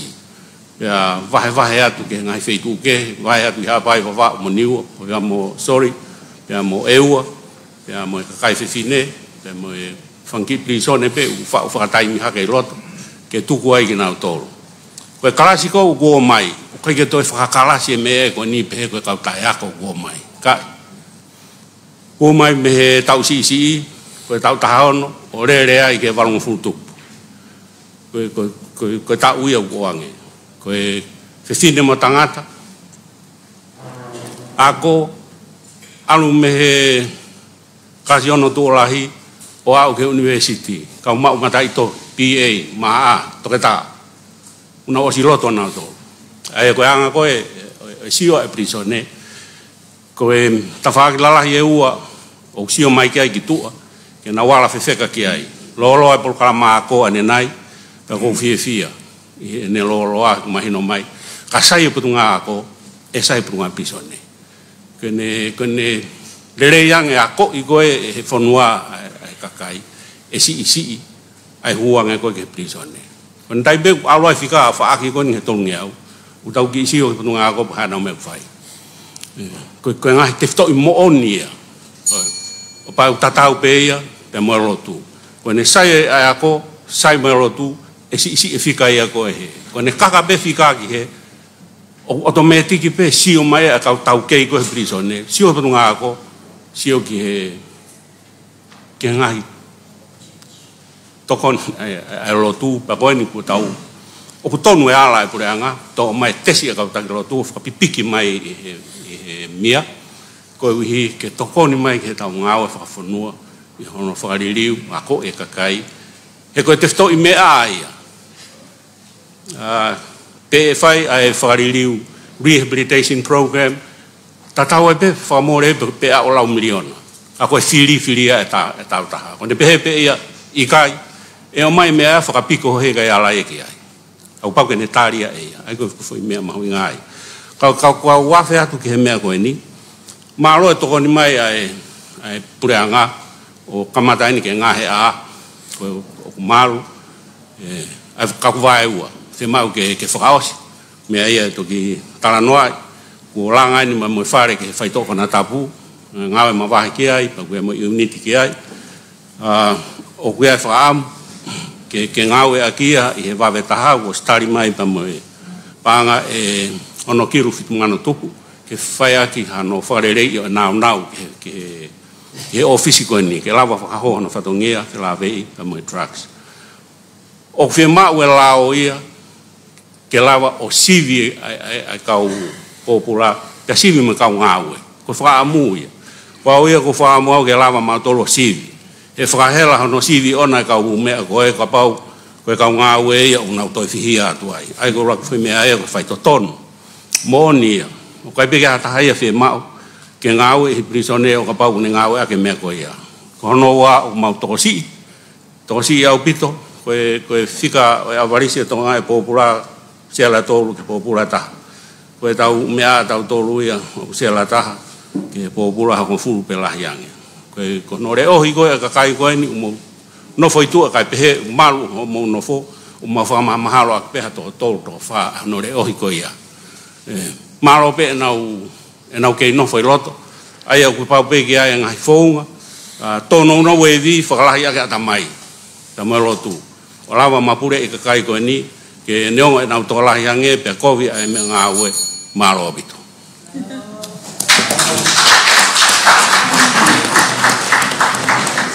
Malo pito tangata iki komisiona pea taha ngai poini na e lave I fin motuani ki he mea na e lave kai komisiona ko e mahuinga ono a koi tau tok tupu ki he ngahi wesia kovi ko eni o e whaito o tai whakalao po e whaito o kona tapu pea I hene pehe ko fie whakahoko at pe ha ngahi comments ko whakahoko mai e tau live stream me he secretariat kea tō tāko pita leveni na ne whakahoko mai o pehe ako I he ako pea whakalele ha polo kalama he ngahi api ako ke whakalele he niihi koe ko nau liliu mo ikai ke toi ngau ake whaito kona tapu malo au pito pita to pehe Amelia Takau tō tāko nia me kānata include parents and schools education drugs prevention ai a koe nihi eni nau tuita tau moi ka venga koe ni a fie mau ke a koi ai tau whanau ke iki. Te tau hoko at lewa ki he tōtaha hoko mai he lau maari e koe ia pe e anga whewhe hano toko ni e society civile ka whakate fito ki he kautaha koe ni nau o tonga nau toka ngai ai mental health te pehe folk mo disability o ku mawhiawhia ke iheni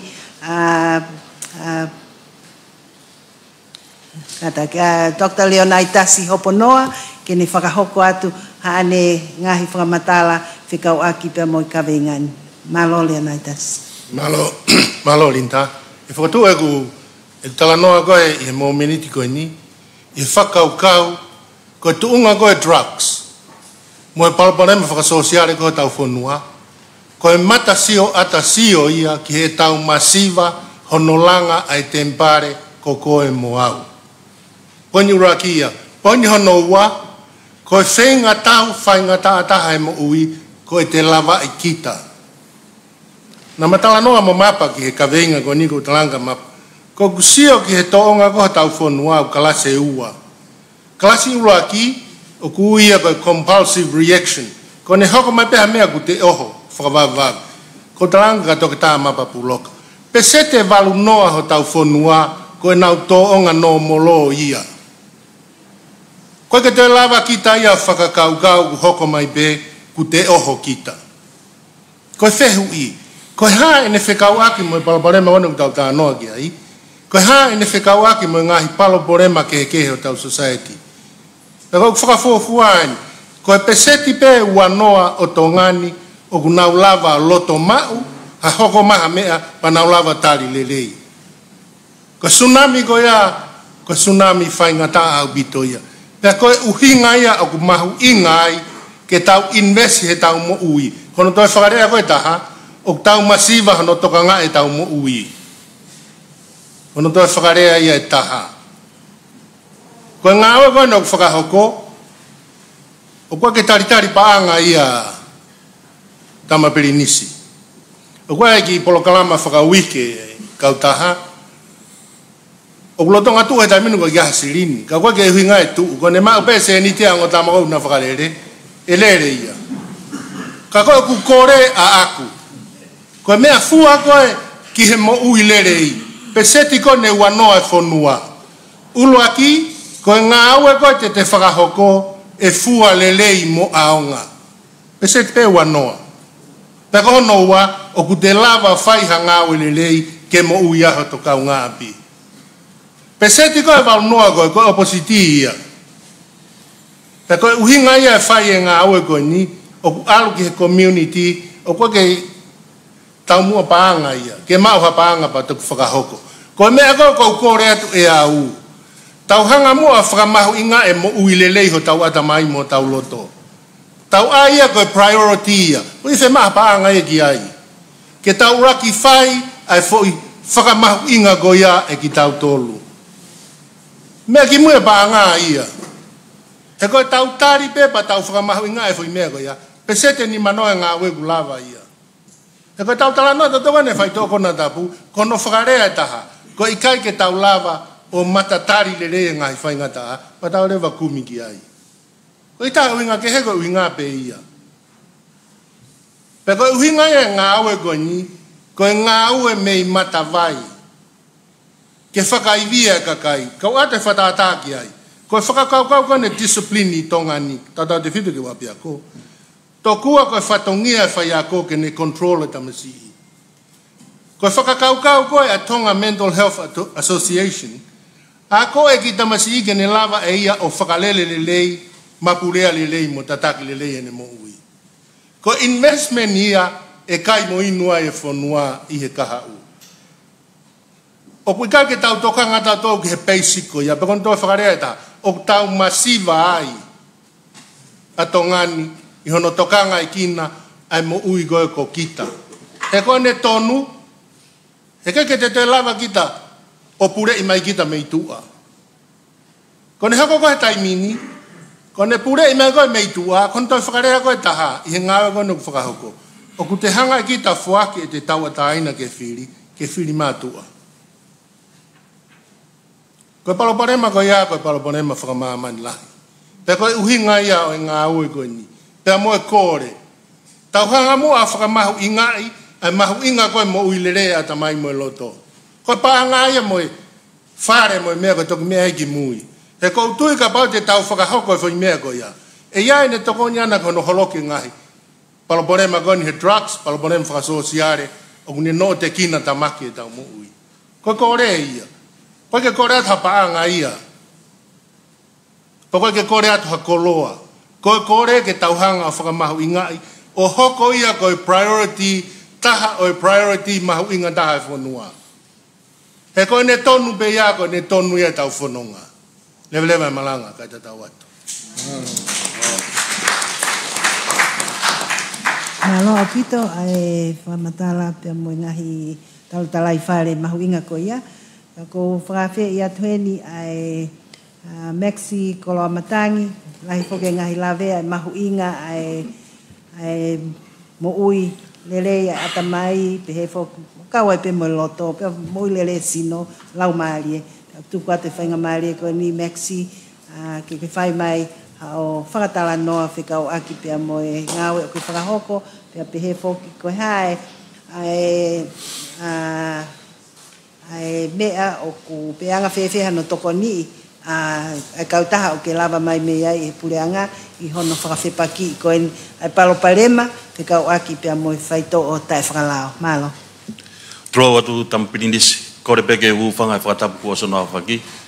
Kai atamu e motoani ke whatala noa ki kawinga mahauinga koini. Whatro atu pe hawhaarunga tonga ka whaifkau. Kai tupe mua ke whatala tala noa a mahino i he re volo e community ka whaingofua e tau tala noa ki kawinga koni. Ko kawinga whako i nio whangataa ke tala noa i he ko kawinga whakamamantla. Ka pau ke tau lava tau tolu ia ko koe i tonga nio te koloi a isiu koe ni. Whewhea ngai whanua waina resources. Ko kawinga ia a Bible Society, ko Bible Society mau lawe i beto lai heni. Ko fuafua sino ia ne whakamalmaula kau takilotu. Makehe me toku whotu koe ne tese kau takilotu pia pehe ke kosirio ngai siasi. Ko fuafua sino di biai. Pa wai wa ngā ue ko Project Zero. Ko Project Zero ko mau tau mua ia ko no omi e tohi tapu ke whakaulunga ngai a toko taha o mau tamaki he whaitoko na tapu. Ko tala noa ku pehe ko e whaitoko tai whakalao. Ke motu ania te whakarea pe e au ko e whaitoko kona tapu. Ui ngā kui loto ai olo ka holo tapaka pe mau whaitoko na tapu. Ko e whaitoko tai whakalao e whangatangata pe ia. Tau sion ke mate he hala. Ka kaipe ko ol kaholo whaitoko na tapu. Pese tilahi ia ai mate he hala. E hifo be utala noa ke re volo community ke mea ukoko. Mau whakahoka te u community outreach. Ui e ngahi ako ke ngai kolo. Mau ilo palparema he kai ke hau hataha ia. Tila ta whaitoko na tapu. Ko kakai eo mai kakai fuakawe ngai kolo pure whakavahe ofisa kolo. He kai hau hataha ia. Diri urewa palani ngā ue. Kono te kolo inau tolu, ko nei kalapu e mauki ai. Nei lawe a inspecta polisia, Filipe Fita ki social media. Facebook, ko TikTok, o kui ai e kakai a koini. Lahi e tau whotu utu upalani. Ko hau kai ke tō mapea fo i palani ta o ngā ue. Ko a honia o kisio mai o pe. Whima no to action plan. Lahi e tālanga whawhonua. Na kawa te motu ani i he whono whawhonua koe i he wanoa wataha. Mo koe e tamatui. Kawa te komite Demand Reduction. Ko maria ia whamatala a inispe ki ta. Na kawa te motuani koe toto whai whakataha koe Demand Reduction ni ki a polis longolongo. Tai mia nei kei fuafatongia e slifua, mau hini pia e slifua. Tala noa. Pa koe patseti koe na alatu koe ki he ngahi waa koe ni. Harm reduction ko supply pa muet. Me ilahi pia ke uput ngau e pure anga. Fe mau tolo e faith-based organization o mau te kolo e isiu koe ni. Hangi up tuku noa i pelo tui. Whapapa ke kau whaiwhekau. He koe ka venga e Bible Society o me toi tapu ke whaulunganga e toko taha mou tamakia. Koe liriu lahi tahai mamani a kau truck dealer koe liriu he lotu. O wai tala noa behe, laue a kau poto. Laue a kau matao tau. Pure pepe ao niu a sihova ia. Ke ia ao niu pe a sihova. Tala mai e hai e lau ai poto. Koe foi mo o nia, nau whanongo ke kau whaifkau na nau lawe ane nai ki mua ki ai. O kai peke toi whehu ia. Mawat ke ngai community, ko ngai palpare mani o kui ai. Lahe whahinga, ko e awheke drugs, ko tai maungawe, unemployment, uluagia, ua. Ko poverty, na lawe e ikpare miyaki ai, masiva angu. Kai ke toi aha whiri, ko mea pe whai, awheke whai toko na tapu, paanga vave. Ko te tāno koe mo hataha rana, o ne whai ono tiriwa mea. Ko ne wāhenga valungi au he wiki, lakai he kau ngāu whapure anga. Valungi au he wiki e taha. Whewhea uru i wheke. Te tau tāno uru i wheke, ka keke tau tāno he tau malu. Kia te au ia, mahu inga ka te au ia, ai malu a ki tau tolu uluaki. Ko a tonga whewhe senturi ua tahate e malu. Ko te konuke ke malu whanua ia. Tapu pepa mo e komisiona, ka pau o kuhu ki pirisone a drugs o kai ke malu. Panke e pure, kai ke malu. Ko a tonga whewhe ia ke tau tāno he malu. Kei malu ange pia sihova. Ko riri tangata ko ni koe e tama koe a tiksinu whakarea e toke tama poloka no whakatonga koe kulukia, koe mou tamakia. Koe wholofola pete ne hanga ue o riri ue tama ko ia. O koe tau te aiene tau toke prevention, i kai, koe tuku au pito. Pe ko sfa mo di fra maman lahi he ko kavinga ko ni ko kavinga fra maman lahi o gua uia ke ngai family o ngawe ake nau whanau pe ko whanau fefine pe ko whanau tangata ai whai toko na tapu o nau taranoa ekonomika nau tolu ko uhi ko nau longo o lava pe fuhai pe tila o totonge vai totonge uhila fua mo ngai kavenga ke mo pe he ere fa e ikai ko me fai ngata ai he to po pe api ko tano ko ni ko tano e wiala ti me ko tongani talano ekonomika ai tama fai to na tapu ia he ko lava he tama ia ko o mai se ni ti ka ke to ngau e ngo matua ia ke fa hoko na fatongia pe ko me po re to ta ko ia te tau mate ta to ngau e o kulere e akoni holope me alere holope tama tirivai hangeu tau tai tui ke lotu ikai hanga pe lotu ia whakafua tama tila ke lava liu he ko kia te au e ko tui ang iau ko liu ko tama tila ko mea o tua tau tolu ko konga pe tau tana ke to whakalere ngahi ako ka ko tama whaitoko na tapu ia tama atama i le reimon enforce lao ia ta o fia ko ka solusi nia ke enforce lao ke diri we tama ai ko hinga pe pare mi ta no pe ko wiala tie ne me hoko i community ko mau tore ko ngai NGO o mau o tala no me kakai o mau wa ton ke kakai malo pe no enforce lao ia ko me afaka ulunga ngai nia o lavai o wesia e fonua ko ui ko fai toko na tapu pe mo fakakau pe matol pe o ka holo ki ai e ko ngahi hia ko ni ko ki he domestic violence mo domestic abuse related ki ai o ka holo fai toko na tapu ko hala pe he ma o ta ko e malo bito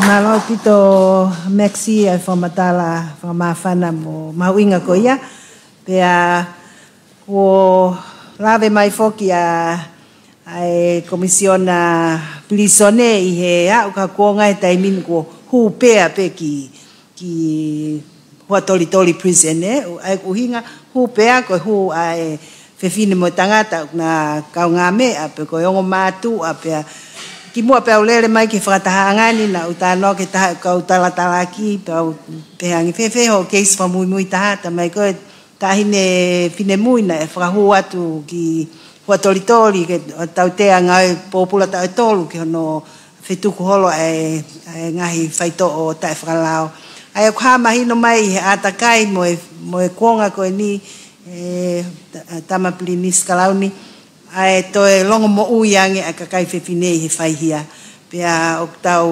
fia ke heni si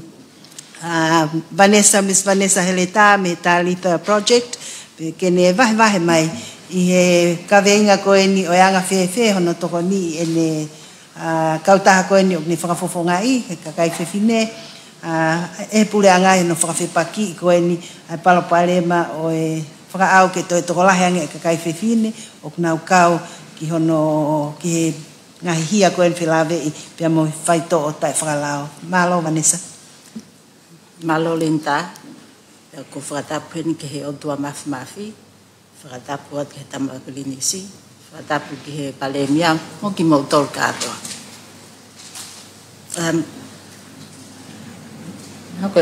O pai ke hanga I lo I pe teu fefe e fehui ka di he mini te wa ka mahalo ko o mahu inga pe ke mahalo sai linta ke framatala pe ko hai uhinga ai tarita he pe he ka kai to la hia ko hingo ai ki ta hende to ta pe ai ko to o mai talita project I me to hitapu ko o ma ake va ni ma vesfa ta mo to ki me a to lao atau tapu ka ko kita hine tau tahu na malolo na hanga si su o fra mo ui ai bagone le pe heta li kumi ai ko uhinga pe ia ko fa kau ke fa via ta mai fine ko to ape o tongani ta uhiba ki heta wafa Ai ka koe lahi e mau polokalama koe o based i he prevention approach. Ai ba koe lahi mau polokalama he tau tahiwa ki lalo.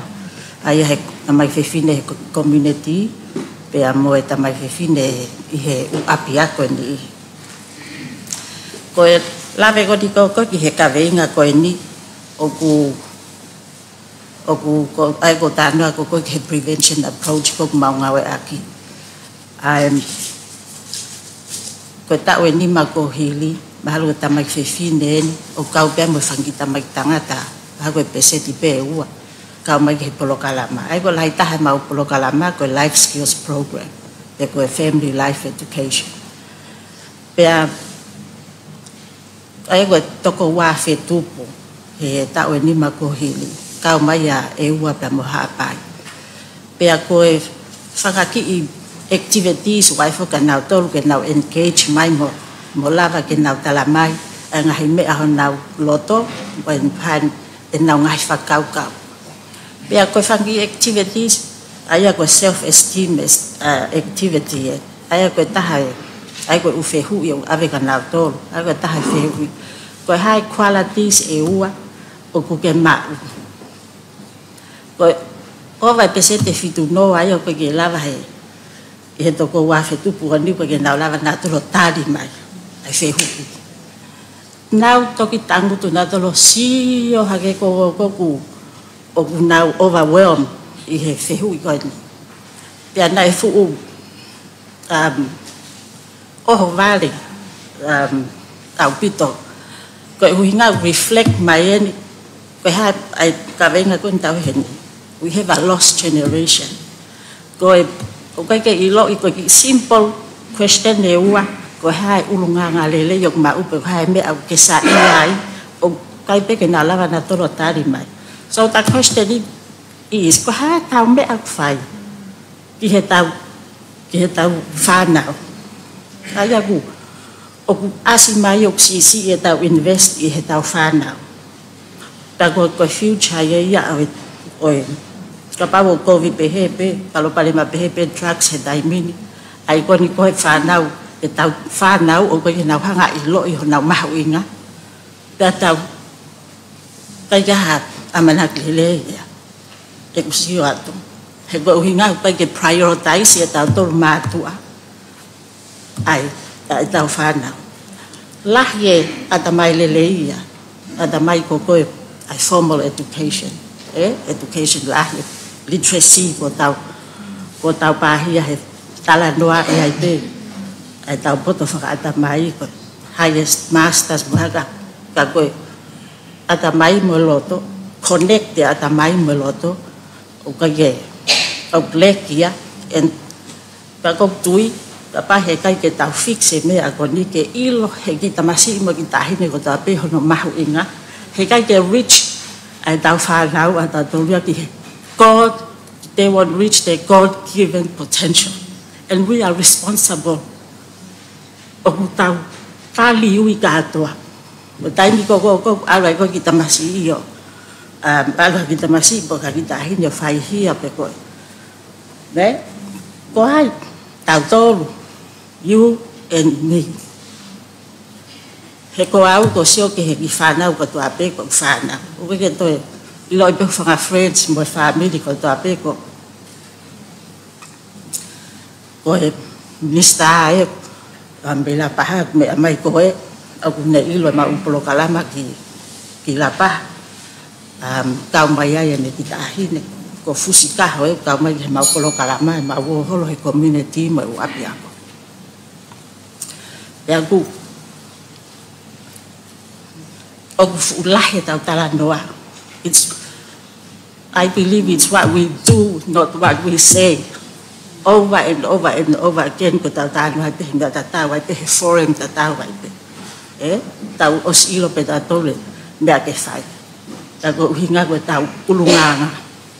Faka for lai. O kai ke lava mo tolo alu hifo. Kilalo. Ke le volo ko koe grassroots, mo youth, mo young people. Be approachable. Treat everyone the same.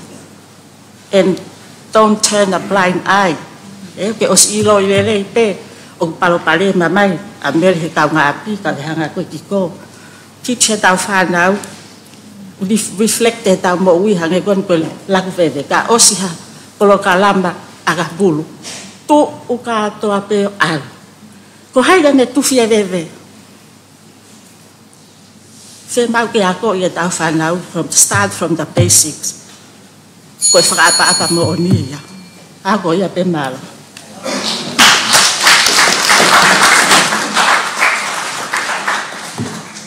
Malo apito Vanessa whamatala mahu inga ko ia ko ki tuku mai ki he hao-haonga ko ni ka ko whakapotawa mai ni tampilinisi pe pe fok pe mo tangata iki pare mia ki he tunga polo kalama ko o ato ai whainga maari ki ati mo tolu o ki ai ha mo comment pe ko ha mo whihui ki he pēnolo pe kau aki pe mo i kaweinga ko ni malo Lopeti eo kore ki hufanga he tala whakatapu ko osio na whaki ka e ata ke whai atu ki whihui ko ni ko e whihui ki he eik pare mia ua ki whamaro atu ki he pēnolo mo e acting police commissioner he presentation de lei au pito ko mo whai ko e whihui ia ki he eik pare mia pea mo ne kabineti pe kuai han au fotu tu ke localize a police commissioner ko hinga fe ui o ko lave i pena na tau kore to koni ki New Zealand basteria hili taha no taha os o vaene tau pe ko osene tau e wanoa nai tau lere mai wanota tahano taha koe o ko pehe ko as teu i whiunga e tau kau polisi tonga ke nau hoko koe pure la i he tau potngau e polisi o hange koe ngahi potngau e ke he pea ko staimi o koe whihui ia e sea maloa bet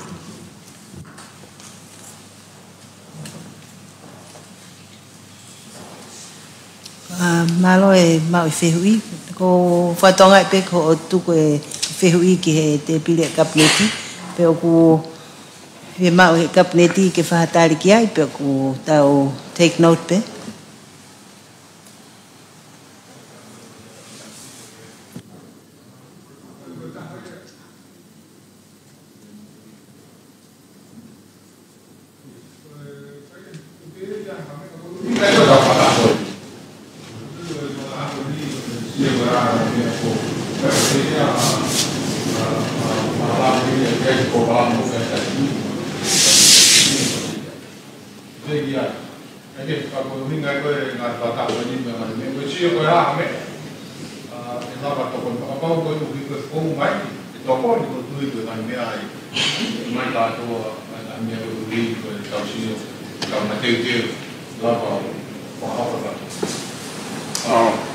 malo katak pe na e whaka ilonga mai nola tau mo pe au me mui nola katak tau ngahi comments pe ko whihui o ku whemau pe ke ilalo pe minite taha malo alo tu katak pe he ha ele asiso ki langi pe pe mai te alu ka om hok fetongi ko la mari ma nyo fonua ko ni na to ko tupo ulwaki kilangi ko takina ya la mari ma nyo taimi e fai ngata taimi e ta lo tu ko e ha na oange ai ka tupo ulwaki fonua bene tai maman ok tuku kilangi tamsi ko fika ulwa ki isiana ko na fika ko whakawhetai ki he o tua ho lea nai whai ko e fu mea mahu inga ke lea lau maari e mao ni o niki tonga ko hea hon ha mea ko hoko e ki tonga ko hea lai mau ia e kovina ni te tahanima. No mau e kon. Koe habe a kua o ki a tonga.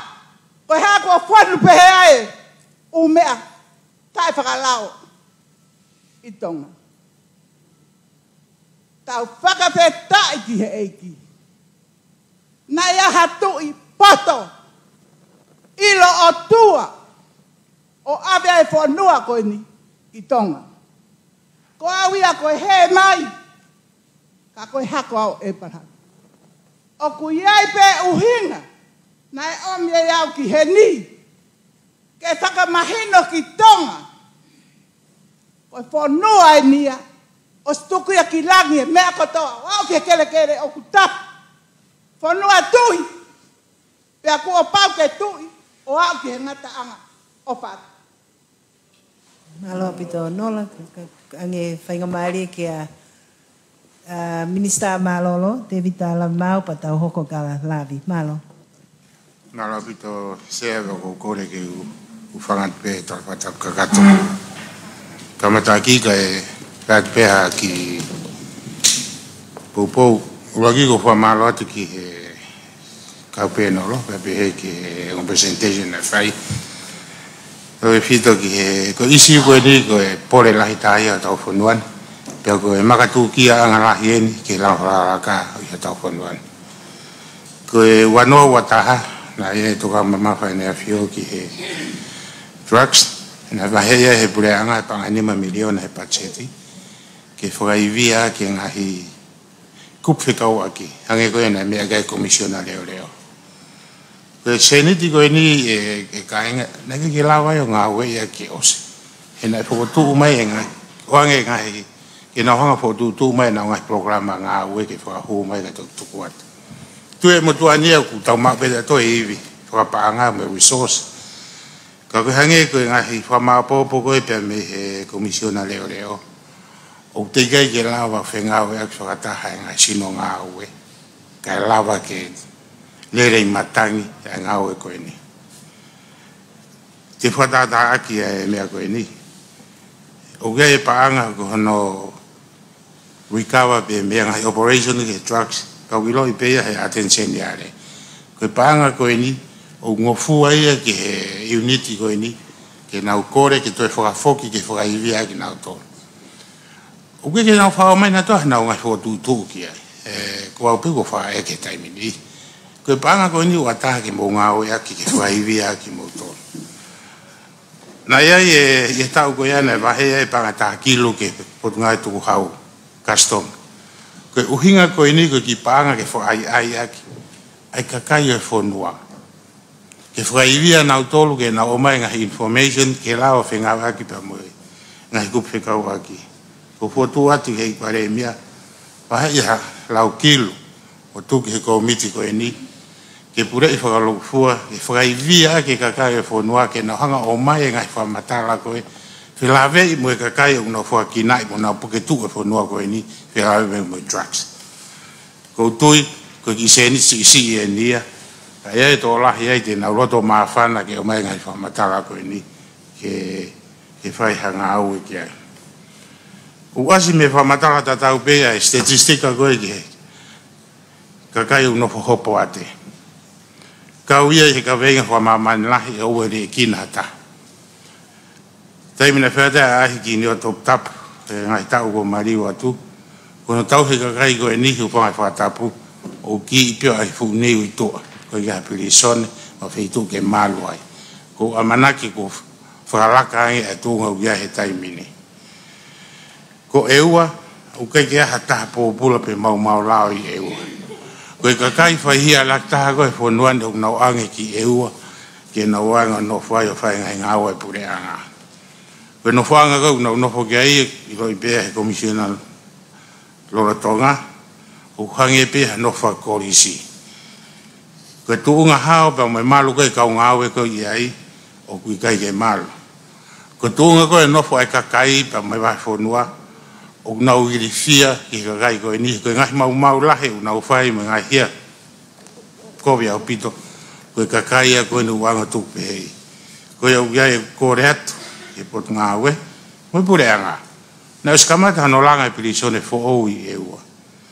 o se ne ta e fa o ke tu va e wa tu pe ko tu i mar e lo to la le pranga ko ni ki fa ka ka he kai ko to la hi ko me ratio se la ki ka pri so ne mo me pe ki ai ma lo mo lo tu ke ne ke ho to le e ma tu ko ni me ka pri so ne ki o te na fa ya fa nga hi fa tu ta ma ko ma lo te to ke ta i he ke i lava pure i mai neo ko fu fa mo le la hen ka wai fo ko e fo ui e ne pot nga mo ui ko e nga me fo mama la pe pa ko tui o fe ma o to ko ni la au pito pa mo programa e ta ko fu ko ni ke o se ta ni ma me hen o ga ke ho ko drugs ko tu ki anga ke la ko la ka to fu non ma la nga Nalo, ko le pe ka lavi pe ho kai ta hine ko ni io i mui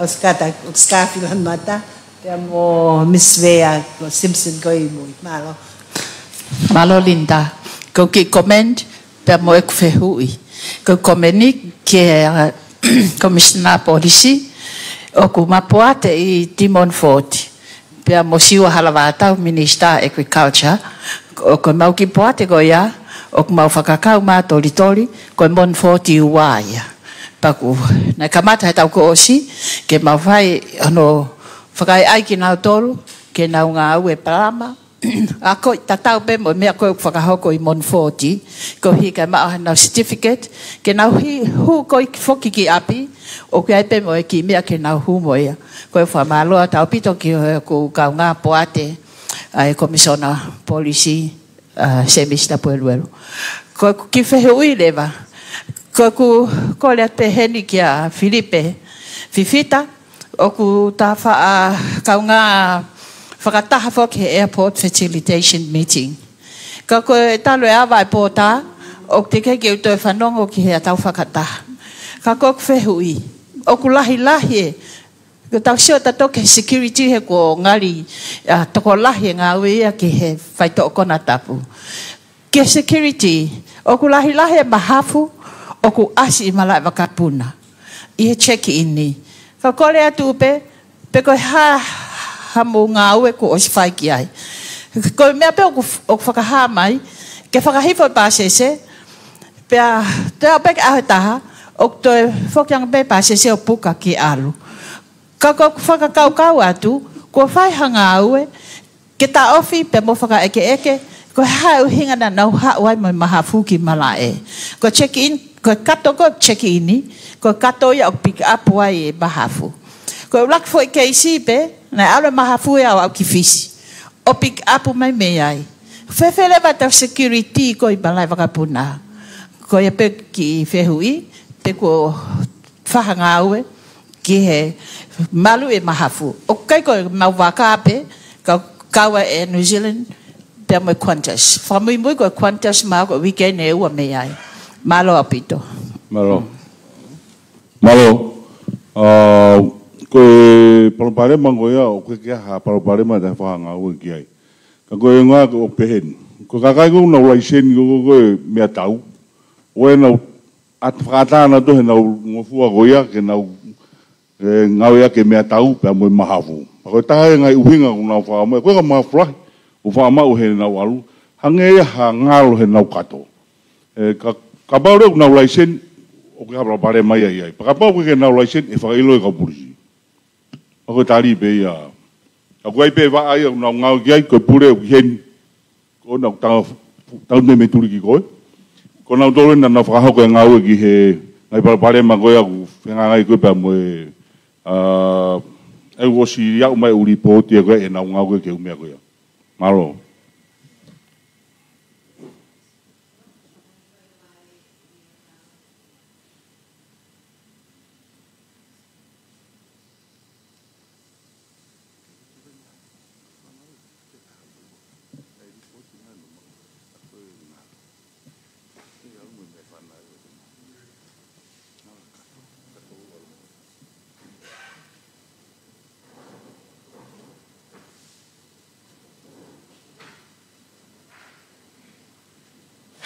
Watulo watu tamsi ipilinis kalauni Pea pege pale mea mo kapneti.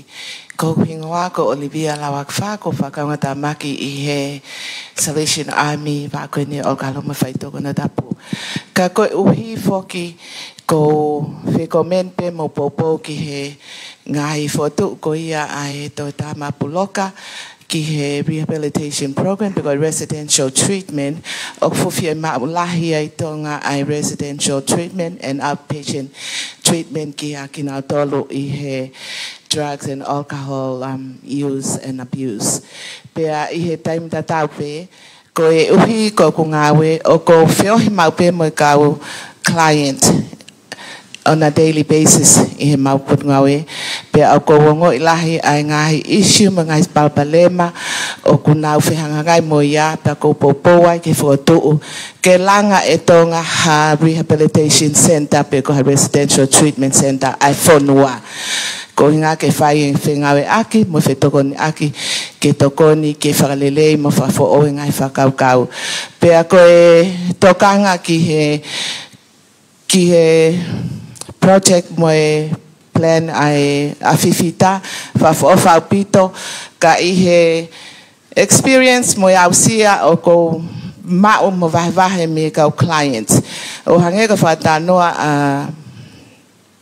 koloa matangi ko e iai kau clients ko na vahe mai o ko nau kaya te mau e IC apa ko methamphetamine tongani maha ko sina wike ua me ai it's very dry phone wa ko te ICI pe ko ene whakau e tō taha ke ne a o afe ke marsua na whakatau he maua ene paanga pe au whehu I ko hana I tau moa ko hinga we ke mau ha se niti I he ni mana ngā we pepure ngaka ko hi ko ke mau ai wahe lelei pe tu unga ke lava whia whi mai family pe pe tō tā ko ni o sayang ke ne whakatau pe invest ai e ne paanga I he kahau for the long run ka ko e anga pe ia chronic thinking I kau offenders I he drugs pe I he time ta tau pe ko e whekumi ko ni ai kau offenders o pe offenders ko en taimi ko o kunau o ai o mai e a whaito ko na tapu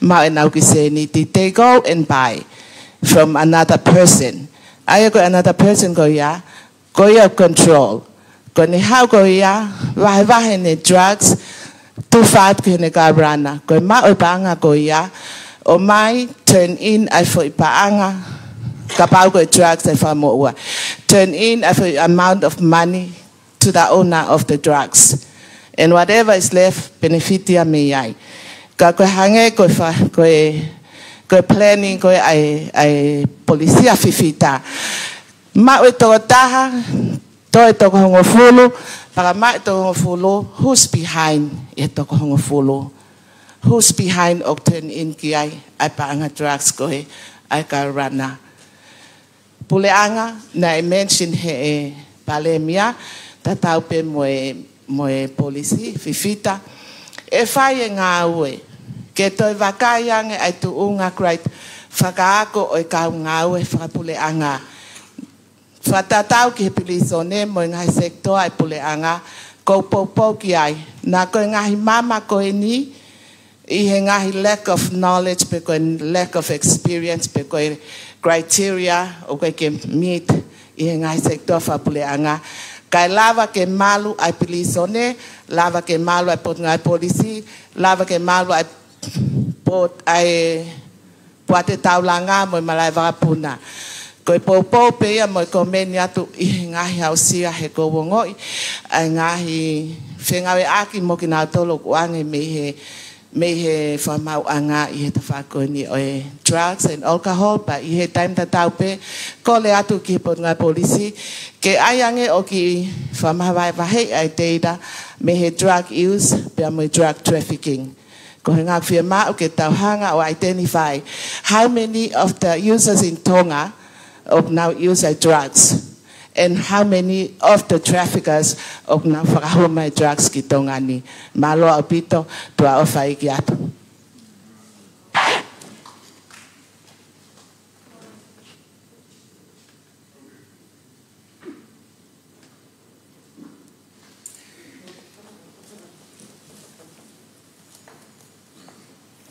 ko le ke whakatolo atu ai pe kai hoko atu e tā langa e whola e whala whamalo atu he ki mo meniti ko e ni ko ununu mai pe ke whakaleo lahi atu e leo o e ongo whawhine ko e meimui ongo hoa e whaiwhikau o e mehe kau loto whia ko e mea kono kuna whakahoko mai ko mea mo oni au pito ia i he ngai whatotolo kono ko whai o ku he ahake i he mo meniti pe ko e tau pe ko ni ai tau mamao ai tuku o tonga kilangi ko e tau ko e mau whautuat ko ni tu lau mo e tamsi pepe ke pureanga mo e palemia mo pureanga o ku whakaivia ki tau tolu he si kaumuri ko e ni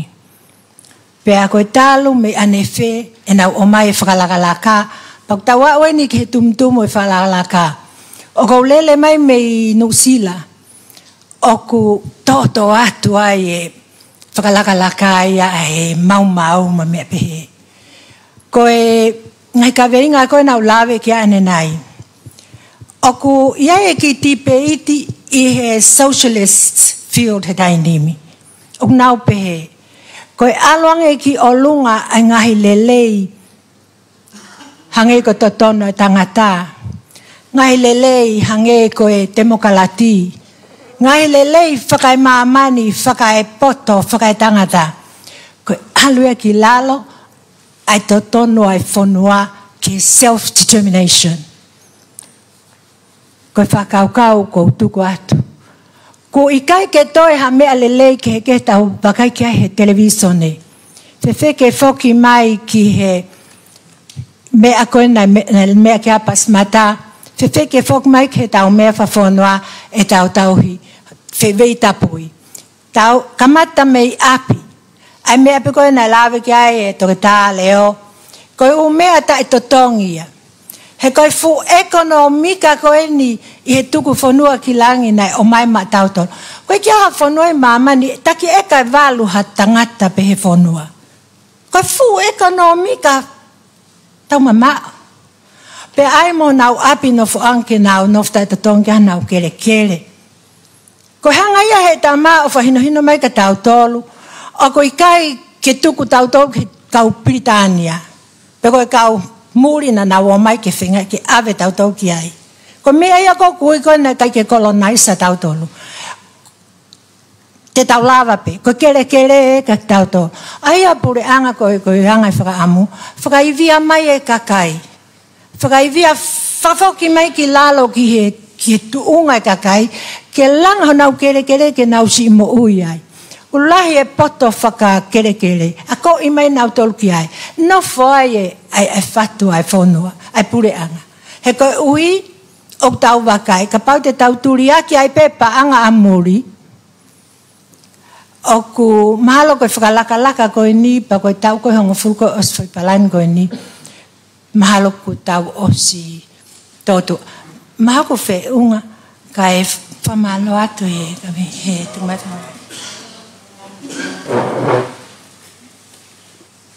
Malo, lau, pia to koko ki ai ki whina mui. Koe? Koe pe tau miniti e nima malo. Koe ta pūpa ko malo atu atensioniare me kau penol pa fofo e whiwhi. Pege premia mo tama pinisi. Me kau hoi mista. Koe uktala noa ini me hau sia. Pea ko kōr whamre moriat, ka ko ki lawe pe, pea o te whotu. Ko sia ua ki tori, tau e tā maina, tolu wike ua ai wha. Ka nau whiwhiri puka hai uhinga, ka nai pe mahale misiona e o tua. Tau ki tangi au e ahongo furu. Ua topa ua noa ua, e whakatai o ngā e tutuni koni, kau whoki mai. I e hopo na e, whamua e iau. Ka nau whiwhia peu, he na aku iai. I tori. Tengo e na e toko tea walu. Pako whababalahi komisiona. Tori. E dai na ke nau iai. Kana ke tokang mai. Pena ke ofa mai. Pena kua hoi, hoku loto, holoto. Hau eiki, palemia mo whanua. Koe liri iu ia, he kai fie mao ia, ke whakangari ngari. Koe liri iu o hatangata, ua ke uki ia pe awe televisione, pe a o whakakurupu, ke ne o moange o lotu i pa liri iu hapopula. Koe liri iu e tokotaha ki he tokotaha. Pe koe liri iu e whai e lau maari mao nioni. O mea e tolu te ngawe aki. Ngawe ko atamai, hu whanga whai tapu. Ngawe ko holoto, ba whakahiku ki he lau maari mao nioni. O si kote kau popula kotoa na iei. Aina nau mo ua, ke, he utala no mok nyau tolu. Ne whakaata ki utala no mok nyau tolu. Pena ako ngā hiki, nau hamu katolita lahi pehe, hake whakalere, ai mea o whai he popula he au takita, pa ko whamu ki pulusi hato, ke ako anga ia. Ke urak, ke recommending ke whanua. Ko siasi toko lahi ta, pa ke utala ke siasi, o toko lahi ta i tori. Ko siasi toko lahi ta i tongani. Piang mi hoko pe, hoko hake pe fika ua, hoko he fika tolu, hoko he fika whao, alo fika siasi ta tolu. I tongani. Ka toa ngahi siasi o au ke, tainga siasi pe. Me o lunga tau ki lala, o ki ai ho toko tahai. Ko whehui. Ko tau mua, a wholofola e ni a whio hua noa taha, ke ta ofi whaka au furi. Whanonga e he ngai, whamatala ko whaiholo he ngai, komiti, ko e whakasi isi. Ko e mea whi mau he tamatui, ke full stop, stop. Ko e ta ofi. Ko e whakasi isi, ko e whakatonton uluakia. Tau mua, ke full stop. Ko e whakasi isi, uluakia, ua. Ko e liriu, o hau ia mi he ofa. Ko eke ke he popula ko toa peo ki ai. Ia u ke toko ngā hia ke heke. Hā mea ko e liriu ai. Ko e uluaki, ko e mata, hono hoa, ko e mata se e whanau, ko e mata ene whangamoko puna. Pe ko e toko ua, o ona, pe ko e ne kui. Uluaki liriu ia. Toki ua mai, ai whai whikau, mga tawha kene. Aki tau tano he liriu tu uloa, liriu apito. Papa ko liriu whakataimi, e ai noa ia bea. Ko inga e tala noa ki ai, ko e liriu ia, e whai mea tolu, uraki. E liriu hono atamai moanga ni whakaukau. Pea liriu mo hono loto, ke loto ki ai. Pea liriu hono tolu, ke maumai e lau mari maunani. Ke ni whai liriu, hika ke liriu ia whai whikau, kai, ke lawa ia. Ko fotu, peheni, e ki pare mia. Ko siasi kotoa pe, ke mo whai stestika, ka mea niu te ke whai ia. Pea ave, ke upehe, kwa siasi e tahai, toko ni ma whai ia, au ki ai. Siasi e taha, me mi toko tolu taha. Ko tango wanga e nau kau ahi, ko whai whikau pe e taha. E lawa e wheni, e ni toko ni ma whai. Ko fotu peheni. Ka pau ko siasi lai taha ko nga ke siasi ko ya. O mai ene foi toko ni mafa, fai fekau ni mafa. Te na ho ki tontori, ngai whakakatai. A hoki he ao, pa ngawe aki e. Na he tontori na kori ka na tai rikato. Hiki me fitu ke fit pong fit po ha ho me fai ho takta. Pe ko ofa ki at me ha. Ko liliu e kawi ko ngala. Pe ke hanga mui me ai ai ni liliu. Ko siasi takitaha, malo e whae lotu, kaka lotu mo ngāue. Ko uhinga ea si isu e toi tapu. Ko e whai, ka. Ko e lotu mo whae ngāue, ki he mea o ki ai palpare ma. Ko e na kai fuki utu iau ke tau langa ko ne pirisone, pe tape me komisiona, pa mumulanga ko e fu a, na uiai pe, pau tang komisiona, hala hono langa e fu a ko na. Pe hala mumu whakalahi pirisone. Ko e mea ke whakalahi, ko e mama, ko e ako, mo e liriu loto, mo e ofa ke lahi ange. He ko, taime wana, tia ke ainga fu a maalunga pe, na e toko si e prisone, na kia ue te au. mo fika pe me fo tai muni na na ulanga e me ha me ko hange ala ke tolungia wen e to ala fa ngia e ala ko ni mangia I he fonga he foki pe he ka ti la ko fa malo hi ta ko pau ko liriu e fo me fo nga tol ko ni a den ja ko fo tu at e uia foki nga sia stagta ki ne sipi foki a sia stagta ha o ne furisi o atu ki ai pe ripoti mai ta ki fa lot wa test fa lot hana me fai uki ka to mai muha ka pa ka fai ko to lungia we fai ka to lungia ke to me na sia stagta report mai ko ha mo fai ko mo sipi kai kum ki alga seske hilo na fok me kaosia ko fa osi be atensinya que para mí amente lao ke ulak ament me house arrest que ta nak que tau tea ko fonga tau ngau aquí ko tori pe he fonga tori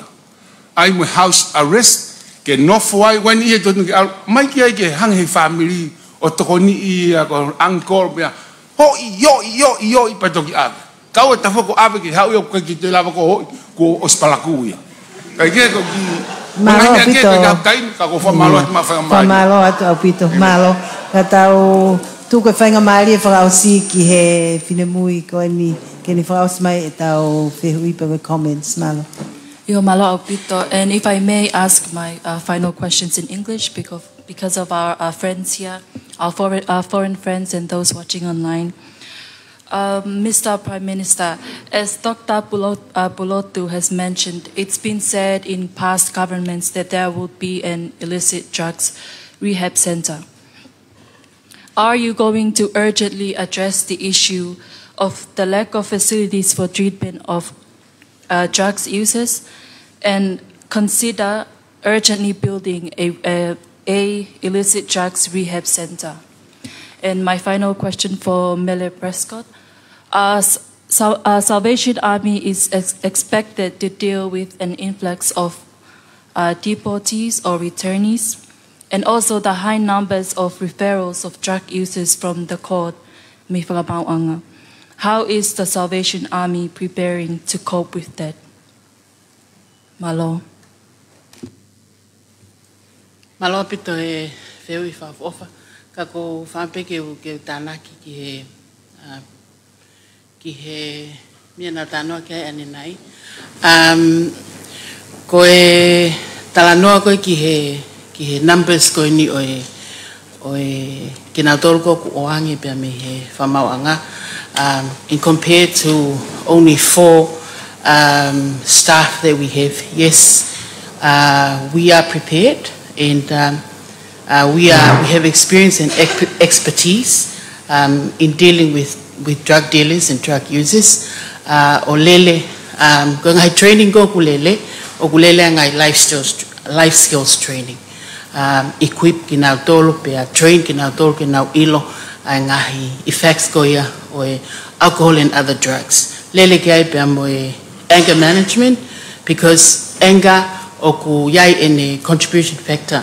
I drugs mo alcohol kihe ita. At the same time, we draw each one of them out and run one-on-one sessions. And during that one-on-one sessions, identify that drugs and alcohol is not the issue. The issues is family problems, education, lack of finance, tupungai og na wala ki drugs. Drugs is not the issue. Drugs and alcohol is just a contribution factor. But because na mauia mo drugs, pena mauia moha me angawe ki drugs, pesi oangia ki mautolo. And we're very happy that ongoing mautapo ki ia hesi offer my justice o si kai ke ave ki nautolo ki pilisoni kai oangia ki nautolo ke toi fai hono ako. And many of them ok now hang out, ok now realize I ngai effects goya or drugs o lava ke now fire at utuni hala. But when we educate them ke now ilo ngai effects goya mo mau inga ko ke now ilo ho now values mo mau inga ko now fai tutuni. Pena to ki malava leva ke now mau e whakakau kau le ke now whakahoko tu. yes, we capable and we have experience and expertise ke mautila mo kakai ko ni neongo o kuma wongo o kuma fatuki ai numbers ko no oange o te ngata pe I justice o ku si oange ai ni ihipe me health me tafa aki ko na Dr. Mapa some o oange me education school drop out because kauleka ko suspend ke na tol me hako but before we educate them ke na ilo o faange ko iftapaka faange ko yala pe o inu ki fo ipia. But before we educate a person, o wako ki na tol, ko ha ho value, ko ha kapau ko tangata eki, ko ha value ho mali, value ho fana u ka koe. O ku ke whaka maho inga eki na tol, before pa mau toki ala ke me ako na oangi ka mau tol. Ko tuipe mahalo ko lawe atu ki he, mahalo apito. Mahalo apito pe aku ko e tau, whamole, I katai. Vaya, malo. Katak be maroida, ba ko ko be ufangat. Ngai tama.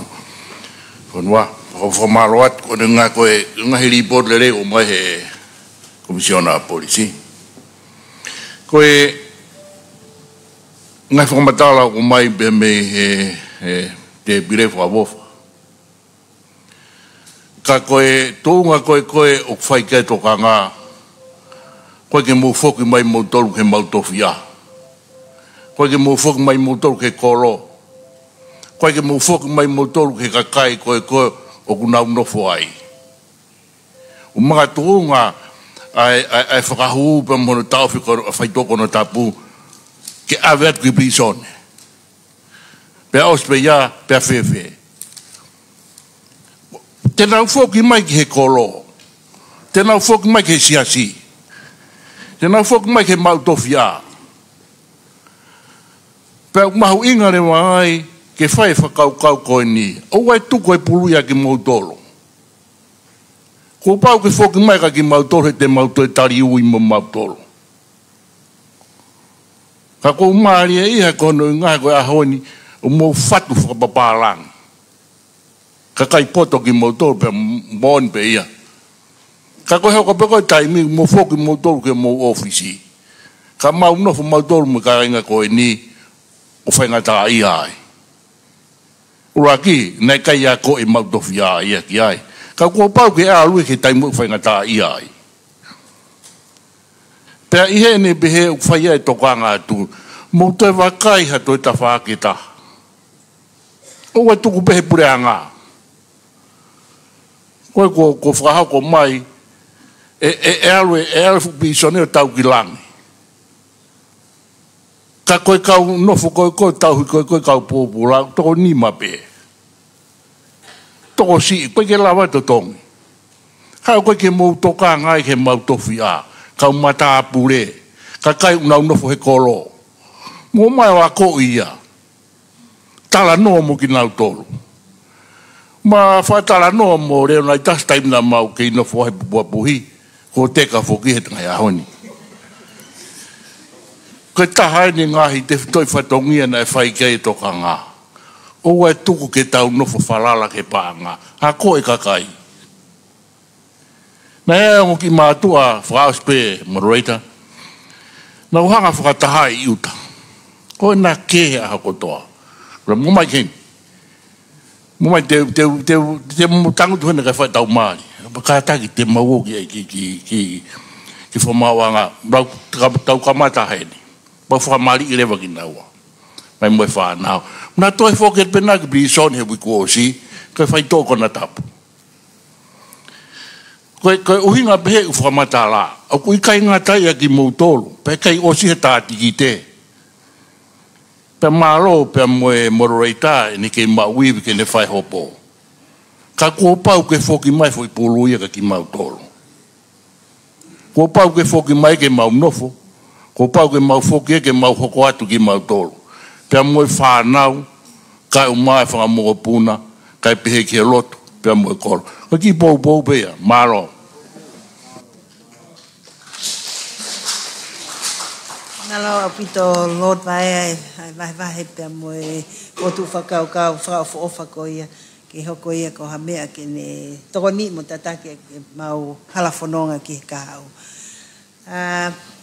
kata e lava ke tonga ni ange ke isi uma ko ni miniti pe a second pe e tono a komisiona malo lava pe yo mo ikai malo obito ko isi uma ngi ni fa more pe ko fatongia ko ku fai me apango pe ko no e taimi pa ko ke osia tu e me go teu ke au ke tu nga ko e fa foki atu ka ko me au fa foki atu pe to foki mai ai ko tau osi ta mau pe ne fa nga mari hau pe ke fai mau nga we process ya ke pe polisi o takai o hau ke api ko ni ko po bla no fa kare ta ha ko tu nga ve fa ulunga nga ko via ko e fonua hu fa tapu pakone o mai ko ia o mo si me mai pe mo tolu ke ngai fai to ko ia ko me ai tu uni fa foi tu ai liu ka ko fai pe nga we ki ai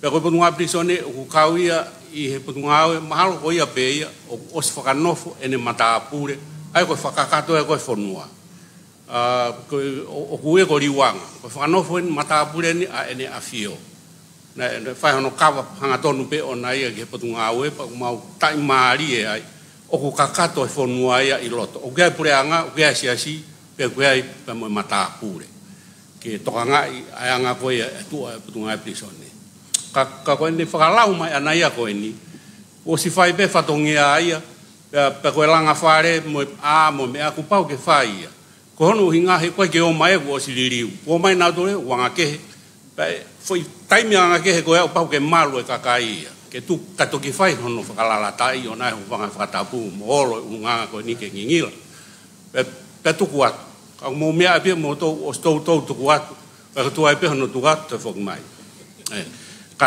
kai ke tu ai fatongia me apa ngo pe ko si taimi ka ke lava la kuat e u me ko ni nga fatongia ke e lava ke fai hono vete I he ke tu I he plan fakafonua kau sai pe ko monu ia pe ko hi ko minister ko tunga pisone ko I paremia to ka tu kang pe to hi o ange ke ka ka me malo obito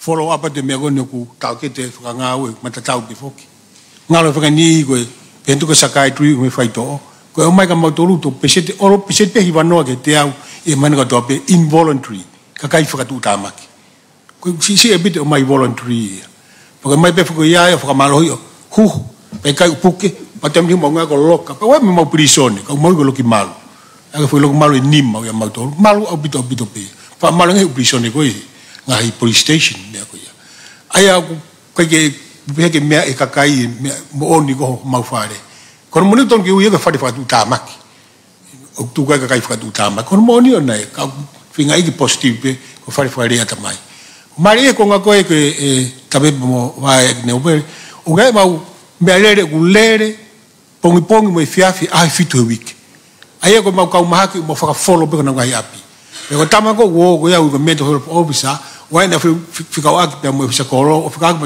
to ta mahako ya ko fa fika mo me ka to ko ai elava mau ko medication on wheel ai gulere ai fitu week ko me alere mau la ta he pure anga ko ko tama overtime la hita he puranga ne sia me benga puranga ko ka ha ka me hoko o ku na le pa ne ta me mo me fo o ka nga to ha ta he connection ko ke me na ke me ko ki ai a finga I mau pe nga ko mai no ke foki api pa la fo ka ko ya ke bi na to sai na to nga to mo taf ka te na puke pe mo na to kita ai mau be ke le be ko me le ko inia ko fo outreach program ma nga mau to ka la ke ne hanga fa kala to me ko me mai fituna malo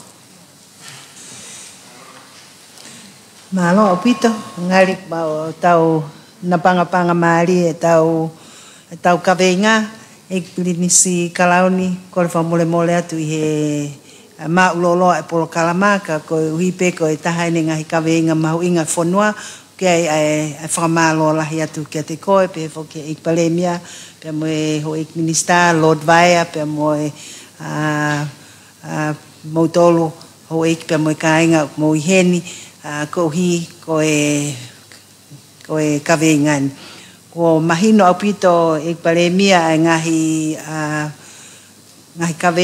kawenga ko ni mo ngahi mea o ku fotu atu tau te fito ki he rehab center ko feitu mahu inga ni ke ave ki ai a ki nau tō ko we sia kovi he faito o tai whakalao ke ave ke whai a hono whakalele pia mo whai hanga hi polo kalama he ilo na nau toi foki ki he tuunga lelei na nau iai ki mua pia pehe foki o mahino me ngahi fotu una whakahoko atu pia me te pileni ai mahu inga ke tau hilelei pia kai ke ngata i hono tau hi o tau sino tau atamai pia mo tau lau maari mo toka ngai ho tau ngahi hoa ho tau ngahi tau whanau ko hi ko tuunga lelei pia mo hau na o si tuku mai akpe he ki tau tolu ke mama ko ni pia mo ni ngahi palan fra ofa ke tau ngahi mo ui ka ko hi pe ko fili fra foi tui o tau fai ke tau ngahi mo ui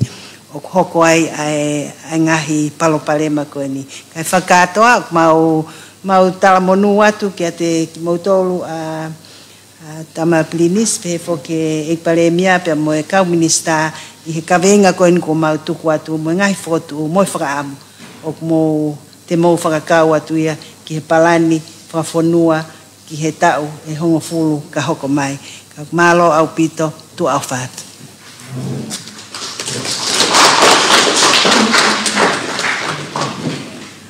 Tauto ki pas faos mai mua atensen ale ka mane pe nolo ate famalo la he au pito tama plinis kalauni o atu pe mo e famalo la ke feitu una ho ke me amo ke mautolu ne ngo lolo fuolo ai tau fatao e ahoni ko ho me ai ahoni o kune o mi hai bi mak mautolu hi bu klai pe akune hanga o fra ma inga iki nga o go no ma fra ho hange o ma inga ka watu ai famalo lo tonga ke feitu una yo ke me ai mo mautolu o ko len ki e fai fekau ki a simo te vea ke ne kata ki o fa os e tau potala no e ahoni a ka tau lotu malo api tau lotu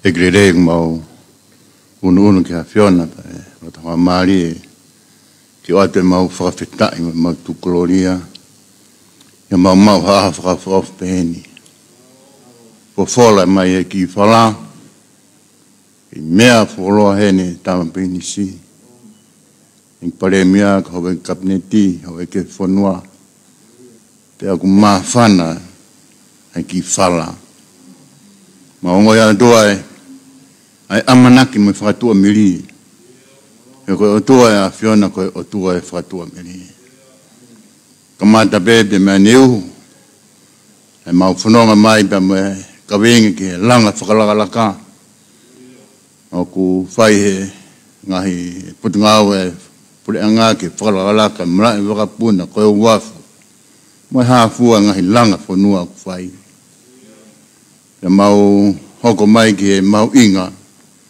o e tala whanua e mai whakalaka i pe mwene aunga ki he whanua ma hoko mai ki he mau inga o e ako ai mama ke mama e fonua e ka mena e tokanga pe ki ai o laki wha ke mau whawhitai mau si ai whawsinga ngawe anga e ahoni whai e tokanga ma ke ki he malu e fonua tata le whita ki he whaingataa koe ni mau whikuki mo ia ai hu mai ai whai tō koe na tapu ke ne hanga tupangi ngahi matapa malu maungo ia aku tairiri e mau mo ui e taimla iku ai e tokolahi api aku whai ai whakatontonu mo ui ako mau amo whawhitai o tua ko e mahinu ka tiki mau tolu